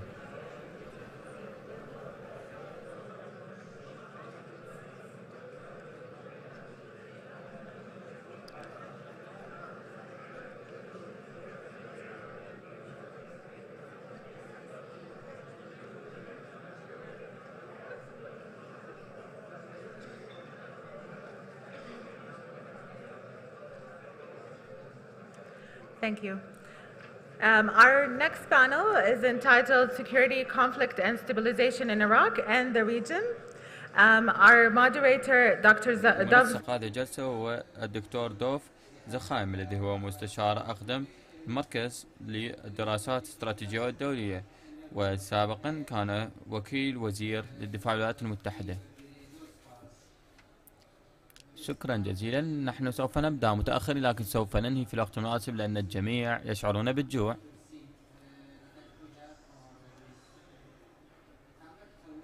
هذه تعتبر جلسة مهمة للغاية، حيث أنا كنت في العراق في 2003 وكان هنالك العديد من المسائل، والآن ما سوف نناقشه إنه لمن متآلف علي وبعض أفراد الجلسة الذي موجودين هنا، وبالتأكيد سوف أخبركم عنهم وخلفياتهم. بعضهم يريد أن يدلي بتعليق في البداية، وبعضهم يريد أن فقط يجيب عن الأسئلة. إذن سوف أحاول أن أجعل الجميع سعيدين. إذن إن أردنا من حضراتكم أن تبدون بإدلاء كلمة، نبدأ بإدلاء كلمة، ومن ثم قبل أن يتحدث كل شخص أقدمه لحضراتكم. أنا أعرف أن البروفيسور هومز يريد أن يتحدث، إذن أريد أن أعطيكم نظرة عن البروفيسور هومز. هي الدكتورة هومز هي حائزة على جائزة من ستيف هوكينغز والتي في الولايات المتحدة، وأيضا هي من الجامعة الأمريكية في القاهرة، تعمل هناك كأسوسيت بروفيسور، وأيضا لدينا جامعة براون. أنا لم أذهب إلى هذه الجامعات لكن لن أقوم بحمل الضغائن لها لأنها ذهبت إلى هذه الجامعات الرائعة وأنا لم أذهب، ولكنها كتبت كتب رائعة، من ضمنها كتاب على الجيش الأمريكي في مصر وعلى تركيا وألمانيا، وأيضا أماكن كانت رائعة للغاية لأنه أيضا تمنيت الذهاب إليها، أماكن رائعة. وأيضا قامت بمسوحات على قوات الدفاع السورية، وكما تعلمون هذا ليس بالأمر السهل القيام به. إذن البروفيسور هومز الحديث لك. شكرا جزيلا على هذه المقدمة، وأنه لم داعي شرف والسرور أن أكون متواجدة بعد حضوري في 2019 لملتقى سليمانية. أنه لمن الشرف أن أعود هنا وألتقي العديد من الأصدقاء والعديد من الأناس الجديدين. أيضا أريد أن أذكر الدكتور برهم والفريق بالكامل في الجامعة على جمعنا سوية في هذا النقاش الرائع. وأيضا أقدر كما ذكرت أنني عملت في الجامعة الأمريكية في القاهرة، وتذكر في 2019 عندما أتيت إلى منطقة السليمانية كم كنت مثارة الإعجاب بسبب الصراحة والصدق في الطرح، والذي من الصعب أن تجده في وجود المواضيع الحساسة التي كنا نناقشها. إذن هذا أمر قيم للغاية، يجب لا نأخذه أو لا نأخذه من المسلمات.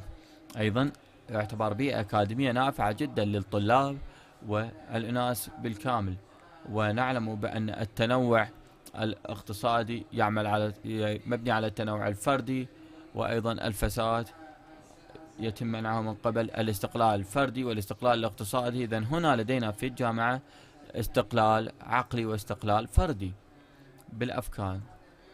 أريد أن أدلي بتعليقين بأننا مضغوطون بالوقت حول العراق. أريد أن أتحدث عن الوضع في سنجار، وهذه ليست فقط آراء الشخصية ولكنها مبنية على محادثات أقمتها أنا شخصيا مع العديد من الناس في سنجار، وبضمنهم اليزيديين والمغتربين. الحكومة السابقة وقعت ما يسمى باتفاقية سنجار، التي أؤمن بأنها كانت اتفاقية مبنية على نية جيدة للغاية، لأنه نعلم أن بيئة سنجار معقدة، لكن كان مفترض أن تسمى بغداد أربيل، اتفاقية بغداد وأربيل، لأن المجتمع المحلي في سنجار واليزيديين في سنجار لم يتم استشارتهم عندما تم توقيع تلك الاتفاقية. وبالتأكيد لا يمكنك أن تضع اتفاقية لسنجار بدون استشارة الناس في سنجار. إذن اقتراحي المتواضع للحكومة الجديدة هو تجاوز هذه الإخفاقات وهذه الأخطاء والبدء بجولة جديدة من المحادثات مع أصحاب المصلحة المحليين في سنجار، وضمنهم اليزيديين والذين لا يزالوا يعيشون في مخيمات ولا يزالوا مهجرين، ومجتمع المغتربين من أجل أخذ آرائهم بنظر الاعتبار. وأيضا تسميتها على سبيل المثال اتفاقية سنجار الثانية أو اتفاقية 2023 أو أي اسم، ولكن بالنهاية البدء من جديد، لأنني أعتقد أن هذا مهم للغاية من أجل كسب الثقة للشعب سنجار المضي قدما. ثانيا فيما يخص اتفاقية سنجار، كانت الخطة هي خلق قوة شرطة، لأن هنالك العديد من أصحاب أو عفوا هناك العديد من جهات أمنية تعمل في سنجار. إذا كانت الفكرة أن يكون هنالك شرطة محلية في سنجار، وهي في نفس الوقت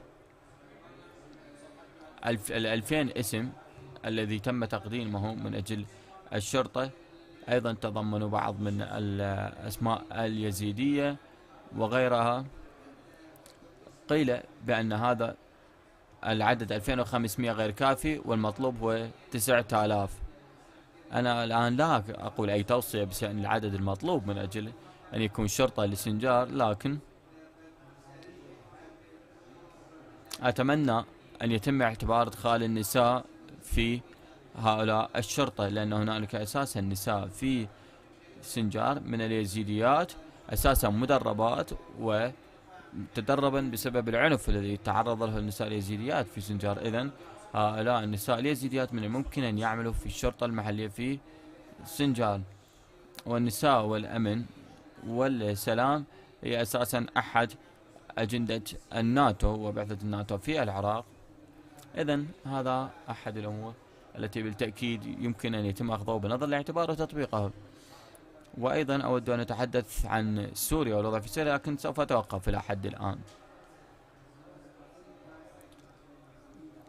أعتقد أن الشخص الآخر الذي يريد أن يتحدث قبل أن أطرح الأسئلة الأستاذ سرهنج حمد سعيد، وسوف أعطيكم نظرة عنه، الذي هو يدير برنامج الشرق الأوسط للسلام، وأيضا عمل من 2011 إلى 2016 في هذا البرنامج، راح يحكي كردي هذا. وأيضا عمل في المجلس الأطلنطي الذي هو أحد مراكز البحثية البارزة في واشنطن، والذي عمل على القوى المختلفة والجيش في العراق، سماعات ريلي. وأيضا قام بالتركيز في دراساته على داعش وتحديات الحوكمة في العراق وفي اليمن وسوريا والأماكن الأخرى. إذن أعتقد أن لديه العديد من الأمور التي يخبرنا بها. أستاذ سرهنج، الحديث لك. شكرا جزيلا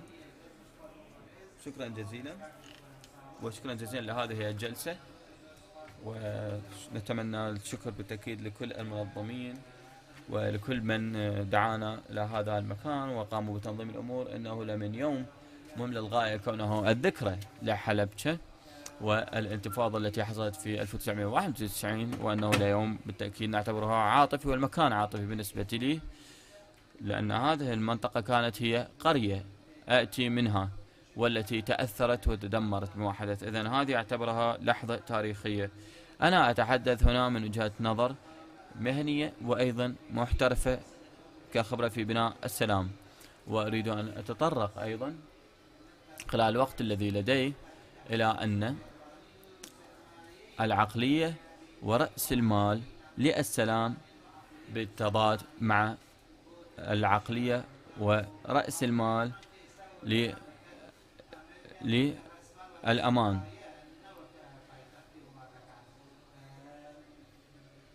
وأنا أتذكر اليوم، وعندما أتذكر أو أعود بالرؤى، كنت أرى طائرات إيرانية تقوم بقصف المدينة بمنطقة ليست بعيدة من هنا. وأتذكر الطائرات والهليكوبترات التي تهبط في قاعدة عسكرية في منتصف المدينة من أجل أخذ الإمدادات للذهاب إلى الخطوط الأولى في الحرب العراقية الإيرانية. وأيضا أتذكر كانت هنالك معسكر السلام، قاعدة عسكرية، حيث لم يكن هنالك سلام في هذا المعسكر على الإطلاق. إذن بالعودة إلى النطاق الذي يغطيه هذا المحفل، لدينا العديد من الحروب التي مر بها العراق في هذه المنطقة، حيث لدينا بعد 2003 توقفنا عن التحدث عن العراق يغزو بلدان أخرى أو العراق في حرب مع دول مجاورة، وهذا تقدم جيد للغاية للعراق بالتأكيد أن لا يدخل في هذه الحروب بعد 2003. الشيء الآخر الذي أريد أن أتحدث عنه هو الحالة الذهنية أو العقلية للعنف، حيث أن الحرب مع الدول الجارة، استخدام الأسلحة الكيميائية، لدينا الحادثة ما حصل في حلبشة، لدينا مجزرة سبايكر، ولدينا المجزرة ضد اليزيديين، ولدينا سلسلة من العنف تستمر. وعندما ننظر إلى هذه حوادث القتل التي حصلت في ديالى وأجزاء من صلاح الدين ومن الأنبار ونينوى، فيبدو أن عقلية القتل والعنف هي موجودة قيد الاحتواء، لكنها موجودة. وعندما يتم قتل عائلة بالكامل، نساء، أطفال، بدون أي ذنب، فهذه هي عقلية خطرة يجب أن نراقبها. إذن دعوني أتحول بسرعة إلى العقلية ورأس المال للسلام. بالتأكيد تحدثنا وقلنا بأن النخبة السياسية في العراق لا يريدون الحرب مع الجيران، وإنما يريدون السلام مع الدول الجارة، وهذا مهم للغاية. ثانيا، المجتمع المدني العراقي إنما للغاية، حيث أن في 2012 2013 إلى 2017 دعموا الشعب العراقي بأن لا يعودون للحرب الطائفية التي حدثت في 2006-2007. أعتقد أن هذه نقطة مهمة. وأيضا حركة التظاهرات التي كانت تحول مهم للغاية للشباب. كان الشباب العراقي خائف من النظام، الآن أو آنذاك في التظاهرات ذهبوا وخرجوا في الشارع مطالبين بحقوقهم، وطالبين بالنخبة السياسية أن تبني بناء حسنا أفضل. وأيضا حتى بغض النظر عن الجرائم التي ارتكبت ضدهم في التظاهرات، قتل العديد منهم وأصيب العديد منهم، فإن بقى الرأس المالي أو الرأس البشري للسلام بقي موجودا، والزخم بقي موجود. الآن أود أن أختتم وأقول وأقول هذا بكل ثقة بالمناسبة، ولكل من يريد أمثلة عملية أنتم مرحب بكم بالمجيء إلى الجلسة التالية التي هي 5 سنوات بعد داعش، وسوف أتطرق بها بتفاصيل أكثر. لكن أريد أن أختتم بملاحظة شخصية أؤمن بها ومبنية على دراسات وحالات مختلفة، أن رأس المال والعقلية للسلام والأعمال للسلام هي تتزايد في هذا البلد في منطقة الشرق الأوسط. نعم، هنالك العديد من أعمال العنف، لكن مع هذا أعتقد أن رأس المال للسلام هو موجود. وأن نظرنا إلى أحداث أكتوبر 2021 وأكتوبر 2022 والهجمات التي حصلت، على سبيل المثال الهجمة على بيت رئيس الوزراء، هذا كله كان ممكن أن يبدأ بحرب أهلية في العراق. وهذا يذكرنا بأن العقلية ورأس المال للسلام هو مهم. ورسالتي للنخبة السياسيين في هذا البلد، بالتأكيد يجب علينا أن نعكس العصف التواجدي الذي أثر على هذا البلد، حيث داعش كان لدينا، والعنف والاستفتاء في إقليم كردستان، والشباب في جنوب العراق يرون أن ليس هنالك من مفر. نحاول أو يجب أن نحاول أن نتعلم من هذه الدروس ونعتبرها دروس مستقاة. وآخر كلمة لي، أن الناس يتحدثون على الطاقة والطاقة المتجددة، أن الطاقة المتجددة في هذا البلد هم الشباب.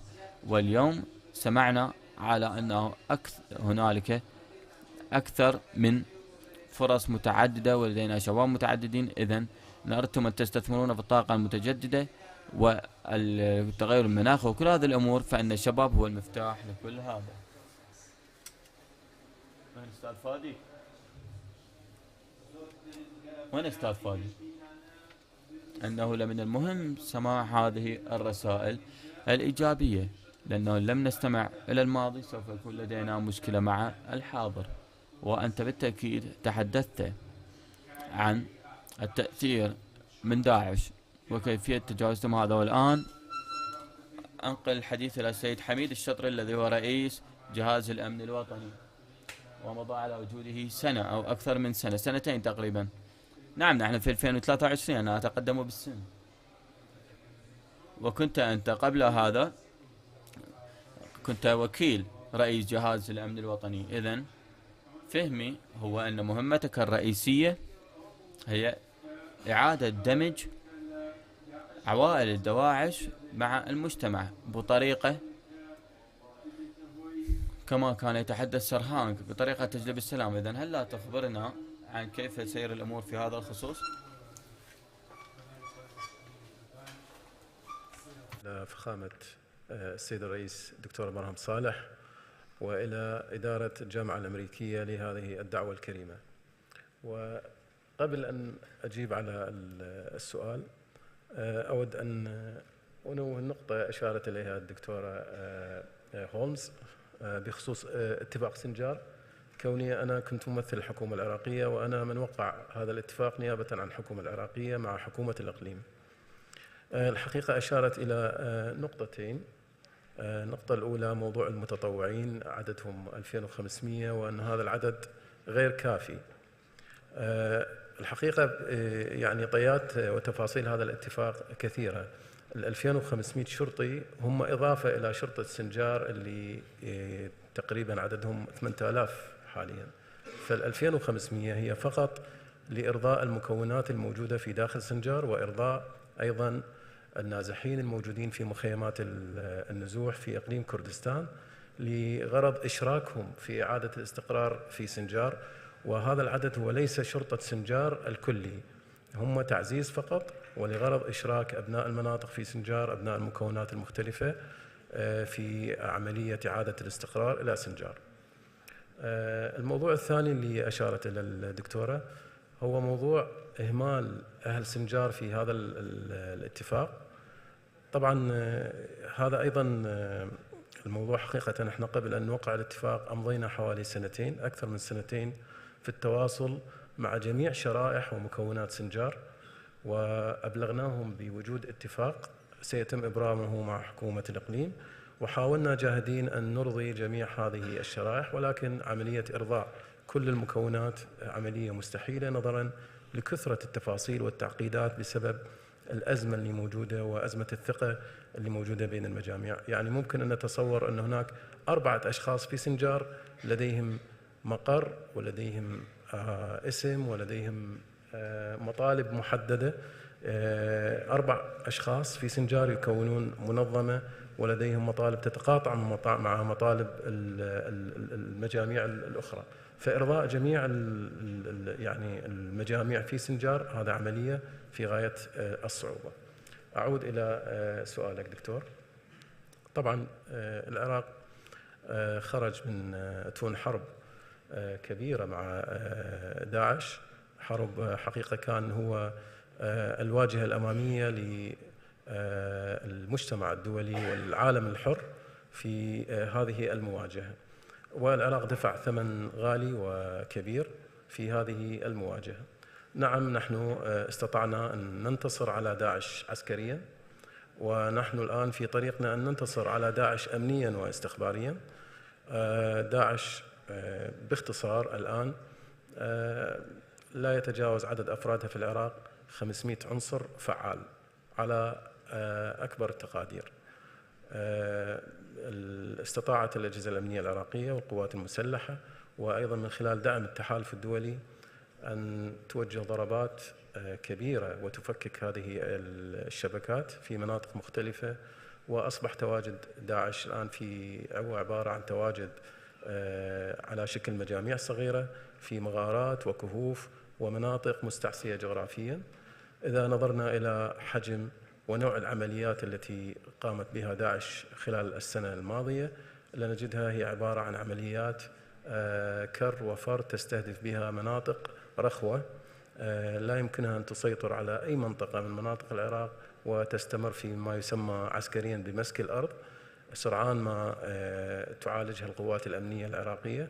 تواجدهم مثل ما أشرنا في مناطق نائية للأسف الشديد، لا زالوا يستفيدون من بعض التناقضات، وخصوصا موضوع العلاقة بين القوات الاتحادية وقوات البشمركة في الإقليم، وهذا ما نسعى إلى إغلاقه تماما ومن خلال التنسيق المشترك مع الأخوة في الإقليم.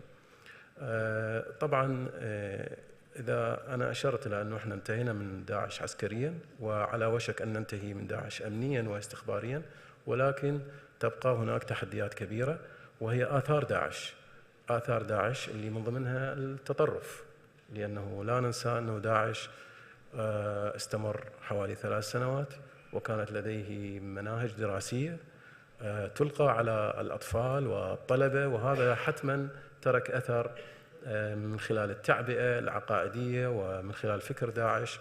هذا يجب أن نلتفت إليه ويجب أن تكون هناك برامج كفيلة بمعالجته. أيضا واحدة من آثار داعش الموجودة الآن هو مخيم الهول. مخيم الهول يبعد حوالي 13 كيلومتر فقط عن الحدود العراقية السورية، وفي هذا المخيم يتواجد الآن أكثر من 60,000 إنسان يعيشون تحت تعبئة فكرية كاملة لداعش. يعني أستطيع القول، وأنا زرت هذا المخيم أكثر من 7 مرات، أستطيع القول أنه داعش استطاعت من خلال عدم وجود قبضة أمنية على هذا المخيم استطاعت أن تفرض إرادتها وفكرها وتكون ما يشبه الدويلة في هذه المنطقة. هؤلاء 60,000 نصفهم تقريبا من العراقيين، وأيضا هؤلاء العراقيين تشبعوا وتم تعبئتهم سواء بشكل إرادي أو لا إرادي بأفكار داعش. طبعا الحكومة العراقية بادرت ووضعت برامج لإعادة هؤلاء العراقيين، ونحن في صدد العمل على هذا الموضوع. نقلنا لحد الآن ما يقارب 2500 عائلة بمجموع ما يقارب 5000 إنسان إلى هذا 7000 إلى هذا المخيم. وفي هناك عمل مؤسساتي عراقي من أجهزة أمنية ومن وزارة هجرة ومن وزارات ساندة لتأهيل هؤلاء المواطنين وإعادتهم إلى مناطقهم الأصلية أو مناطق بديلة. وأعتقد أنه تجربة العراق في هذا المجال رائدة على الرغم من كونها محفوفة بالتحديات. فأستطيع القول أنه تجربة العراق في التعامل مع مخلفات داعش هي تجربة جيدة، ولكن تحتاج إلى دعم كبير. هناك فكرة مطروحة الآن على الجهات العليا، هي فكرة إنشاء مركز وطني لمكافحة التطرف مثل ما معمول به في بعض الدول التي عانت من الجماعات الإرهابية. هذا المركز من شأنه أنه يقلل من الفكر المتطرف لداعش. بالإضافة إلى ذلك طبعا عملية القضاء على التطرف ومعالجة التطرف هي ليست مسؤولية الأجهزة الأمنية لوحدها، بل يجب أن تكون هناك جهود متضافرة تتمثل بتسليط الضوء على هذه الظاهرة، وأنه تكون هناك عملية تقبل مجتمعي ومصالحة مجتمعية. مثل ما معروف أنه العراق فيه ثقافة عشائرية، وواجهتنا مشكلة كبيرة في بعض المناطق حتى بعد إدخال هذه العوائل إلى برامج مكافحة التطرف والتأهيل النفسي. ترفض المجتمعات المحلية عودة هؤلاء إلى مناطقهم بدوافع الثأر وبدوافع عشائرية. فطبعا هناك تحديات اجتماعية وتحديات كبيرة في هذا الشأن، والعراق لا يزال يطلب مساعدة المجتمع الدولي على الرغم من وجود هذه المساعدات، ولكنها لا تلبي احتياجات العراق حقيقة لكون هنا هذه مشكلة كبيرة. لا زال هناك مخيمات للنزوح في إقليم كردستان ومنطقة الجدعة في محافظة الموصل. هذه أيضا هي للأسف الشديد بؤر يمكن أن يستغلها داعش ويأثر على الناس، لأنه هم الطبقات الأكثر تعرضا للتوجيه الفكري والتوجيه المعنوي وثقافة داعش. كذلك لدينا جهود ممتازة جدا في التواصل مع الأجهزة الأمنية النظيرة في الإقليم من خلال القيام ببرامج مشتركة وعمليات مشتركة أيضا تستهدف هذه الجماعات بهدف القضاء عليها. شكرا جزيلا. Well, thank you, Your Excellency, and جزيلا لسعادتكم. لا أعتقد أن ستشارككم هذه الأفكار حول التطرف لا يزال موجودا كما تفضل، وأنه لا ينتشر مثل السرطان. عملية التنسيق للتعامل معه مهم. أريد أن أنتقل إلى السيد الفريق عمر حسن الذي كان يقود البيشمركة في عملية القتال ضد داعش من جلولة إلى خزرجلي. أعرف بأن بلدي كان يدعم البيشمركة لمدة طويلة. عندما كنت في الحكومة كنا مستمرين في عملية دعم البيشمركة، جنرال عمر هو رجل قائد عسكري وأكاديمي وفريق، وهو أحد منظمين هذا المهرجان، وهو كذلك مسؤول في وزارة البشمركة، وفي موقعه الحالي هو ينسق مع القوات العراقية وكذلك مع التحالف الدولي. سؤالي إليك سيادة الجنرال هو ببساطة: هل تشعر بأنك قد استلمت الدعم المالي الكافي الذي تحتاجه، وكذلك من ناحية السلاح وصيانة السلاح، أو كان هناك إخفاقات؟ وكيف بإمكانك تذلل التحديات التي تواجهها؟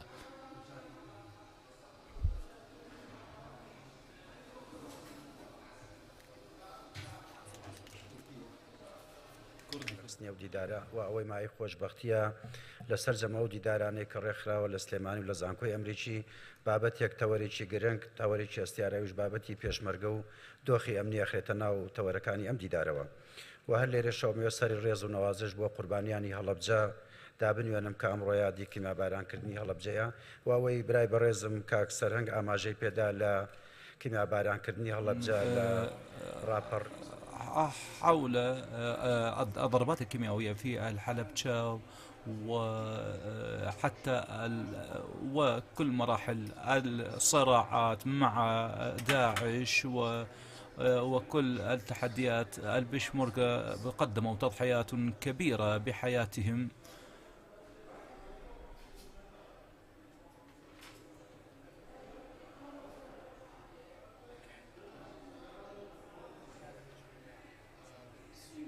يبدو بأن البيشمركة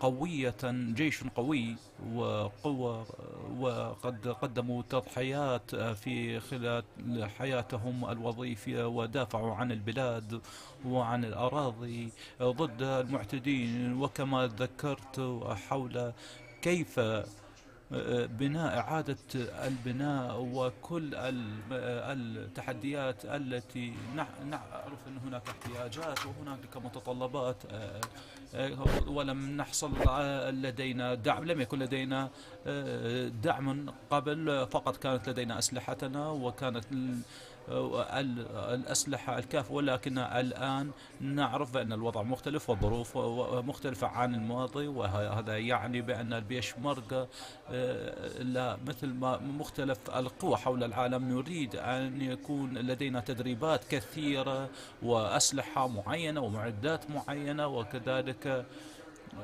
والتكنولوجيا الضرورية في نفس الوقت. كما نعرف بأن المصادر التي لدينا في منطقة كردستان غير كافية لتغطية جميع الاحتياجات، وكلنا نعرف بأن الباقي القوات الدولية التي قد ساندت العراق في محنة داعش، ولكن هذه الميزانية ليست كافية لإعادة هيكلة البيشمركة وفي هذه اللحظة، وهذا ليس شيئا جديدا. كلنا نعرف بأن البيشمركة وعملية إعادة هيكلتها تخضع لقانون. بإمكاننا أن نوحد قوانا العسكرية مع الاتحادية، مع القوى العسكرية الاتحادية، ولدينا تحديات في إنجاز ذلك، وهذه التحديات كما ذكرنا بوقت مبكر بأنها تحتاج من الحكومة الاتحادية، الحكومة العراقية وكل الجهات أن توفر دعما على المستوى الوزاري وعلى المستوى الإداري وعلى المستوى المالي كذلك.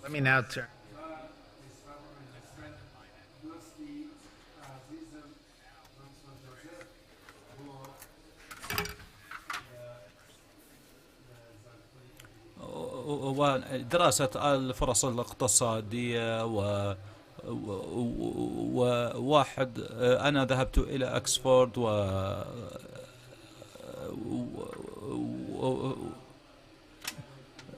نظرا لخبرتكم ومعرفتكم في الأشياء في لبنان، وهي ليست أهدأ مكان في العالم كما تعلمون.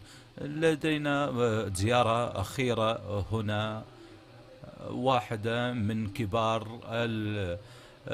كبار المسؤولين الأمريكيين مبعوثين بيرجر وهاكستين، وهم يحاولون في مجال الإصلاح العلاقات. هذين الأشخاص قاموا في البحر المتوسط بإنشاء عقد، وواحدة من الدروس هي ما الذي بإمكاننا أن نطبقه هنا لنستفاد من ما الذي يجري هناك. وبشكل عام هل هنالك دروس من لبنان وخبرات وتجارب لبنان نستطيع أن نستخدمه هنا في كردستان؟ شكرا دكتور برهم، نحن سعيدون لوجودنا هنا، وشكرا سيادة الرئيس. أنا دائما سعيد للعودة دائما إلى هذه الجامعة. بإمكاني فأني أؤمن بدور هذه الهيئات في احتضان هذا الموضوع. أعطيتني ساعة واحدة للإجابة، ولكن حقيقة لا أحتاج ذلك. كما قلت فإن لبنان ليست هي أهدأ المكان، ولكن لا زالت في حالة سلام حاليا، وهناك انهيار كما تعرفون على المستوى الاقتصادي، ولحسن الحظ ولسوء الحظ على سبيل هنالك بعض العوامل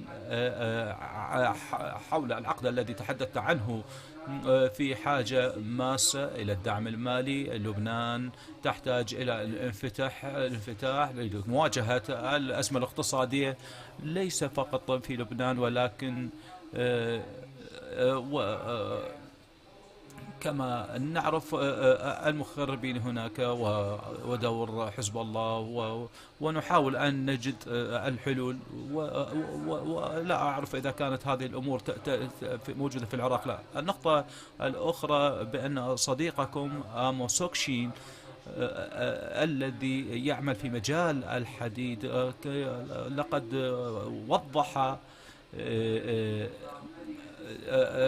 المبادرات، ولكن ليس السياق ولكن الطرق التي استخدمها، وتم تطبيقها بشكل جيد المبادرة في لبنان، وكانت الوضع الرابح هنالك. فكل كل صفقة هي ليست وكل اتفاق هو ليس 100%، ولكن في لبنان كانت فعلا ناجحة هذه الصفقة وهذه الاتفاقية. دعونا نتحدث عندما تكون الاتفاقيات ما بين حزب الله وإسرائيل، وكانت شيئا ما أنا تحدثت مع أوشكتين ومع المفاوضين اللبنانيين. جزء من هذه الاتفاقية هي عملية بناء الثقة ما بين حزب الله والولايات المتحدة الأمريكية، وهذا يوضح بأنه في أصور أن إدارة بايدن بإمكانه أن يوفق من خلال بناء علاقات مع هؤلاء حتى الذين لا تربطه به روابط سياسية قوية. الاعتبارات التي هنا إذا ننظر إلى المنطقة ولا دول العالم، سوف يكون هنالك نظام دولي لا نعرف كيف نعرفه، وهو هناك الكثير من الأشياء تحدث هناك، ولكن هناك كثير من الأحكام التي تدير هذه الدول. هذا بإمكاننا أن نرى في الشرق الأوسط الكثير من الفاعلين والبلدان التي تنظر التي تنتج إلى إنتاج سياسات، تحتاج إلى إنتاج سياسات وأن تكون دقيقة وصفقات صغيرة.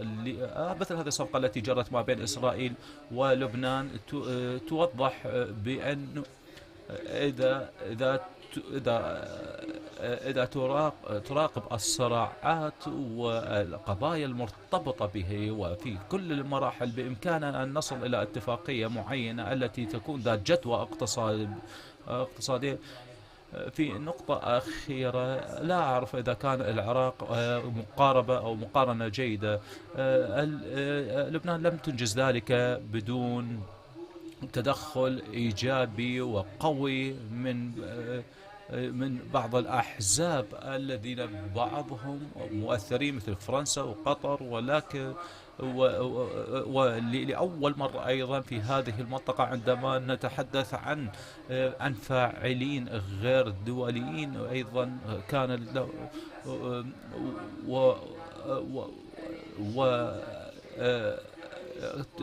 توتال انرجي ايضا كانت لديها ايضا في انهاء هذه الاتفاقيه وحل الاشياء التي لا يمكن حلها بسهوله. انا اعطيت مثال بان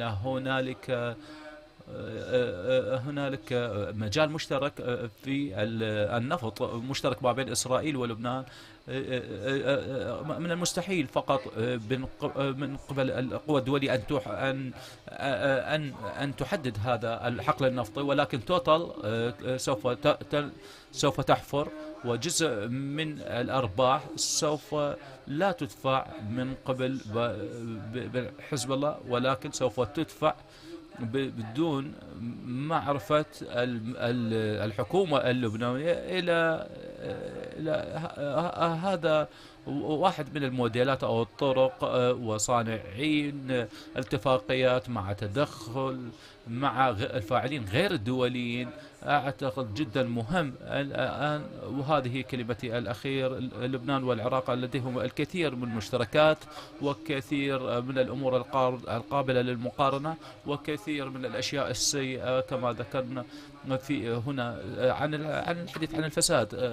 عندما تحدث سيد بلال أو وهاب استخدم كلمة المحافظة، ما أعرف من هو الذي اخترع هذا المصطلح لبنان أو العراق، وأنا أصلي وأأمل وأصلي بأن عائدات النفط التي سوف تحدث سوف تكون مرة أخرى في مسلة المحاصصة، لا توضع أيضا في عملية مشاركة والخطورة هنا ما حدث في ليفينيو في مجال العائدات، وهي أيضا قد يحدث مشاكل أخرى في المستقبل، وعلينا أن لا نتخلى عن الإصلاحات الموجودة في اللغة على المستوى الإداري والمستوى الوزاري. لذا الدرس الأخير سوف يكون لا تعتمدوا فقط على النفط، وأعمل ما يجب القيام به اليوم قبل، لأنه النفط لن يعوض الإصلاحات الحقيقة والإدارة الرشيدة للحكومة. سوف آخذ الجانب الإيجابي مما قلته، كما قال سيد سرحان، أن أكون متفائل ما تقوله حقيقة بالإبداع بإمكاننا أيضا نحل كثير من المشكل، لا نفكر بالطريقة التقليدية. أنا لدي وقت فقط للسؤال واحد، وأسأل أي واحد منكم، وهذا: ما هو التأثير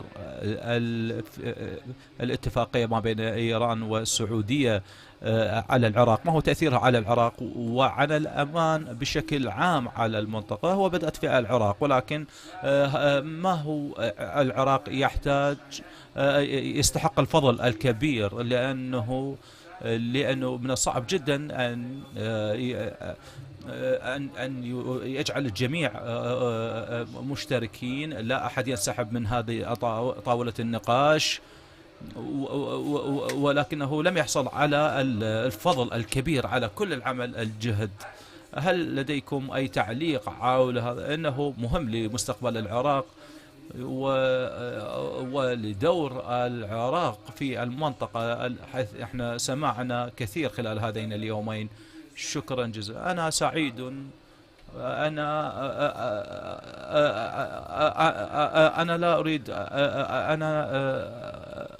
لا أريد أن أخذ مجال غيري للإجابة عن هذا السؤال. أعطي المجال. العراق بسبب الظروف اللي حدثت بعد 2003 للأسف الشديد كان ساحة لصراع الإيرادات، وخصوصا إيرادات الدول الجوار. نعم، أثرت هذه الصراعات كثيرا على الوضع الأمني العراقي وعلى الاستقرار في العراق. والحقيقة يعني العراق يأمل من هذا الاتفاق أن يكون هناك نوع من إبعاد تجليات الصراع الإيراني السعودي عن الأرض العراقية، بل على العكس، مثل ما هو معروف العراق لعب دور كبير في هذا الاتفاق، وكان هناك جولة من المفاوضات معلنة وغير معلنة في بغداد بين الجانب الإيراني والجانب السعودي. مؤخرا يعني صار الاتفاق في الصين وبرعاية صينية، هو حقيقة يعني نهاية مطاف لهذه المفاوضات التي حدثت في بغداد، وقسم منها حدث في سلطنة عمان مثل ما هو معروف. العراق يطمح دائما أن يكون جزء من منظومة أمنية إقليمية، ونحن نؤمن يعني في إدارة الملف الأمني بالعراق أنه لا يمكن اجتزاء الأمن والنظر إلى الأمن في العراق كحالة منفردة بدون أن تكون هناك منظومة أمنية إقليمية وبيئة آمنة إقليميا. العراق لن يكون أمنه متكاملا. أضرب مثل واحد: ملف المخدرات تأتي من أفغانستان عبر إيران وتدخل إلى العراق، ثم قسم منها يستهلك في العراق وقسم منها يتحول إلى دول الجوار، ومنها السعودية، المملكة العربية السعودية ودول الخليج الأخرى، بدون أن يكون هناك تعاون أمني بين هذه الدول. ويعني وحاولنا أن نطرق الأبواب كثيرا، للأسف الشديد بسبب هذا التجاذب وبسبب هذا الاختلاف لم نتمكن، وبالتالي العراق يدفع ثمن كبير بسبب هذا الملف. وناهيك عن أمور أخرى مثل غسيل الأموال، مثل عصابات الجريمة المنظمة، وحتى داعش يعني تجد لها موطئ قدم في هذه الدول وتأثيراتها على العراق بسبب عدم وجود اتفاق. طبعا أنا باعتباري يعني مسؤول أمني أتحدث عن الجانب الأمني. إذا دخلنا الجانب السياسي، تأثيرات السياسية وتأثيرات الاقتصادية كبيرة جدا. فنعم، أنا أعتقد أنه هذا الاتفاق سيكون له أثر كبير على الوضع الأمني والاستقرار وربما أبعد من ذلك على الوضع العراقي. شكرا جزيلا. So we're about to finish. Sarhang, you had. علينا أن ننهي. تذكروا فلدينا وجبة غداء. أنا لا أريد أن أدخل في مشاكل. يجب أن يكون هناك تطوير إيجابي للدورة الاتفاقية ما بين السعودية وإيران. نتمنى أن تتنفذ وتغيير للعقلية والذهنية السائدة بالإضافة إلى زيادة السلام في المنطقة ونتمنى أن تنتهي الحرب في اليمن ونتمنى أن كل هذه البلدان تشعر بسلام وأن يكون العمانيين أيضا بدأوا أيضا بهذا ولكن العراقيين عادوا وأتمنى بأن الجميع سعداء لأن هذه الاتفاقية قد حدثت. هنالك هذه تفتح أسئلة تفتح سياق هذا الموضوع. قد رأينا تصعيد ما بين سوريا وتركيا وروح التصعيد ما بين هذين البلدين ولكن هناك أيضا ضغوط أخرى في كردستان تستلم قذائف ليست بعيدة من تركيا قامت بالهجوم أيضا على مناطق كردنا وكان هناك تصعيد من قبل قوى كبيرة ونبحث عن مناطق الضعف ونسلط ضغط عليها. كردستان بإمكانها أن كذا يمكن أن تلعب دورا إيجابيا ولا تستخدم إيران وسائل الضغط على هذه المناطق وفي سياق يرون بأن إيران تتوسع منذ سنوات طويلة في سوريا وفي العراق وفي اليمن وهذه الروحية يجب أن تتوقف وتخفض إيران وتمنعها من عملية التوسع أو أم أنها سوف تعيدها إلى بناء علاقات جديدة مع هذه الدول. نعم تتحدث بشكل قصير. أجب عن هذا الموضوع بشكل قصير. نعم أيضا تداعيات لهذه الأحداث كانت كبيرة. النقطة الأولى بأن هذه الاتفاقية أو الصفقة سوف يجب أن نتوقع بعض التداعيات التي قد تحدث أيضا أثناء التطبيق. ومرة أخرى هذه الاتفاقية بإمكانها أن تمول بعض الأحيان مثل تمول وجود الصين أيضا وتدخل الصين وهذا قد يرفع الإنذار بالنسبة للولايات المتحدة الأمريكية فيها عملية استقطاب الصين. دعونا أن ننهي مع الأمل بأنه سمعنا عن الوعود للشباب وعملية إعادة الإدماج لعوائل داعش ووعود حول الأمن في داخل العراق والدعم وكذلك الوعود بالأمن في المنطقة ونأتي بأفكار إبداعية لتصالح لعقد مصالحات مع مختلف الأحزاب في الداخل واللاعبين في الداخل. هذا شيء جيد بالنسبة لي وأريد أشكر السيد برهم صالح أن يكون أبا لكل هذا